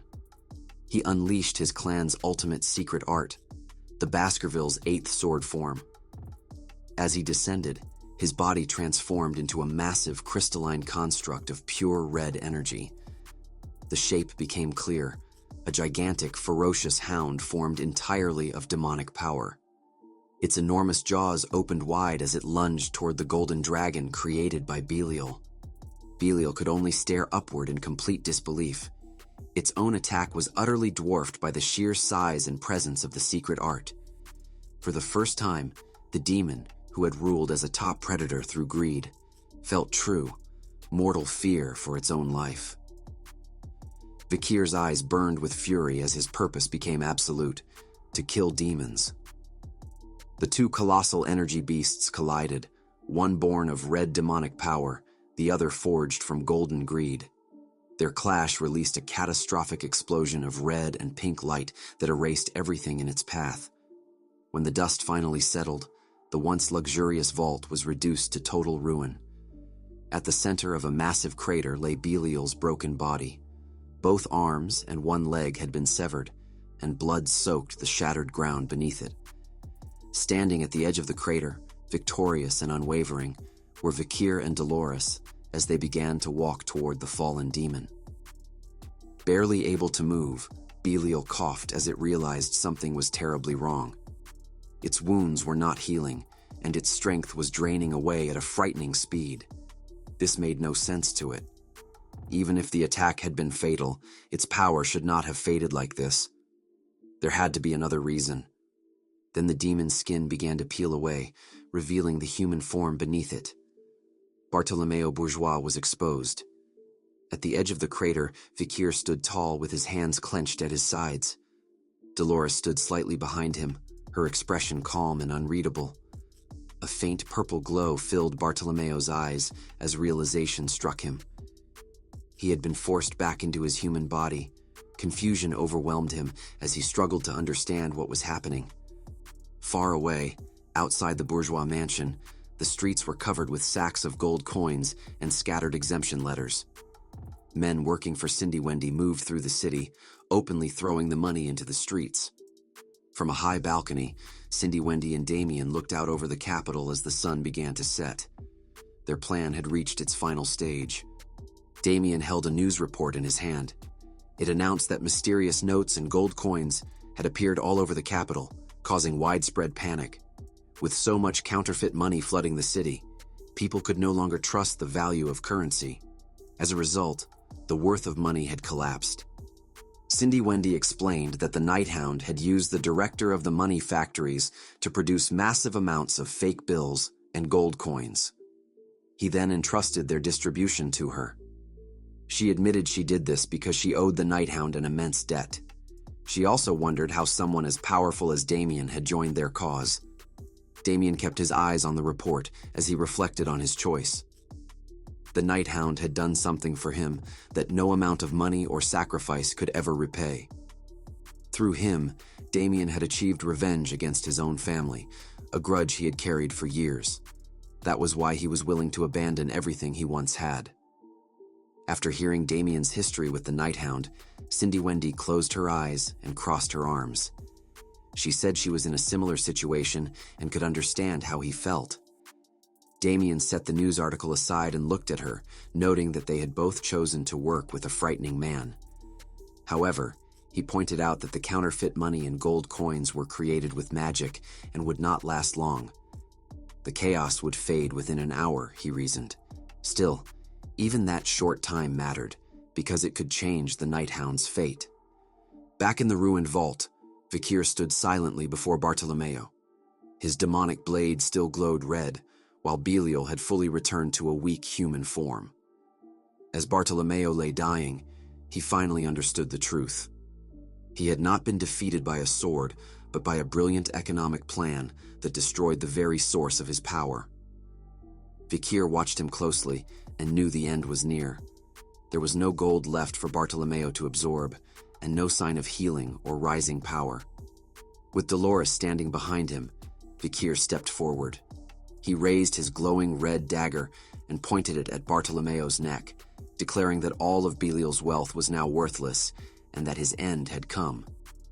To his surprise, Bartolomeo let out a weak chuckle. A defiant smirk appeared on his bloodied face. Vikir hesitated, caught off guard, while Dolores leaned slightly to the side, suspicion clear in her eyes. Vikir wondered what could possibly be so amusing. Bartolomeo's expression twisted into a mad grin as a purple light spread across his face. He questioned whether they truly believed he would come without preparing something in advance. In the next instant, a massive and complex purple magic circle burst from the floor. Black lightning crackled through its symbols as it trapped both Vikir and Dolores inside. With his final breath, Bartolomeo revealed his last, terrifying power. He claimed that everything in the world had a value, and that this was a punishment placed on the one who killed him. The curse would weigh down the Nighthound and demand payment with his life. Angered by the demon's final curse, Dolores cried out in defiance, declaring that killing a demon could never be a sin and ordering him to stop spreading such absurd nonsense. Bartolomeo only laughed from within the magic circle. He mocked her calmly, explaining that even demons were creations of God. As a saintess, he said, she should understand better than anyone that killing any of God's creations was a sin. Dolores's legs weakened, and her knees nearly gave way as she muttered in disbelief, questioning what the demon was talking about. Bartolomeo gloated, convinced that no one would ever be foolish enough to sacrifice their own life just to kill him. His arrogance, however, was abruptly cut short. Vikir stepped forward in silence and calmly held up a piece of paper in front of the demon's face. Bartolomeo's expression faltered as he cursed the Nighthound, demanding to know what he was doing. Vikir explained that the price required for killing a pig had already been paid. In his hand was an exemption letter stating that the Nighthound was a faithful believer and absolved of all sins. The document bore the authority of the Old Testament faction, with a clear warning that forging it would result in severe punishment. Bartolomeo could only stare in silent shock. The situation had completely reversed. With the cost of the sin already settled, his curse held no power at all. Seizing the moment, Vikir raised his glowing red demonic blade. As the demon let out one final desperate cry, Vikir swung his weapon down with lethal precision. The blade cleanly severed Bartolomeo's head from his body. The head flew through the air, trailing blood, before landing heavily on the dusty floor of the crater. It rolled to a stop at the feet of a small, unexpected figure standing at the crater's edge. Vikir and Dolores both looked toward the scene, and a new, chilling shock washed over them. Standing beside the demon's severed head was their friend, Sinclair. They stared at her in disbelief. This was not the cheerful girl they knew. Her face was hidden in deep shadow, her eyes completely devoid of color. As she stood over the dead demon, her presence felt unnatural, terrifying, and utterly inexplicable. If you're enjoying this series, please give the video a like. It really helps others discover it. And if you'd like to see more, consider subscribing to the channel. Want the next chapter? Comment "next chapter" below. Sinclair sat frozen, eyes wide, as a gust of wind swept the white cloak from her body. She couldn't move. Her mind refused to accept what she had just seen. At first, it felt like a strange dream, something impossible, something that couldn't exist in the real world. But the scene kept replaying in her head, over and over. The monstrous boar-headed creature fighting the Nighthound, and President Dolores was burned into her memory. She saw it push itself beyond its limits, facing down the overwhelming power of the Nighthound. Then, with its strength finally spent, the creature shifted back into a man. Before Sinclair could even process the transformation, the Nighthound swung his blade without hesitation, and in one stroke, the man's head was severed. The head rolled across the floor and stopped near Sinclair's feet. Blood spread across the ground, refusing to stay hidden. In that horrifying moment, the ugly truth finally hit her. This wasn't a dream. This was real, and this world did not hold back. Vikir and Dolores noticed Sinclair standing there, both freezing in shock. Dolores couldn't understand how Sinclair had appeared. She had made sure Sinclair drank the drugged tea and fell asleep. She'd thought one cup would solve everything. She had even arranged for Piggy to safely escort Sinclair back to the academy. Sinclair remained calm on the outside, but inside, confusion, anger, and betrayal clashed like an uncontrollable storm. Her cold expression made one thing clear. She was done being kept in the dark. She wanted the truth. Questions flooded her mind. Why was Dolores standing next to the Nighthound? Why had the Nighthound killed the patriarch of the bourgeois family like it was nothing more than a crossed-out task? Her trust in Dolores began to crack, frustration rising. She lifted her hands to cover her face as despair sank in. Dolores rushed toward her, worry and urgency written all over her face, like someone realizing the bill had arrived, and it was far higher than expected. She tried to get Sinclair to focus, hoping to calm her before things spiraled out of control. Desperately, she explained that the man who died wasn't truly human, but a demon who had harmed innocent people. But Sinclair pulled away, rejecting her touch. She wasn't buying it. Her reaction was so cold the air felt heavier. And in that moment, Dolores realized Sinclair was no longer someone who would blindly believe her. Vikir watched the tension carefully, reading the room like a seasoned strategist. He understood how dangerous this moment had become. Time was running out. The safe door would open soon, and once it did, everything would be exposed to the outside world. He told Dolores they needed to leave. Now. Dolores urged Sinclair to come with them for her own safety, insisting she'd be in serious danger if she stayed behind. But Sinclair pushed back, pointing out the obvious truth Dolores seemed to be ignoring, that she herself was standing in the middle of the greatest danger of all. Sinclair's mind started drifting toward exposing everything she'd just witnessed, like breaking news, waiting to detonate. Then, at that exact moment, Vikir stepped forward. He took full responsibility for the assassination, throwing himself under the bus like a tragic hero who already knew how this story would end. He chose to protect Dolores by confessing that he alone had killed the patriarch. The official story would paint her as an innocent hostage, someone who knew nothing, saw nothing, and was merely caught in the crossfire. Sinclair's fury ignited, and she activated her power without hesitation, a clear warning that she would stop him if necessary. Her voice cut through the heavy air as she challenged him directly. If she tried to stop him, would he kill her too? Her resolve hardened, refusing to let him escape without consequences.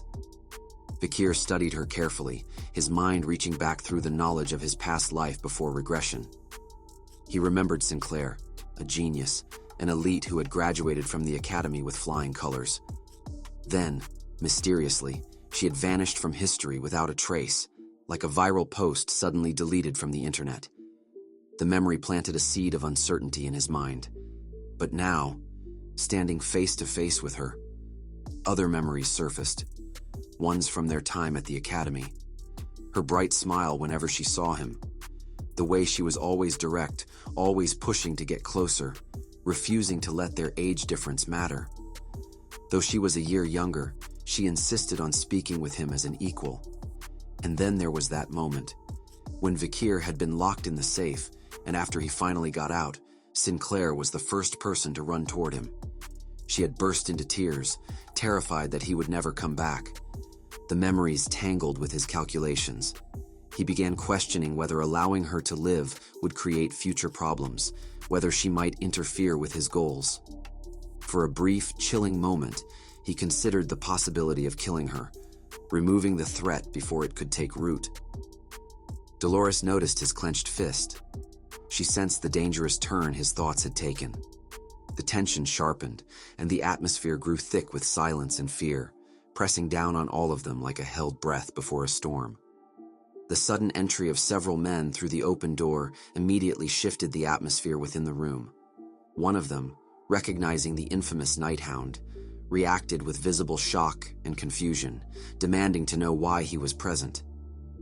Another voice quickly followed, inquiring about the Patriarch's whereabouts.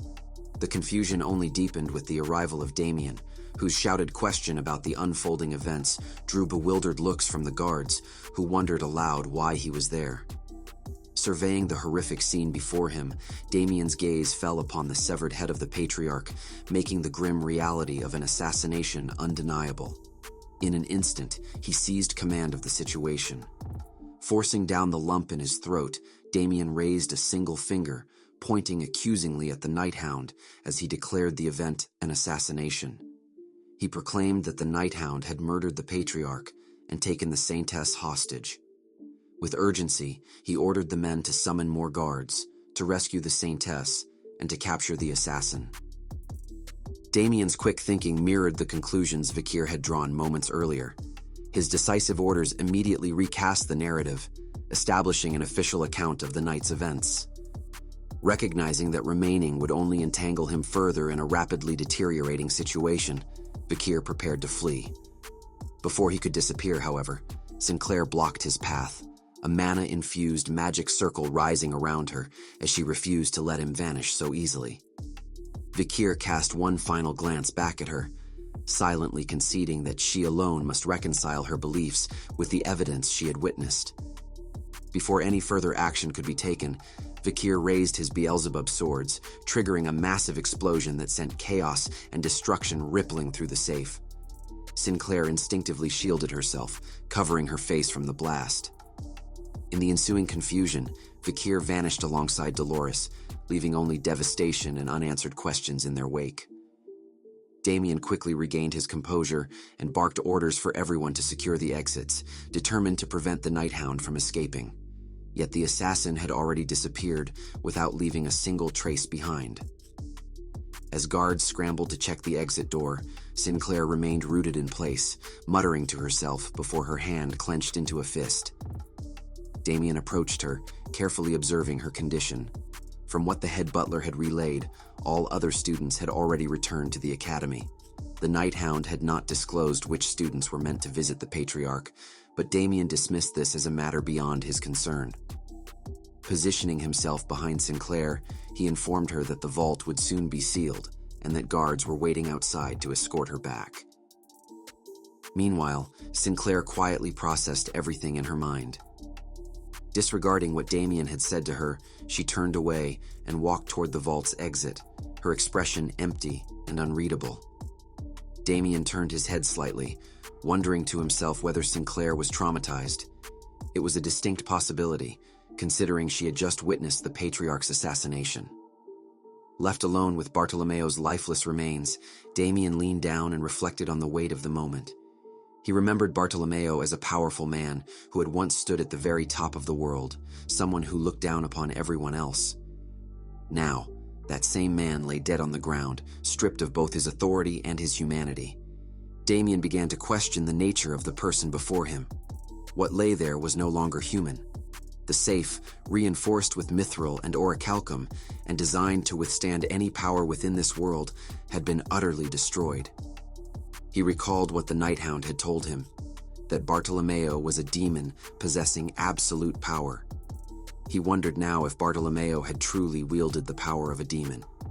Just as Damien believed he was piecing everything together, Sinclair suddenly returned and confronted him with a shocking accusation. She concluded that Damien himself was the one who had brought the Nighthound and Dolores into the safe to assassinate the Patriarch. Her calm yet intense presence unsettled Damien deeply. He prepared himself for combat, unsheathing his swords and pointing them at Sinclair, confused and alarmed by her unexpected claim. However, as he looked closely at her face, he became overwhelmed by a strange sense of familiarity. For a brief moment, he believed he was seeing Juliet, his daughter. But he quickly realized that this was not Juliet, even though her features bore a striking resemblance. The girl standing before him was Sinclair Bourgeois, the only daughter of his brother. Sinclair stood firmly in front of Damien, her eyes cold and unwavering as she repeated her accusation. She believed that he was the one responsible for bringing the Nighthound and the Saintess into the safe. For a moment, Damien simply stood there, frozen in place. He then slowly lowered his sword, choosing peace over confrontation. Without meeting her gaze, he calmly explained that everything was a misunderstanding and began presenting a reasonable defense. He revealed that the imperial capital was currently suffering from severe inflation caused by the circulation of fake notes and counterfeit gold. Because of this crisis, he claimed that he had visited his brother to discuss urgent financial matters that affected the entire empire. He carefully controlled his tone and behavior, making sure not to provoke further suspicion. Inside his mind, Damien acknowledged Sinclair's sharp instincts. He realized that although her accusation lacked proof, her intuition was dangerously accurate. At this rate, she could probably accuse him of crimes he had not yet committed and still somehow be right. Sinclair listened to his explanation, but quickly realized that the truth behind his visit was not what mattered most to her right now. She walked past Damien and stood in front of her father's lifeless body. For a brief moment, Piggy's question resurfaced in the back of her mind. He had once asked her what kind of questions she would ask the patriarch when she finally met him. At the time, she hadn't known how to answer. Now she softly murmured that there was one thing she had wanted to ask her father once she met him. Her eyes grew distant and lifeless as she realized she would never get the chance. Quietly, she asked why her father had abandoned her. Damien heard the question and turned to face her. He told her that his own daughter, Juliet, had asked him the very same thing, back when he had thrown her into society with nothing but the identity of a commoner. Sinclair turned to her uncle with a sorrowful gaze. She hadn't known that Juliet had suffered the same fate as her. For a brief moment, Damien saw his daughter's resemblance in Sinclair's face. He gritted his teeth in frustration and looked down at his feet before answering. To put it simply, he said, his brother and the family had not abandoned them. Esse non videri, the creed of existing without exposing oneself. He explained that it was tradition in the bourgeois family for an heir to prove their qualifications as a leader by succeeding in the imperial capital without any help from their parents. Clenching his fist, Damien looked Sinclair directly in the eye and said she should have known about this rule long before now. He couldn't understand why Bartolomeo had never told her any of it. A sudden clarity formed in her mind as she recalled one encounter with her father, and she found herself questioning whether the person who had thrown her away wasn't her father at all, but a demon. The father, she remembered, was a demon. She dismissed the idea. It couldn't be true. There was no such thing as a demon. She wondered if everything she had seen and heard had been mere hallucination. But the doubt kept gnawing at her as she pictured her father's purple, glowing eyes. She no longer knew what was true and what wasn't. The one thing she was certain of was that the Nighthound knew. Vikir's words played in her mind, that she should decide what she believed based only on what she had seen and heard with her own eyes. She needed to see him again. Sinclair turned away from her father's decapitated head, bidding it a silent farewell, and began to walk past her uncle, her gaze steely. Before she left, Damien told her that he would now take over the family. Outside the bourgeois family's estate, Vikir remained hidden as the guards below barked orders, stating that they should search every nook and cranny. The Nighthound shouldn't have been able to leave the territory yet, and they couldn't let him get away. Crouching atop the castle walls, hidden from the guards, Vikir noted to Dolores that the more time passed, the stricter the security grew. Dolores, however, hugged her knees closer to her chest, her mind drifting away from the chaos below. She murmured that it still bothered her. Was it really the right choice to leave Sinclair behind? Hearing her question, Vikir turned his gaze away from the guards and looked at her. He replied that if she was worried about her safety, there was no need. It was highly unlikely she would be deemed an accomplice just for having been at the scene. Damien had specifically told the guards that he alone was behind this, that the Nighthound had taken the Saintess hostage and assassinated the Patriarch. Dolores looked up at Vikir, listening to his reassuring words. He went on to say that Sinclair was smart and wouldn't talk about them, and even if she did tell others what had happened inside the safe, they would only think she had gone mad. Then Dolores, her voice turning cold, replied that the only wicked person left who connected Quo Vadis and the bourgeois patriarch was Humbert. She remembered, too, that Cardinal Humbert had just paid her a visit. He was the only one remaining. Her body began to tremble at the thought that she should probably go see him and ask what had happened with Belial. Vikir watched Dolores tremble, studying her, and asked whether she was afraid of her father. Unable to meet Vikir's lingering gaze, Dolores paused for a moment, hugging her knees even tighter. With a sorrowful expression, she replied that it was almost laughable. She had overcome her fear of the demon Belial, had even awakened, and yet she was still afraid of her own father. Vikir leaned back against the stone wall of the castle and told her there was nothing laughable about what she'd just said. His words made Dolores' heart skip a beat. The bridge of her nose turned red as her eyes grew watery. Looking away from Vikir, Dolores wiped away her tears and asked if he wouldn't mind listening to her story. He would be the first person she'd ever shared it with. It wasn't something she could tell others. No one else would understand. She knew the Nighthound had likely already figured out that Humbert wasn't her biological father. When Dolores was a baby, she had caught his eye with her innate divine power, and she had grown up as his adopted daughter ever since. Cardinal Humbert came from one of the most influential families in the imperial capital. He was the most powerful person there aside from the Pope himself, respected by countless people.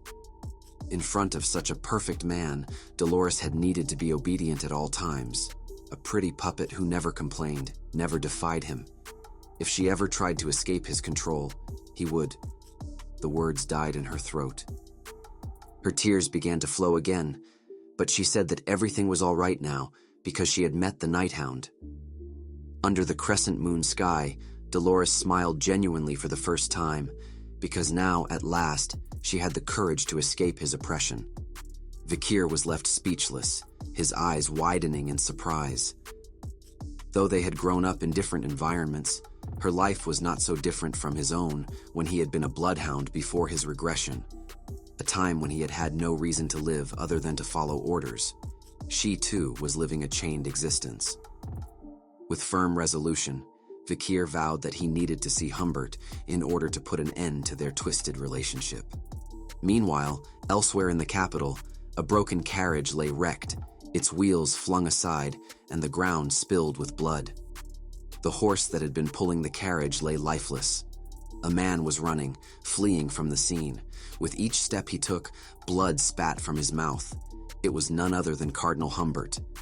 Blood trickled down from his forehead to his cheeks as he panted heavily and continued to run for his life, shouting in desperation that he had not known, that he truly had not known. With the death of the cult leaders, the crimes connecting him to the Old Testament faction and the bourgeois family had come to light. If the royal family investigated, the cardinal feared he would be forced to take the blame for everything. He recalled the conversation he'd once had with Bartolomeo, how he had threatened to expose everything if he were ever arrested.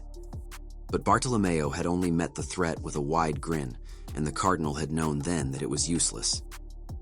He knew Bartolomeo was not human. He was, without a doubt, a demon. The moment Cardinal Humbert had realized this, fear gripped his very soul.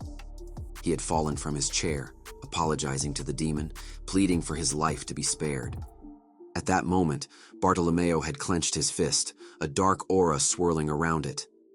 Coldly, he remarked that if the time ever came when the cardinal needed help, he should use this. He opened his hand, and hovering above his palm was a yellow eyeball, the ring around its iris glowing purple, marked with an X at its center. Frightened, Cardinal Humbert had reached out, not daring to face the demon's wrath, and the strange gift floated into his hand. By accepting the demon's gift, he had been allowed to leave alive. Now, in the present, the very gift the demon had given him was still in his hand.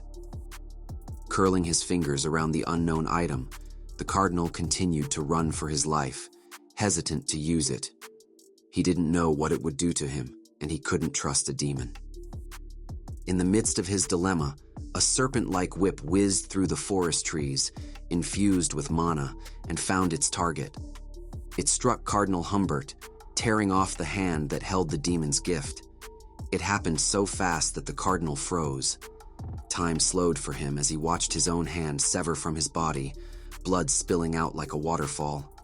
His knees crumpled to the floor, blood still pouring heavily, forming a pool beneath him. He stared at his hand, his fingers stained red, and reality hit him all at once. He let out a cry, curling into a ball, weeping for his severed hand. A woman in high heels stood before him.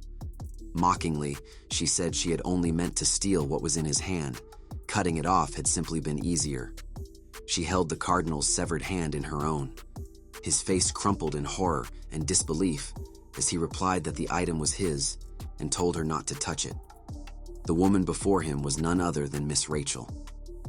Under the night sky, moonlight filtered through the forest leaves and fell upon her as she stood with a menacing smile, holding up Humbert's hand as blood dripped from it. In a cold tone, she recounted his sins one by one. First, he had taken money under the table, then he had sold children, and now he was siding with a demon, and he called himself a clergyman. Miss Rachel's lips curled into a blade-thin smile as she surveyed the crumpled wreck of the so-called cardinal. A pathetic shit-show of a man, she purred, her voice dripping with venom. But no, not all was lost. She was, after all, merely a collector of filth, and he was just another stain to be scraped from the world. The cardinal ground his teeth until they nearly cracked, the bitter taste of her words choking him more than any noose could. He mumbled something, a plea, a curse, a prayer, it didn't matter which. She couldn't hear him over the drum of her own pulse. She leaned in, mockingly sweet, demanding he repeat himself. His eyes lifted to hers, swimming in regret and something darker, rawer, remorse that had come too late. But before his tongue could form another worthless syllable, her whip coiled around his throat like a serpent's kiss and yanked him off his feet, slamming him against the gnarled branch of a nearby tree. He dangled there, a broken puppet twisting in the wind, his hands clawing at the leather coiled around his throat, his legs kicking at empty air. Miss Rachel took her time approaching, each step a slow, deliberate burial of his hope. She told him not to fret. She would teach him too. They would go back together, she said, back to when the world made sense. The cardinal gasped, his vision swimming in a red haze, tears bleeding from his bloodshot eyes as he choked out a single shattered question.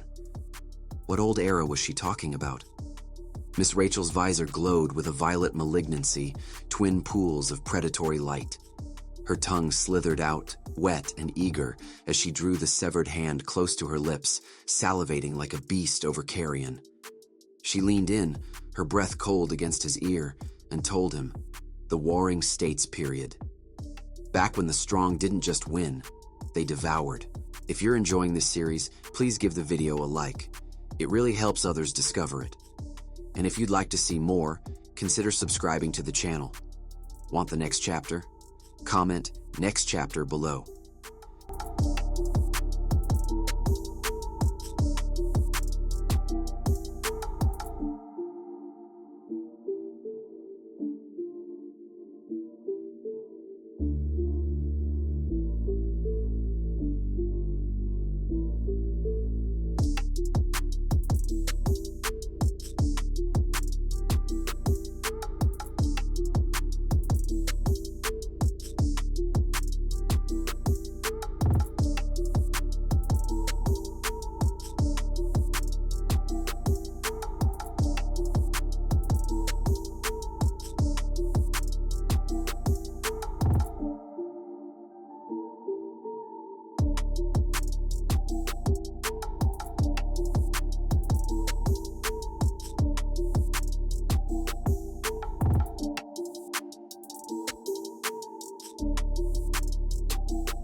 Dawn had barely broken over the imperial capital before its residents were thrown into shock. Bartolomeo, head of the conglomerate bourgeois family, had been assassinated. Cardinal Humbert of the divine Quo Vadis family had vanished without a trace, and the Nighthound, already infamous, was named the culprit behind both. According to the official investigation, the Nighthound had struck during a feast attended by Bartolomeo and a group of academy students. Bartolomeo's final act had been to shield the students with his own life, and thanks to that sacrifice, all of them survived. Most, however, awoke with no memory of what had happened. To quiet the rising unrest, Damien, now serving as the bourgeois family's interim patriarch, assured the public that the investigation would be concluded swiftly and that calm would soon return, given that an heir had already been named. With that, the matter was, for the time being, laid to rest. Yet even with a murdered patriarch and a missing cardinal weighing on the capital, life at Colosseo Academy showed no signs of slowing. Final exams loomed, and preparations for the upcoming parent visitations left students and faculty alike without a moment's rest. Tutor stood frozen at the school's entrance, mouth hanging open in quiet disbelief at the sight before him. The academy's arboretum had transformed entirely in their absence. Beside him, Sancho, Piggy, and Bianca took in the same view, rows of trees in full, vivid bloom. Bianca crossed her arms, brow furrowed, and asked why Headmaster Winston was allowing construction on such a scale right after they had returned, grumbling that it was going to make the whole school feel like a circus. Sancho, closing his eyes and breathing in deeply, offered that he thought it smelled nicer than before. Tutor wrinkled his nose, unconvinced. To him, the air carried nothing but the sharp tang of manure. Ignoring him, Sancho inhaled once more, declaring with quiet satisfaction that the scent reminded him of warriors. Before anyone could question what that was supposed to mean, Piggy cut in to explain. The school was undergoing several beautification projects ahead of the parents' visit, he said. Mana stones were being stockpiled for the drill hall, which had suffered magical abnormalities during midterms, and preparations were also underway for the final ranking battles. It might look excessive, he admitted, but considering the 7 great families would be in attendance, perhaps it made sense. Bianca let out a derisive snort at that. Changing the subject, Tutor turned to Bianca and asked whether she had ever patched things up with Sinclair since she had switched dorms. Bianca paused, then smacked her forehead with a sigh. It wasn't that they'd had a falling out, she clarified. They simply hadn't spoken at all. For the past several days, Sinclair had stopped responding to anything, and she'd started looking noticeably unwell. Bianca had decided it was best to give her some distance, which was the real reason behind the room change. Piggy admitted he'd noticed something was off with Sinclair too. She hadn't shown up to any recent lessons, and aside from training sessions, he hadn't seen her leave her dorm at all. Sancho, hands on his hips, wondered aloud whether something had actually happened to her. Before the conversation could go further, a familiar voice called out from behind them. They turned in unison to find Dolores approaching, decked out in a high-visibility vest and waving a glow stick with theatrical flair. She greeted them warmly, remarking that it had been far too long since she'd last seen everyone. Bianca was the first to respond, asking if Dolores was doing all right, and what, exactly, was with the outfit. Dolores laughed, explaining that the student council was running the upcoming events, and as part of the management team, the vest came with the job. Piggy stared at her getup, equal parts impressed and concerned, and gently asked whether she was still shaken from what had happened in the vault, urging her not to push herself too hard. Dolores gave an awkward laugh in response. She was fine, she insisted. She'd been blindfolded through most of the ordeal and hadn't actually seen much of what went on. At the mention of it, Tutor's jaw tightened. Through gritted teeth, he spat the Nighthound's name, furious that the man had dared to take their student council president hostage. He swore that if their paths ever crossed again, he wouldn't let the Nighthound escape. Bianca didn't let that pass, dryly pointing out that it had been Tutor who froze up and couldn't do anything during the festival. Piggy and Bianca exchanged a glance and admitted somewhat sheepishly that it had been a while since they'd seen Sinclair. They were worried about her, they said, but no matter what they tried, she kept them at arm's length. Dolores listened quietly before inquiring about the others. Bianca revealed that Sinclair continued to avoid everyone, which only heightened their collective concern. Piggy, too, lowered his gaze and gripped the strap of his backpack more tightly. Unable to resist, Dolores also looked down at her feet, feeling an urgent need to see Sinclair as soon as possible. She recalled that Sinclair had appeared deeply confused back in the vault. Having witnessed a demon and a corpse, Dolores reasoned that the experience must have come as a profound shock to her. That, she believed, was why Sinclair had also fled on her own. The silence was then broken by Piggy, who raised his index finger as he remembered Vikir. He noted that Vikir had returned to their dormitory first and was likely spending some time alone in their room. Before Piggy could finish his sentence, however, Tudor covered his mouth. Closing his eyes, Tudor let out an awkward laugh and explained that Vikir had told him he was going to train and had gone on ahead. Upon hearing this, Bianca could not help but blush, while Dolores was taken aback by Vikir's unwavering determination to continue training. Meanwhile, Vikir had isolated himself inside the training gym, pushing his body to its absolute limits.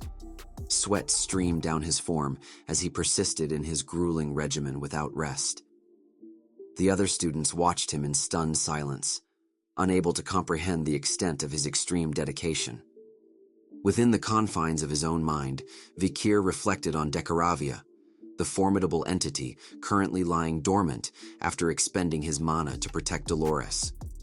He recalled the utility of Decaravia's abilities during his encounter with the Sixth Corpse, noting how instrumental they had proven in that battle. He also remembered how his demonic necklace had shielded Dolores from an incoming attack. Though the Saintess might have deduced his true identity upon witnessing the necklace around his neck, he had successfully manipulated her memories through Decaravia's mind control capabilities. Nevertheless, his poor management of mana had led to excessive consumption, which explained why he had fatigued so rapidly during his confrontation with Belial. It became clear to him that he must exercise greater discipline in governing his power moving forward. With this resolve firmly in place, Vikir stepped onto the squat machine and resumed pushing himself with unrelenting intensity. The other students looked on, left utterly astounded by the sheer magnitude of the weight he was now pressing. After completing his exhaustive training session, Vikir sat on a bench with a towel draped over his head to cool down. He began to reflect on his current circumstances. Unlike in his life before regression, he was now actively striving to eliminate all 10 corpses and delay the onset of the fall. Yet, history itself was simultaneously shifting in unpredictable ways, making it increasingly difficult to forecast future events based solely on the knowledge he retained from the past. Vikir had already achieved supremacy, surpassed the 7th technique, and opened the door to the 8th. He raised his hand, though its power remained incomplete even with the Saintess's enhancement. In contrast, the remaining elite corpses had recognized the growing threat he posed and would undoubtedly consolidate their strength to prevent his interference. Frustration mounted as he realized he could not afford to relent. A dull throbbing began to pulse in his head. Reaching for his water bottle, Vikir took a sip, only to discover it was already empty. Unbeknownst to him, someone in hot pants had been observing him closely from behind. They stepped forward and offered him a cold canned drink. The unexpected gesture caused Vikir's eyes to widen in genuine surprise. It was Sinclair who appeared beside him, offering a drink. Her unexpected presence caught him off guard. With a bright smile, she asked if he would like something to drink. Later, the two of them sat together beneath the open night sky, enveloped in silence and the distant glow of stars. Sinclair drank beer to unwind, while Vikir opted for soda. She was the first to take a sip of her cold beer, remarking that a chilled beer was the perfect reward after an intense workout. She then turned to him and questioned why he was only drinking soda, offering him another beer if he wanted one. Vikir simply replied that he was fine, explaining that he did not consume alcohol after training as it interfered with muscle synthesis. Hearing his logical response, Sinclair could not find a rebuttal. She simply narrowed her eyes and continued drinking her beer. After a moment, both Vikir and Sinclair lifted their gazes to the night sky, where countless stars flickered in silent indifference. Breaking the quiet, Sinclair reflected on how she often sought refuge in this very place whenever emotions threatened to overwhelm her, drawing solace from the boundless expanse of the Milky Way. She asked if she had ever shared this with him before. Vikir studied her carefully, perceiving that beneath her composed facade, something was profoundly amiss. He replied that she had told him this once before. At his answer, a flicker of calm washed over Sinclair, and a small, relieved smile touched her lips, grateful that he had remembered. Silence descended upon them once more, heavy and suffocating. Sinclair's gaze grew distant, the warmth of her earlier smile fading into something hollow and sorrowful. Vikir took another sip of his drink, watching her from the corner of his eye, his chest tightening with the gnawing suspicion that she was only pretending to be whole. Before his regression, countless soldiers had succumbed to the crushing weight of mental anguish, fractured by the horrors of battling demons. Vikir knew, with chilling certainty, that Sinclair was now enduring the same quiet devastation.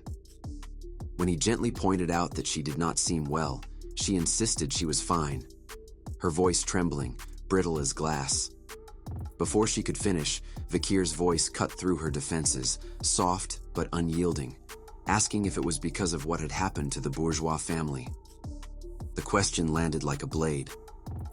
Sinclair's face drained of color, her expression darkening as his words pierced straight through her carefully constructed walls. Her body began to quake, tremors rippling through her frame as she desperately, shakily denied his question, insisting she remembered nothing. Vikir watched her, his heart heavy with confusion. If she was unaffected, then why did she look so broken? Her denial crumbled in an instant, and without warning, tears spilled down her cheeks, hot and unstoppable. She seemed bewildered by her own tears, as though her body was betraying a pain her mind refused to acknowledge. Her composure shattered completely, and the anguish she had buried so deep finally clawed its way to the surface. Vikir reached out and gently clasped her trembling hand, the warmth of his touch, a quiet anchor in her storm. In that moment, he understood with painful clarity that leaving her alone that night had been a grievous error. She had been carrying an unbearable weight all by herself, and he had failed to see it. Then, at last, Sinclair's voice broke through the silence, fragile, raw, and drenched in grief. She confessed that the Night Hound had taken her father's life. If you're enjoying this series, please give the video a like. It really helps others discover it.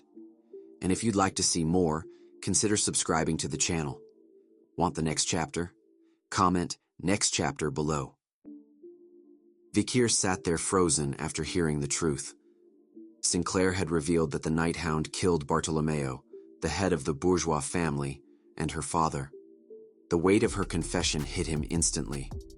He had never expected that Sinclair was the only daughter of such a powerful family. Suddenly, many small details from the past began to make sense. He remembered how sad she looked when they had talked about family before, and how she had carefully hidden her identity. He recalled the first time he had seen Juliet and how strangely familiar she had appeared. Now he understood that the resemblance came from shared blood. Sinclair's cold hatred toward him was not random shock, but deep resentment because he had killed her father in front of her.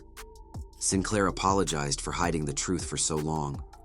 She explained that she had chosen silence because carrying the family name brought danger and pressure. However, she admitted that hiding herself in front of Vikir had become too painful. She had even planned to drop out of the academy. Originally, she had intended to become valedictorian every year, win every competition, and rise to student council president. She had believed sacrificing her youth for achievement was worth it. Yet after her father's death, those goals felt empty. She realized that something else mattered more than titles or honors. Before leaving the academy, she wanted to do one final meaningful thing. That decision had led her to confess her feelings to Vikir. Crazy how she had fallen for the Nighthound, but she didn't know it yet. Vikir turned away, overwhelmed. Well, he questioned why she saw him so highly. He insisted he was not the great person she believed. Sinclair stepped closer and listed everything she admired about him. She remembered how he had helped Piggy during the entrance ceremony when others bullied him. She recalled how he had faced difficult questions without fear and jumped into the filthy sewer without hesitation to retrieve what was needed. She pointed out that he never backed down from violence, but confronted it directly.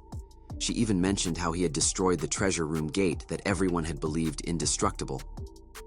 Then she revealed another painful truth.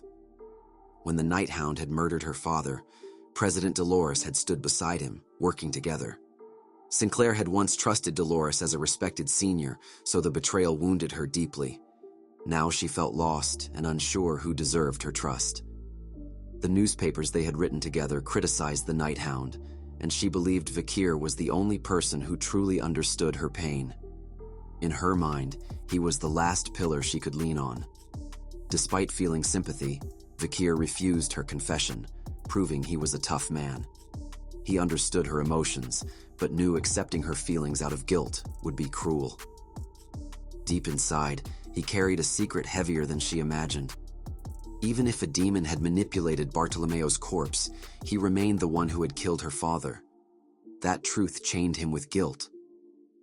Sinclair began to cry, still hoping the timing was the only issue. She asked if he might accept her someday. Vikir considered being firmer, but before he could continue, she embraced him tightly and begged for just one silent hug, something that you wished your crush would ask you to do. For a moment, Vikir saw not the proud genius student, but a fragile young girl who had lost everything. He remembered the future before his regression.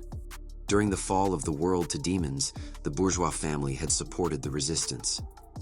Sinclair had eventually become the head of her family and worked behind the scenes to protect countless lives. The vulnerable girl before him would grow into a hero who endured unimaginable trials. Thinking of that future filled him with guilt and a sense of debt. He could not give her love, but he could at least offer comfort. So he quietly returned her hug, and this was the only good thing Vikir had done in this romantic sequence. The story shifted to the next morning at Coliseo Academy. Professor Morg appeared before Deputy Principal Winston with a detailed report. He explained that he had doubled the number of trees and flowers as part of the Academy's green project. He had also replaced the mana stones in the arena where the final ranking match and parent-student lesson would take place. However, he worried that the new mana stones had not been fully tested for durability, which could cause stability problems later. Winston praised Professor Morg for always prioritizing student safety. Professor Morg downplayed the compliment and claimed he simply wanted to secure his own position, but Winston did not believe that modest excuse. To show cooperation, Winston presented a new solution. He introduced a bracelet artifact that allowed the wearer to pass through newly constructed mana walls. The bracelet stored mana and functioned as a security key. Student bracelets were already being mass-produced, and distribution was the only remaining step. Professor Morg expressed surprise at the advanced artifact and requested similar bracelets for teachers. Winston agreed that while this was not the ultimate answer to internal security, it would certainly help. After thanking him, Professor Morg raised another matter not included in the report. He brought up the issue of firing Professor Sandy. He argued that complaints described her as lazy and negligent in her duties as an Imperial Capital Guard. Reports also mentioned her frequent drunkenness and absence during important operations such as searches, captures, and arrests. He emphasized that most crucial information about wanted criminals came from anonymous tips rather than her efforts. According to Professor Morg, her behavior damaged both the Guard's reputation and the Academy's image. Winston interrupted and stated firmly that he would handle the situation personally. When Professor Morg pressed about dismissal, Winston insisted that punishment decisions fell under his authority. The atmosphere became tense. Professor Morg felt frustrated by what he saw as unreasonable protection. Winston ended the discussion, and ordered him to leave. Walking down the hallway, Professor Morg's anger grew. He sensed that Winston was hiding something significant. The emotional reaction from a usually composed leader strengthened his suspicion. He met a subordinate and inquired about a requested investigation. The man handed over a document detailing an incident from 35 years ago, shortly after the Empire had united. The document described the coup d'état of the 47 family heads, one of the bloodiest events in imperial history. During that uprising, numerous nobles had stormed the palace and been massacred. In the end, 46 of the 47 family heads were executed. Only one survived and was imprisoned in Lubelbach prison. The record concluded with chilling finality, emphasizing the near-total annihilation of powerful bloodlines. Professor Morg studied the document carefully and questioned why it was relevant. The subordinate revealed a disturbing possibility. Evidence suggested that Winston and Professor Sandy were connected to that catastrophic incident, the worst coup ever recorded. The revelation deepened the mystery surrounding the Academy's leadership. Now Professor Morg's suspicion transformed into quiet determination, as hidden ties between past treason and present authority began to surface, hinting that the shadows of history still influence the Academy's future. 1 week later, the great imperial capital Venesior became more crowded and lively than ever before. The streets shone with luxury carriages, noble banners, and countless visitors who had arrived from every corner of the empire. This excitement happened because Colosseo Academy was hosting its special parent-student joint lesson, one of the most important events of the year. As one of the most prestigious academies in the world, Colosseo attracted not only talented students, but also the empire's most powerful noble families. Members of the 7 great families attended personally, along with nobles from every district. Their presence filled the academy with overwhelming pressure and attention. However, the main highlight of the event was the final exam's grand ranking match. This match would determine the strongest students and confirm their honor in front of their families. Every parent, noble, and student focused their full attention on the arena. Among the participants were the Ice Corps first-year elites, Tudor and Bianca. Representing the Fire Corps first years were Grenouille and Sinclair. Standing above them as a senior competitor was Dolores, the powerful third year from the Fire Corps. Each participant carried their family pride, ambition, and hidden emotions into the arena. As Vikir watched the preparation, his eyes stopped on Sinclair's image. Her calm expression brought back memories from their emotional conversation 1 week earlier. That night, she had apologized for her clingy behavior and revealed her true feelings honestly. She had asked him one final question about his future, wondering if he might gain freedom after achieving his goals. Her question had surprised him deeply because he had never thought that far ahead, emotionally. His goals existed in a cruel and distant future, filled with suffering and responsibility. Still, he had admitted that if the day ever came when he fulfilled everything he must do, he might finally gain some personal freedom. Sinclair had accepted that answer with quiet determination. She had made it clear that her feelings belonged to her alone, and she would continue waiting regardless of rejection. She had not demanded anything in return. Instead, she had chosen patience and hope. Vikir, feeling concerned, had warned her not to abandon everything she had worked so hard to achieve. Her efforts, achievements, and dreams still held great value. Hearing his words had made her cry, but she had also felt grateful. His honesty had strengthened her resolve rather than breaking it. Back in the present, Vikir reflected on her decision. He understood that she planned to win the ranking match before leaving the academy. Her goal was to end her academy life with pride and meaning. At the same time, he became aware that his own days at the academy were also limited. Before his regression, he had read memoirs of Colosseo Academy heroes. Those records had often mentioned a terrible event called the Colosseo tragedy.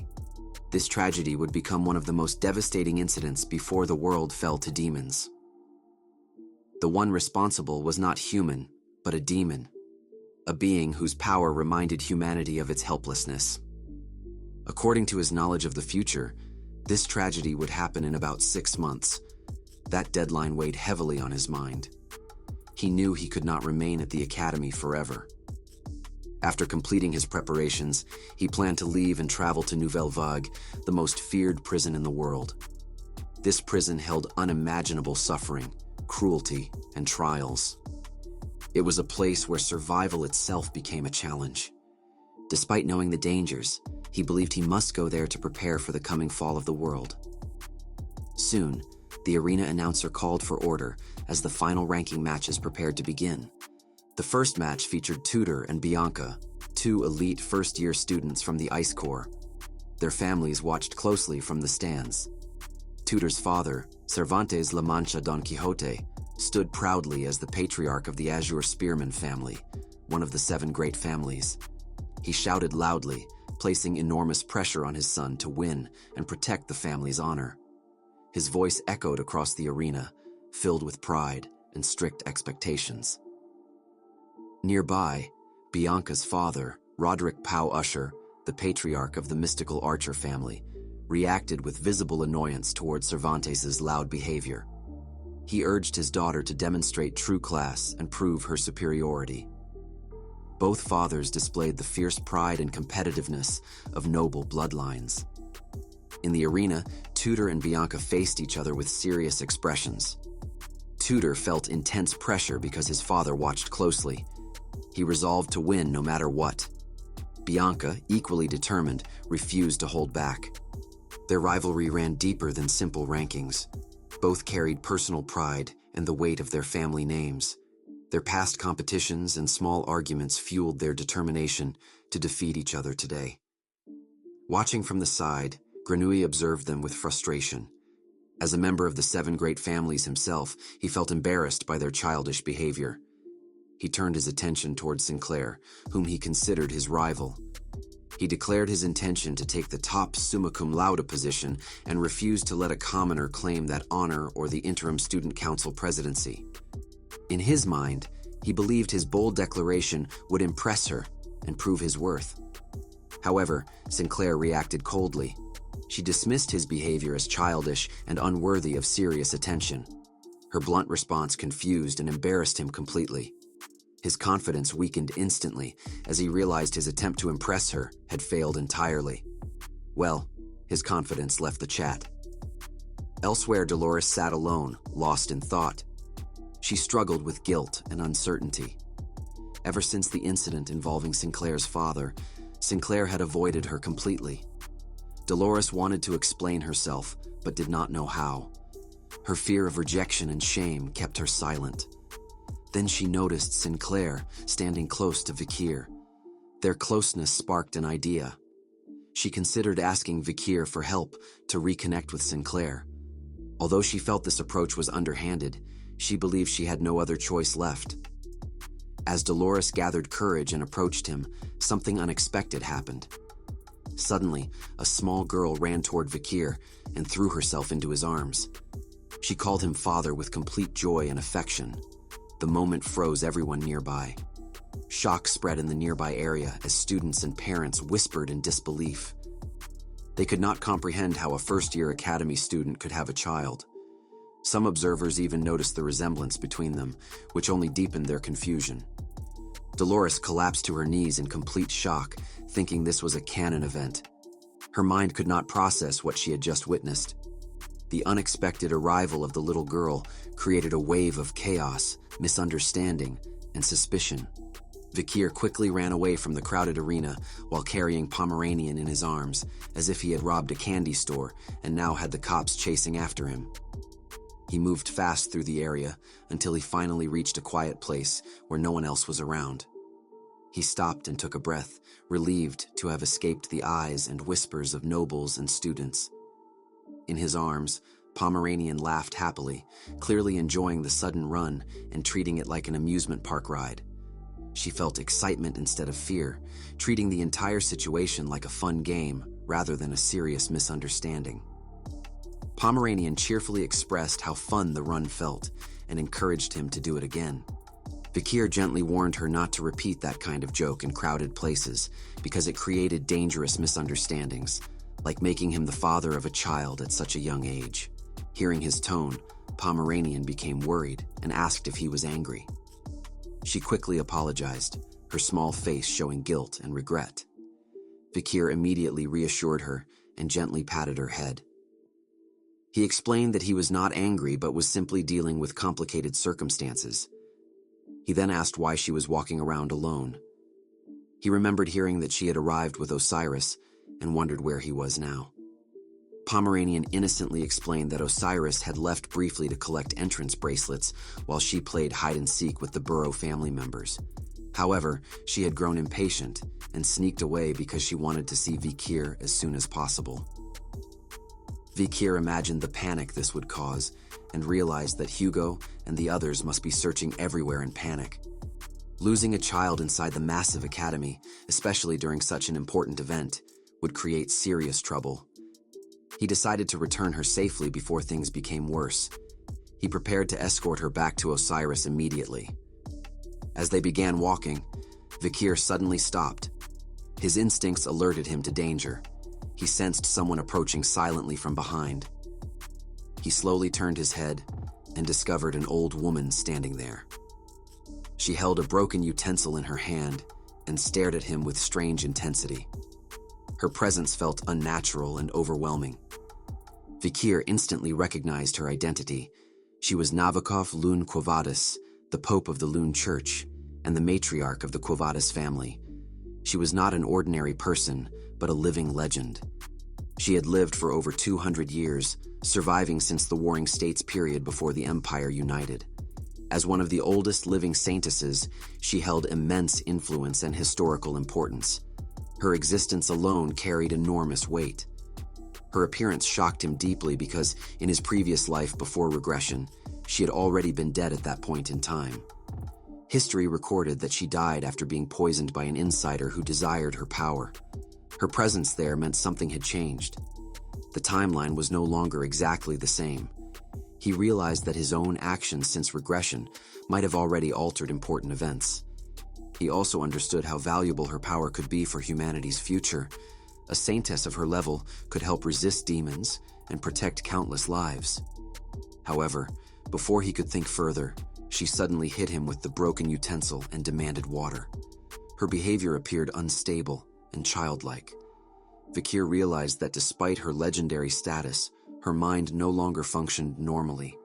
Her mental state made her unpredictable and unreliable. Pomeranian immediately became protective and angrily protested against the old woman hitting her uncle. At that moment, Dolores arrived. She looked surprised and worried to see the Pope wandering alone. She wondered where Sir Peter, the Pope's attendant, had disappeared. The Pope continued demanding water while holding the broken utensil. Vikir pointed toward a nearby well, suggesting that water was available there. However, the Pope insisted on using the broken utensil. Everyone watching became confused. The utensil contained a large hole, making it impossible to carry water normally. Then the Pope dropped the utensil into the well, demonstrating her strange philosophy. She explained that things should remain in their natural form rather than being forcibly repaired. According to her belief, flaws and cracks should not always be fixed directly, but instead embraced within something larger. Her words sounded symbolic and philosophical, but her actions remained impractical. Vikir quietly observed her behavior and then decided to demonstrate his own solution. He summoned his spider companion, Baby Madam, and commanded it to create a web around the broken utensil. The spider quickly spun strong threads that covered the hole completely. With the web sealing the damage, the utensil could now hold water properly. This clever solution surprised everyone present. Pomeranian reacted with excitement and amazement, thinking she had witnessed magic.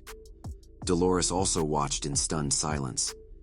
Vikir explained that when facing limitations, a person should use every possible method to overcome obstacles. Instead of accepting failure or forcing things blindly, one must find creative ways to succeed. Soon after, Sir Peter arrived, clearly exhausted and worried from searching everywhere. He expressed relief upon finding the Pope safe. The Pope then reflected on Vikir's actions and acknowledged the importance of persistence and adaptability. She recognized his determination to overcome challenges rather than surrendering to limitations. Her words carried deeper meaning, as if she saw something special in his future path. Afterward, Sir Peter escorted the Pope away. Before leaving, she expressed quiet gratitude toward Vikir. Her final words hinted that his actions allowed her to leave peacefully, though the full meaning remained unclear. With the Pope gone, Dolores apologized for her unusual behavior and explained that her mental condition had worsened recently. She nervously laughed, trying to ease the awkward atmosphere. Then she hesitated before bringing up the earlier misunderstanding involving Pomeranian calling him father. Her question embarrassed him immediately. He accidentally choked on his drink before quickly clarifying the truth. He explained that Pomeranian was not his daughter, but the younger sister of someone he knew. The misunderstanding had happened because of her playful personality. Dolores felt relieved upon hearing this explanation. Although she pretended to be calm, her inner relief became obvious. Meanwhile, Pomeranian noticed Dolores staring at her strangely and felt confused by the attention. Vikir asked if that question was the reason Dolores had searched for him. She began explaining that she wanted to ask him for a favor. However, before she could finish, an announcement echoed throughout the academy. The third-year final ranking match was about to begin, determining the summa cum laude position. Dolores immediately panicked because her match was approaching. She apologized and promised to speak with him later. Vikir revealed that he was heading to the arena as well, so they decided to walk together. As they left, the academy continued buzzing with excitement. Meanwhile, at the academy entrance, two mysterious girls arrived and quietly looked around. One of them scanned the area carefully, clearly searching for someone important. The Colosseo Academy Arena hosted the final match between the third-year corps, and the atmosphere felt tense as every student watched closely while two powerful fighters faced each other. On one side stood Galyat from the Lee Corps, a proud mage known for mastering perfect fourth circle magic. On the other side stood Dolores Lanquavadas from the Ice Corps, a calm and determined student who used divine magic. Galyat carried absolute confidence in his abilities, believing that his magical mastery and recognition from professors made him superior. However, despite his pride and determination, his body suddenly gave out. His strength disappeared, and he collapsed onto the arena floor. The entire arena fell silent for a moment as everyone realized the outcome. The official announcement soon followed, confirming the result of the intense battle. Dolores Lanquavadas became the victor of the third-year Ice Corps. The audience reacted with surprise and admiration, as divine magic had proven its overwhelming power against advanced circle magic. This victory established Dolores as one of the most formidable students in the academy. Shortly afterward, preparations began for the closing ceremony. Students, faculty, and guests took their seats as the atmosphere shifted from intense competition to formal reflection. Professor Morg stepped onto the stage to host the ceremony. He stood before the crowd, maintaining his usual strict and cold presence. Most students immediately reacted with annoyance and disbelief. They knew him as a harsh and unforgiving professor who constantly criticized and pressured students. They assumed he would deliver another strict lecture filled with warnings and scolding. However, Professor Morg surprised everyone. He openly acknowledged that students disliked him and saw him as an annoying figure. He explained that his harsh treatment had always served a purpose.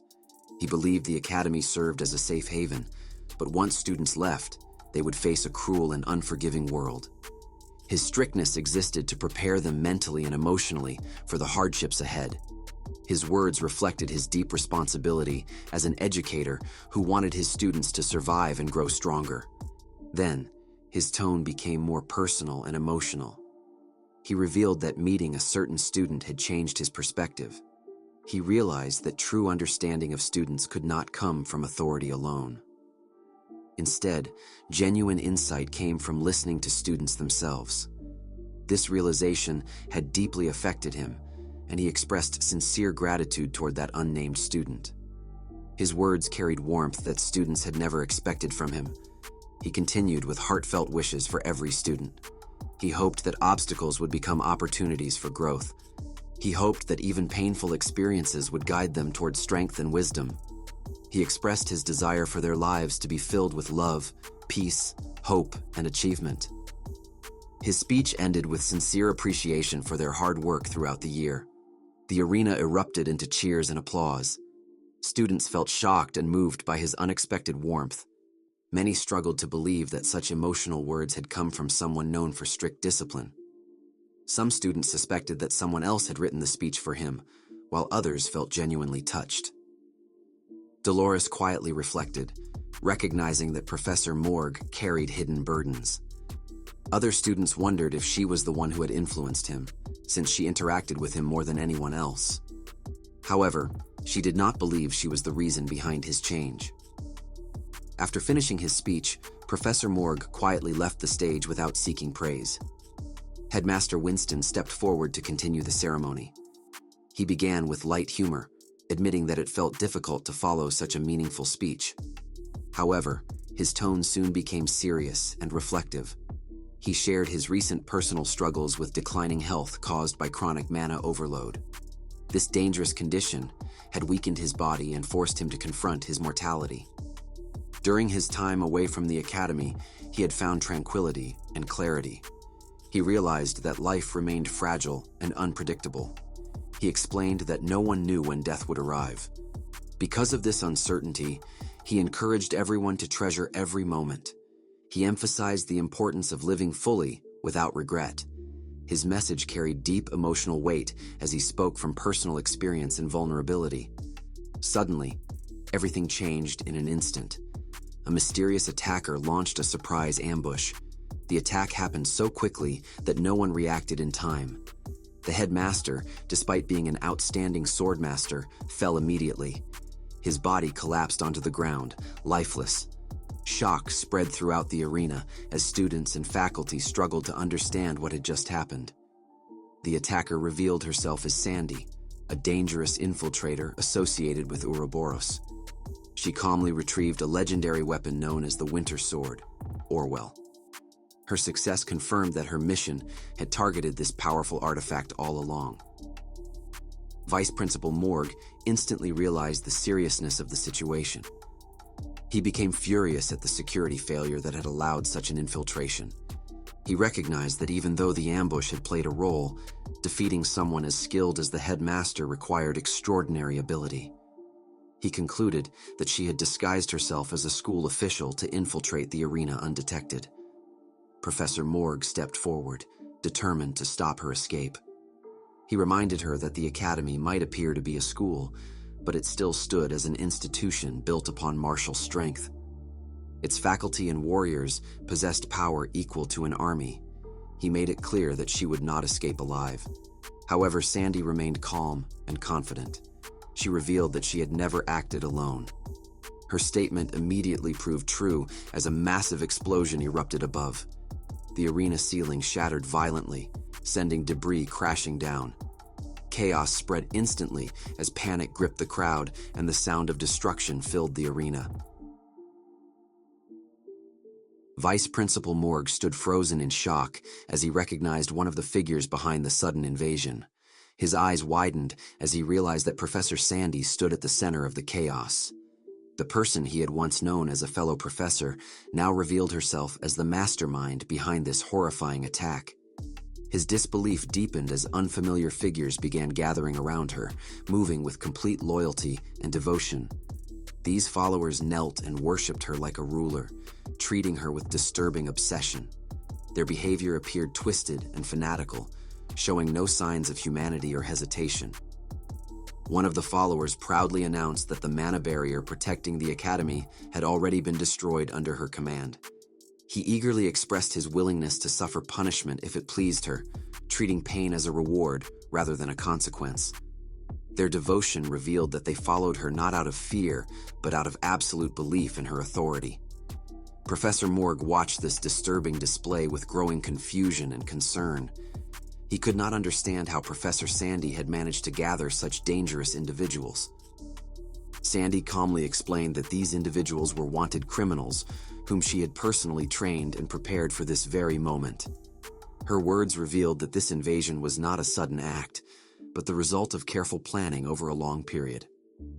Professor Morg realized the terrifying truth that the entire attack was part of a calculated scheme.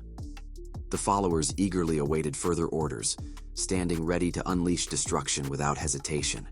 With a simple command, Sandy instructed them to disperse and begin their assault. Her followers immediately spread throughout the arena, attacking anyone in their path. Panic spread as students and guests attempted to escape, but many failed to survive. Bloodshed filled the once peaceful arena. The closing ceremony transformed into a battlefield filled with death and terror. Professor Morg fought desperately to protect as many people as possible. He shielded students and countered incoming attacks while struggling to comprehend Sandy's motives. He could not accept that a fellow professor had chosen such a path of destruction. Despite the explosion and chaos, Professor Morg survived and confronted her directly. He questioned her sanity, wondering whether her mind had completely broken or whether her actions connected to her tragic past. He recalled the incident involving the 47 families, the event that had destroyed her family and left her alone. His words revealed his deep knowledge of her history. Sandy reacted with calm acknowledgement, showing no shame or hesitation. She confirmed that he understood her past correctly.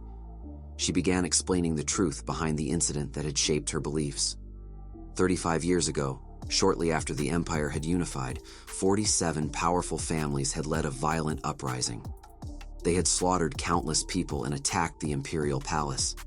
The Empire had quickly crushed the rebellion. 46 family heads had died immediately, while only her grandfather had survived and been imprisoned. The official explanation described the event as a failed attempt to seize the throne. However, she revealed that the true reason ran far deeper. According to her, the imperial family had feared the growing influence of powerful families and had hidden the real truth. The old world had once operated under the law of strength, where only the powerful survived and ruled. However, peace had changed everything. Society had begun rewarding effort and loyalty instead of pure strength. Weak individuals gained influence through position and authority rather than combat ability. She believed this transformation had weakened humanity itself. She viewed peace as a disease that turned strong warriors into obedient tools. She saw modern society as a system that protected weakness and suppressed true strength. Her grandfather and the other families had attempted to restore the old order, but they had failed. Their defeat had left her family destroyed and her legacy shattered. Professor Morg grew furious as he listened to her reasoning. He could not accept that she had murdered innocent people based on such beliefs. He reminded her of Headmaster Winston's sacrifice and compassion. He recalled how Winston had protected others during the rebellion despite risking his own life. He reminded her that Winston had later supported her, helping her become a professor despite her tragic background. He could not understand how she had repaid that kindness with betrayal and murder. Sandy reacted with cold hatred. She revealed that Winston had personally defeated and arrested her grandfather during the rebellion. She revealed that his current illness resulted from injuries sustained during that battle. In her eyes, Winston represented the system that had destroyed her family and suppressed strength. She viewed his death as both revenge and necessity. She also believed that the academy itself represented corruption. Instead of nurturing true warriors, she believed the academy tamed them into obedient servants of the empire. Her ideology revealed her ultimate goal. She believed that only the strong deserved to exist.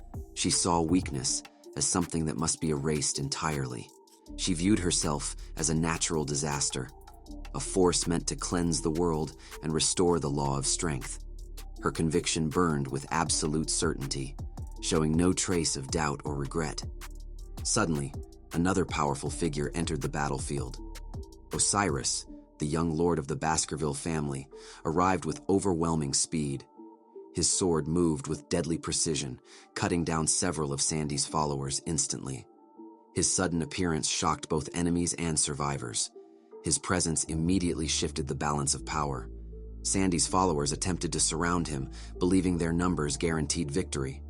However, Osiris moved with incredible skill and speed. He eliminated his attackers effortlessly, demonstrating strength far beyond his age. His reputation as the swordbird of the Baskerville family proved entirely justified. Even experienced warriors recognized his extraordinary talent.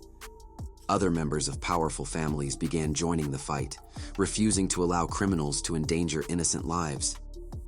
Osiris ordered his allies to escort civilians to safety while he advanced alone toward the enemy. His determination showed his readiness to protect others regardless of danger. He unleashed one of the Baskerville family's advanced sword techniques, cutting through enemies with unstoppable force. Professor Morg watched the arrival of reinforcements and confronted Sandy once more. He reminded her that she faced not just the Academy, but the combined strength of the Empire's greatest families. He insisted that protecting others represented true strength, not destroying them. However, Sandy rejected his words completely. She believed that protection only created weakness. She believed that destroying what others protected proved her superiority. Nearby, a heartbreaking scene unfolded. A young student knelt beside her mother's lifeless body, crying in despair. Her world collapsed as she faced loss and terror simultaneously. One of Sandy's followers approached her, preparing to finish her life. He followed his queen's command to eliminate all weakness. The student trembled helplessly, unable to escape or fight back. If you're enjoying this series, please give the video a like. It really helps others discover it. And if you'd like to see more, consider subscribing to the channel. Want the next chapter? Comment "next chapter" below. In this chapter, the tension escalates as Professor Sandy openly mocks Professor Morg, her gaze downcast as she questions his ability to protect anyone. With a defiant flick of her tongue, she taunts him, claiming she can simply erase everything he holds dear. Meanwhile, amidst the chaos, a deranged monster approaches a crying girl, whose mother lies crushed beneath a massive stone. The creature, speaking in a human-like tone, asks how the girl is still alive and what she plans to do now, declaring that his queen has ordered the elimination of all who are weak. Trembling with fear, the little girl weeps as the monster prepares to strike. But before he can take another step, a sword pierces through his chest, blood spraying outward. It is Tudor who pulls the spear free, his eyes drained of color as the grim reality sets in. He has just taken a life. His companions rush toward him, calling his name as he pants heavily, beginning to fall into despair. Bianca grabs his shirt and shouts at him to get a grip, insisting that if it had not been for him, someone else would have died. Just as Tudor tries to argue, Sancho and Piggy interrupt, warning that more of Professor Sandy's men are closing in on them. The little girl continues to cry out for help, and Bianca kneels down, patting her head gently. She reassures the child that her group is incredibly strong and that they will save both her and her mother, no matter what. With that, the inhuman soldiers lunge at Piggy, who grips his sword with both hands, fear etched across his face. But just as they draw near, the ground shimmers with a purple glow, and a mana circle appears. Stone spikes erupt from the earth, impaling the attackers instantly. A confident figure strides forward, dismissing Professor Sandy's men as weak, before commanding Sayre to absorb all the souls and place them into the Tree of Departed Souls. The demon Sayre raises her staff and begins gathering the spirits, but Camus turns to her companion and scolds her for only absorbing 4 souls when 5 people died, accusing her of keeping one for herself. Sayre denies this, but Camus warns that if she does not cooperate properly, she will kill her. Tudor and the others watch the exchange in bewilderment. Piggy steps forward to thank the stranger for saving them, and Camus finally introduces herself, revealing that she is a first-year transfer student from the Fire Corps. Bianca and the group are left speechless, having not anticipated a transfer student so late in the term. Camus points to her cousin, introducing her as Rose Morg, also a first-year transferee. The group huddles together, questioning whether they can be trusted, given that they did save their lives. Camus snaps her fingers to regain their attention and asks if they know a certain individual and where he might be. Tudor, confused, asks who she is referring to. Camus replies that she has been searching for him all this time, Vikir. The scene then shifts to the entrance tunnel, where Vikir has already dispatched Professor Sandy's forces. As one of the men loses consciousness, he weakly calls out for his queen. Vikir slowly turns his gaze toward Professor Morg and the other teachers, who are struggling to hold off Professor Sandy. She taunts Morg, asking why he does not simply give up, offering to consider their shared history if he joins her before things take a turn for the worse. But Professor Morg has no intention of surrendering to her cause. Gritting his teeth in frustration, he demands that she just kill him. At his request, Professor Sandy laughs, amused by his death wish. Without hesitation, Sandy's men surge forward to attack Professor Morg. One of them comes within inches of delivering the fatal blow, when suddenly, a crimson blur streaks in like a comet, plunging a hand deep into the man's sternum. Professor Morg's eyes widen in shock at the unexpected arrival, while Professor Sandy's expression twists into one of excited anticipation. The Nighthound has arrived.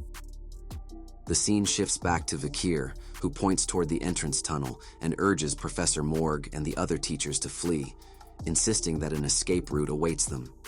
Professor Morg, taken aback, questions why Vikir is aiding them, given that he should ostensibly be aligned with Professor Sandy. Vikir responds with a sharp glare, coldly stating that if they do not remove themselves from his sight immediately, he will kill them all.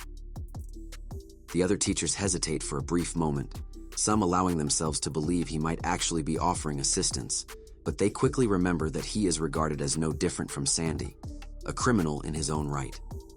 As Professor Morg turns to leave, he notices a shiny bracelet adorning the Nighthound's wrist and wonders why such a figure would be wearing it. Something feels amiss. He begins to suspect that the Nighthound might actually be a student. Once the teachers have safely retreated, Vikir and Professor Sandy finally face one another. Sandy is the first to break the silence, expressing her long-awaited excitement at finally meeting the infamous Nighthound. She licks her lips in admiration, confessing that she has been waiting for this moment. She asks if he has developed an interest in the old era, the Warring States period, where power reigned supreme and only the strongest survived. She claims to know everything, insisting that she can smell the same predatory scent on him that she carries herself, and she laughs with delight. Vikir, however, remains calm and dismissive, stating that he has no interest in joining her or entertaining her low-class delusions. His words strike her deeply, causing her heart to skip a beat as she struggles to comprehend that their goals do not align. Vikir continues, declaring that since she has committed such trashy acts, she will have to pay the price. He lunges forward, appearing behind her in an instant to launch his attack. Sandy finds herself frozen, his words having shattered something within her, leaving her wide open. Vikir's kick lands squarely against her sternum, the force of the blow cracking the very ground beneath her like a spiderweb, sending dust and debris flying in all directions. Professor Sandy lets out a sharp gasp as she crumples to the ground.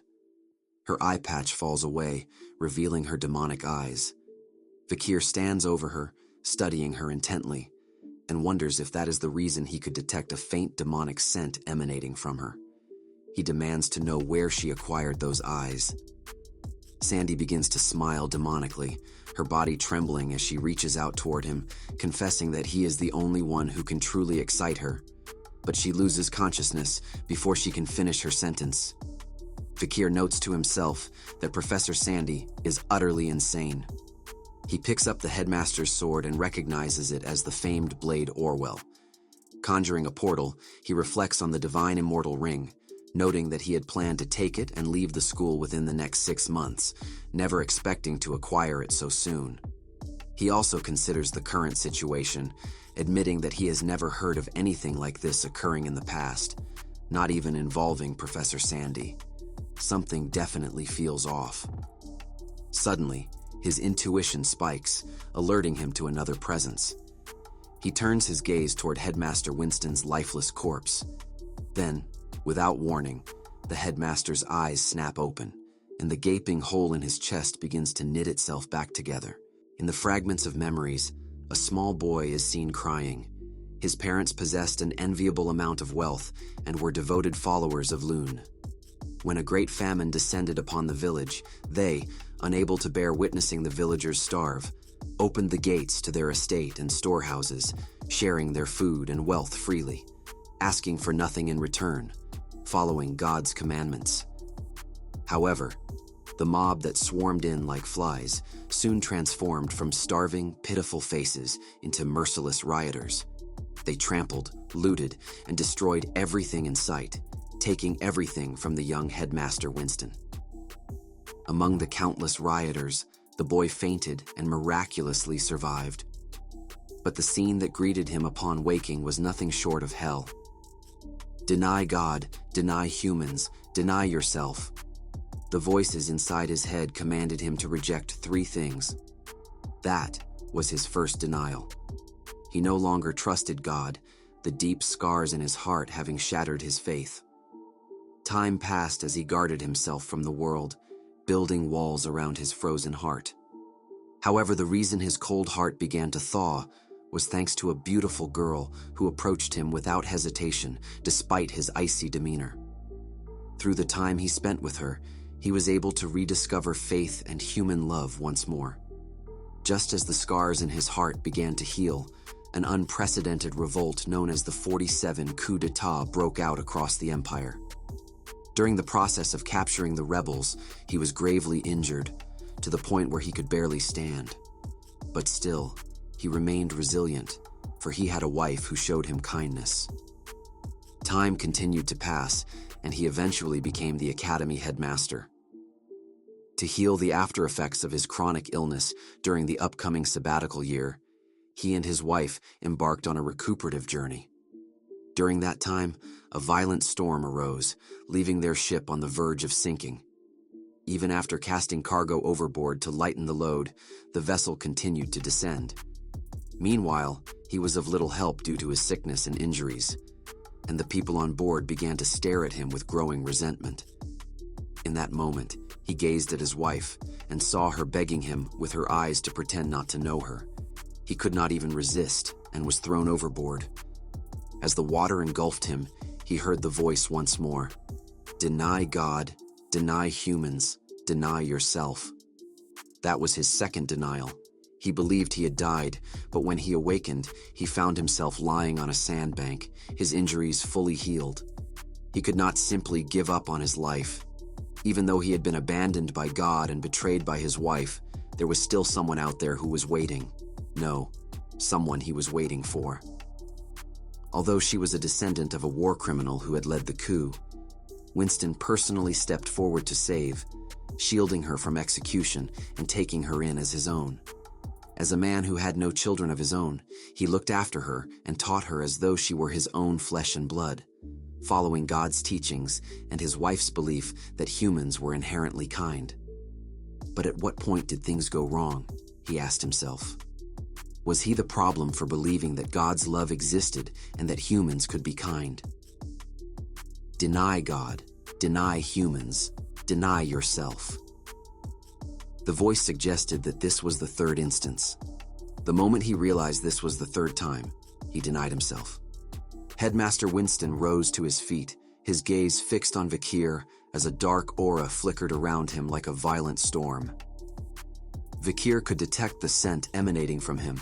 It was the unmistakable smell of a demon, incomparable to the faint trace left by Sandy's left eye. A foul and sickening stench. Vikir wondered if this was an elite corpse, noting that something else seemed to be mixed into the scent as well. It bore a resemblance to Camus's odor when she was bound to Sayre, the eighth corpse, which meant Winston's soul had likely been fused with a demon. However, Vikir realized he was unable to properly identify demons or recognize their true nature. His mind raced as something clearly did not add up. Amidst the chaos, Dolores came rushing to Vikir, panting heavily. She remarked that it had been a while and asked if he had come all the way there because of the explosion. But her mind also turned with confusion.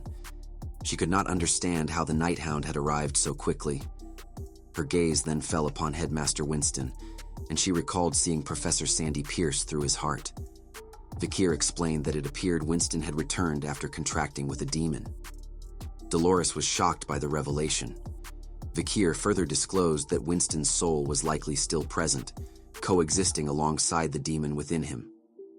The headmaster then raised his hand, employing gravity magic to lift Professor Sandy off the ground. He began to tighten his fist, and an invisible hand, mimicking his movements, wrapped itself around Sandy's neck, choking her. Professor Sandy struggled for air, but Winston growled, demanding to know how she could do this to him. Her body trembled as he raised her higher into the air. He had raised her with love, treasured and protected her as though she were his own. So why did she? His words trailed off as Sandy cut him off, telling him to stop talking shit. The headmaster was left speechless by her bold statement. Sandy continued, her voice strained as she gasped for air, asking if he truly believed people would see him differently just because he had adopted her. She had faced continuous contempt and mistreatment since childhood, profanity and discrimination at every turn, and it would have been better if she had died alongside her family when they fell. She told him to stop saying such disgusting things, to think that a trash who was involved with a demon was talking about faith, human affection, and peace. It was enough to make her sick, she croaked. Her words struck a chord within Headmaster Winston. Suddenly, the ground began to shake violently, as though an earthquake had erupted. The shadowy figure behind Winston began to expand, revealing crazed eyes and jagged teeth. "Is that what a human is?" the demon questioned. It then leaped out of the headmaster's shadow, transforming into its true form. Dolores and Vikir stood frozen, their eyes wide with shock as the demon towered behind Professor Winston. Its eyes glowing crimson, it declared that Winston was the kind of person who deserved to be denied 3 times. This was the 5th elite corpse, Amdusias, with a risk rating of S+. Its site of discovery was deep inside the gate of destruction, within the snake's womb.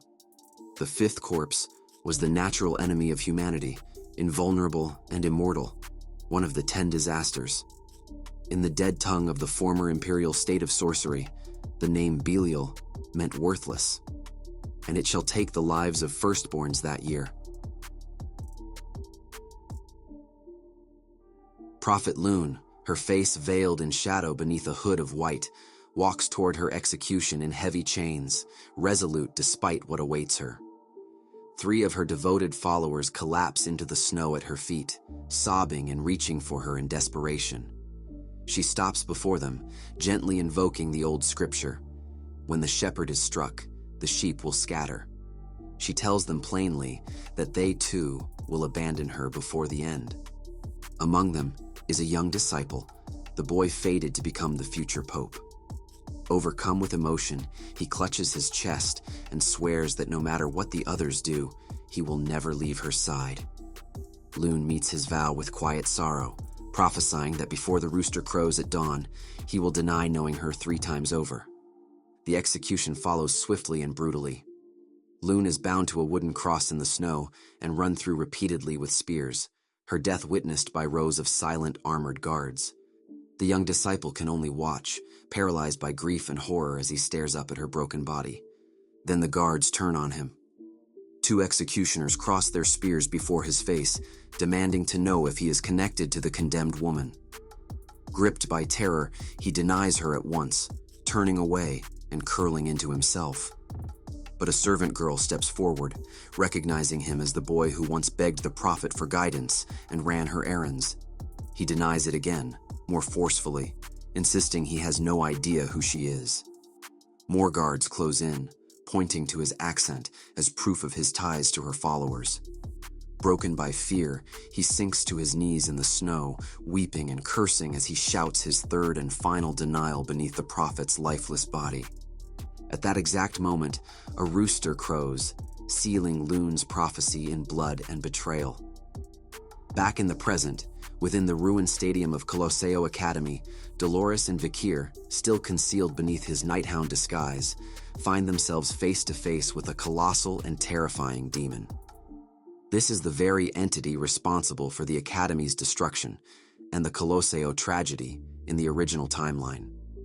Its name is Amdusias, the fifth of the 10 elite demon kings, an immortal calamity regarded as humanity's natural enemy. Amdusias fixes its glowing red eye on Vikir, catching the unmistakable scent of demon blood clinging to him. Pointing a clawed finger in his direction, the demon asks whether he is the night hound who slaughtered its kin, remarking with dark amusement at finding him here, watching from behind his mask. Vikir realizes in that instant that the foul scent he had sensed on Headmaster Winston was, in fact, this very demon's presence all along. Drawing on memories of his past life, he recalls that Amdusias was never meant to appear for another 6 months, a deviation that signals just how far events have strayed from the timeline he once knew. There is no time to dwell on the shifting timeline.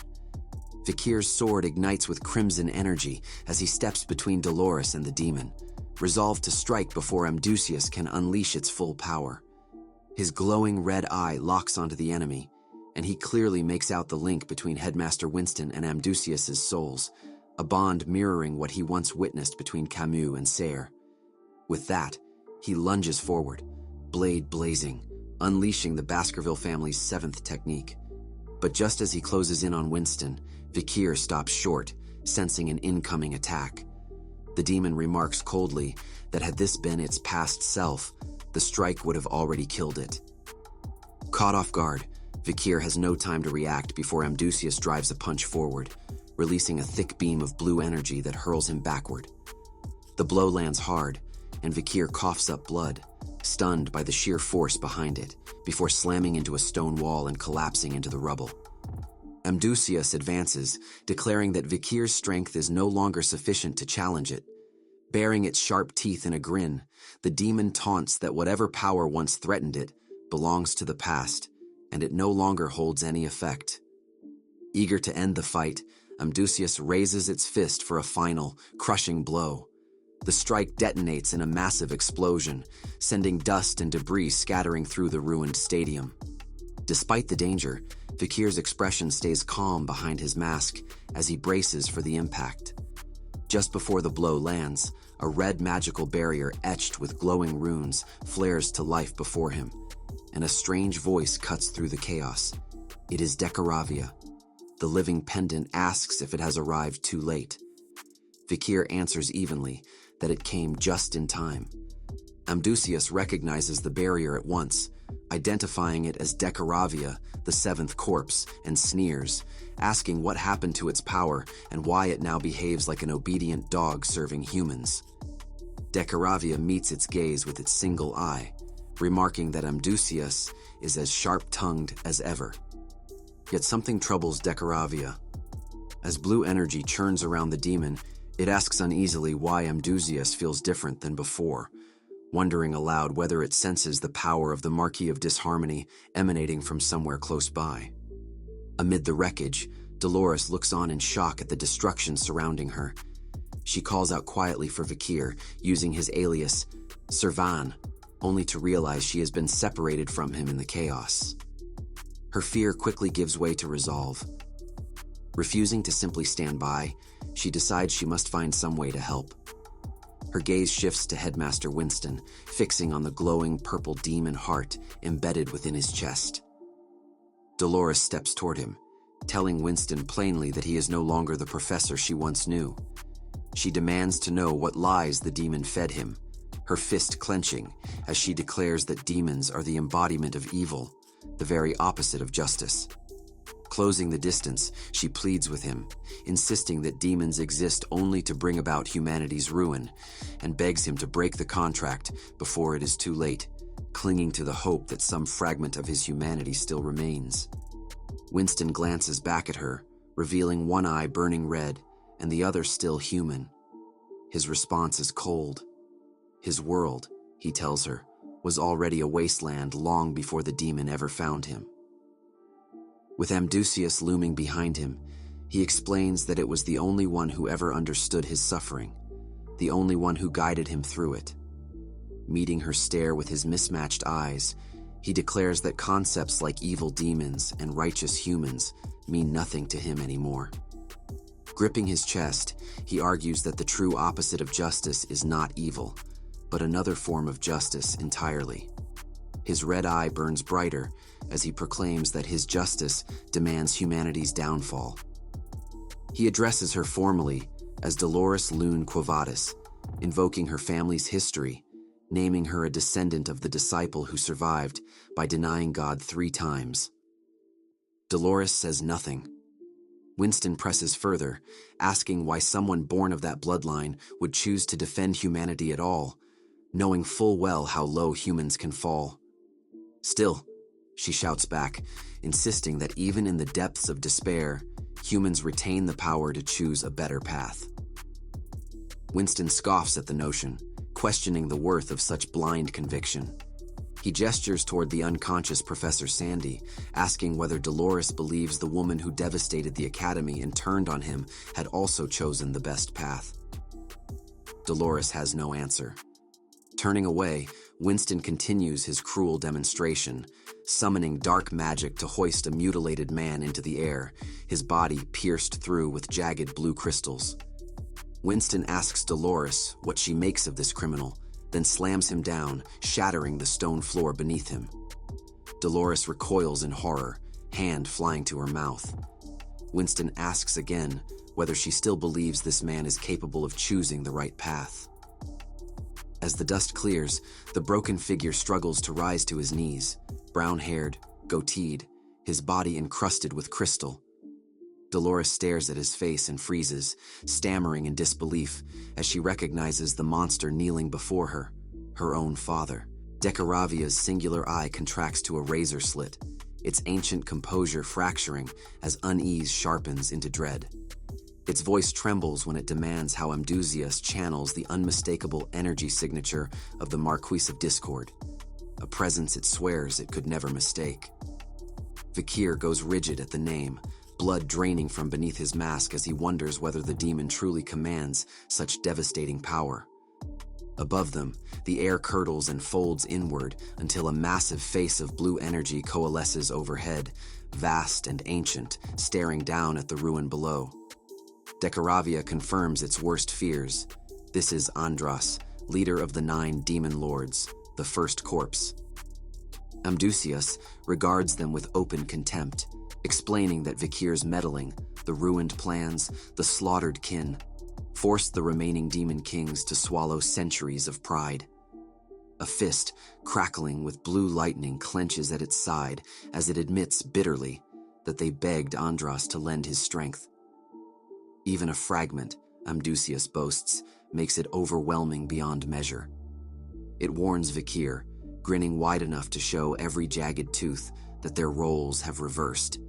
The hunter has become the hunted. The clash that follows tears the arena apart. Red aura collides with blue lightning and shockwaves that shatter stone, the ground splitting beneath blows too fast for the eye to follow. Amdusias's borrowed speed and strength overwhelm Vikir instantly, a brutal punch to the ribs, followed by a kick that leaves no room to recover. The demon leaps skyward, gathering power into a single devastating point, and slams down with enough force to carve a crater into the earth.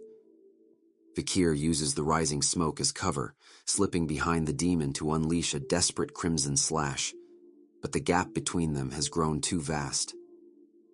Amdusias dodges without effort, reappears at his back, mocks the slowness of a blade that once made kings tremble, then charges the crystal jutting from its skull and blasts him through the stone floor below. Standing over the wreckage, it admits the borrowed power won't last forever, but sneers that its own strength alone is sufficient to end a mere Swordmaster. Coughing blood into the rubble, Vikir hears Dekaravia ask, voice tight with panic, why he hasn't called on the shield. He answers simply that he's saving it, for when he truly needs it. Dekaravia calls him a fool, and Vikir does not argue. Internally, he admits the truth. He can barely keep pace with Amdusias, and this crushing violence is only a sliver of the demon's true strength. Amdusias sneers down at his resilience, likening him to a cockroach that refuses to die. Undeterred, Vikir counters that the demon is drunk on power that was never its own, reminding it of the weakness stitched into its existence. If Winston dies, if the contract breaks, Amdusias ceases to exist. He asks why the demon severed itself from its contractor mid-battle, whether arrogance has clouded its judgment. Amdusias answers without hesitation. It trusts Decaravia to remain loyal to its master above all else. And it confesses that it left Winston unguarded, not out of faith in his humanity, but out of faith in the depth of his hatred for the world, a hatred it nurtured for years. Winston genuinely desires humanity's ruin, and that desire, Amdusias explains, is a truer bond than any leash. The glowing purple heart in Winston's chest is no mere ornament. It is the tree of falling, the key required to unleash the demon's full power. Vikir stares, stunned, at the implications. Amdusias grins, wide and cruel, admitting it orchestrated all of this for one reason alone. It did not wish to miss the spectacle of humanity tearing itself apart. Elsewhere, beneath a sky choked with dust, Dolores stands frozen as a voice calls her name. She stares at the crystal-encrusted man before her, hardly daring to ask if he is truly her father. As she reaches toward his ruined face, his eyes widen, not with recognition, but with terror. He scrambles backward across broken stone, screaming, begging not to be struck. Winston watches, cold and unmoved. Caught between pity and horror, Dolores speaks his name softly. Humbert. What follows spills out like a dam breaking. He confesses to laundering fortunes through criminals and cults to bury his rivals. He confesses to manipulating the Quo Vadis family by impersonating the Pope himself. And then, with a smile that curdles into something monstrous, he confesses to staying silent while children vanished from the orphanage under his watch, sobbing and laughing in the same breath, screaming his guilt as crystals along his body crackle and spark. Winston looms over the wreckage, asking Dolores whether she heard her father's confession in full. The demon heart pulses beneath his coat as he presses her further. How many lives were lost to her father's greed? He warns her that the sacrifices are far from finished. As Humbert writhes and screams, Winston explains that, like the other criminals Sandy once altered, her father is about to explode. Across the stadium, Bianca, Sancho, and Piggy break into a desperate run, while one of the Baskerville triplets sweeps Pomeranian into his arms and flees. The coming blast threatens to erase everything within it. Winston lays a hand over his pulsing heart and declares this destruction will serve his justice. As Humbert's screams tear through the air, Winston asks one final cruel question. Can Dolores still forgive a monster like her father? She bows her head, silent for a moment. Then she answers, one word, a denial. Winston assumes it to be natural rejection, but his expression shifts as she continues, her voice steady, her body wreathed in golden light. She tells him that though she cannot know what pain shaped him, she still believes he has the chance to choose a better path. Clasping her hands in prayer, she unleashes a dome of holy light around herself and her father, screaming for Winston to run before the explosion consumes them.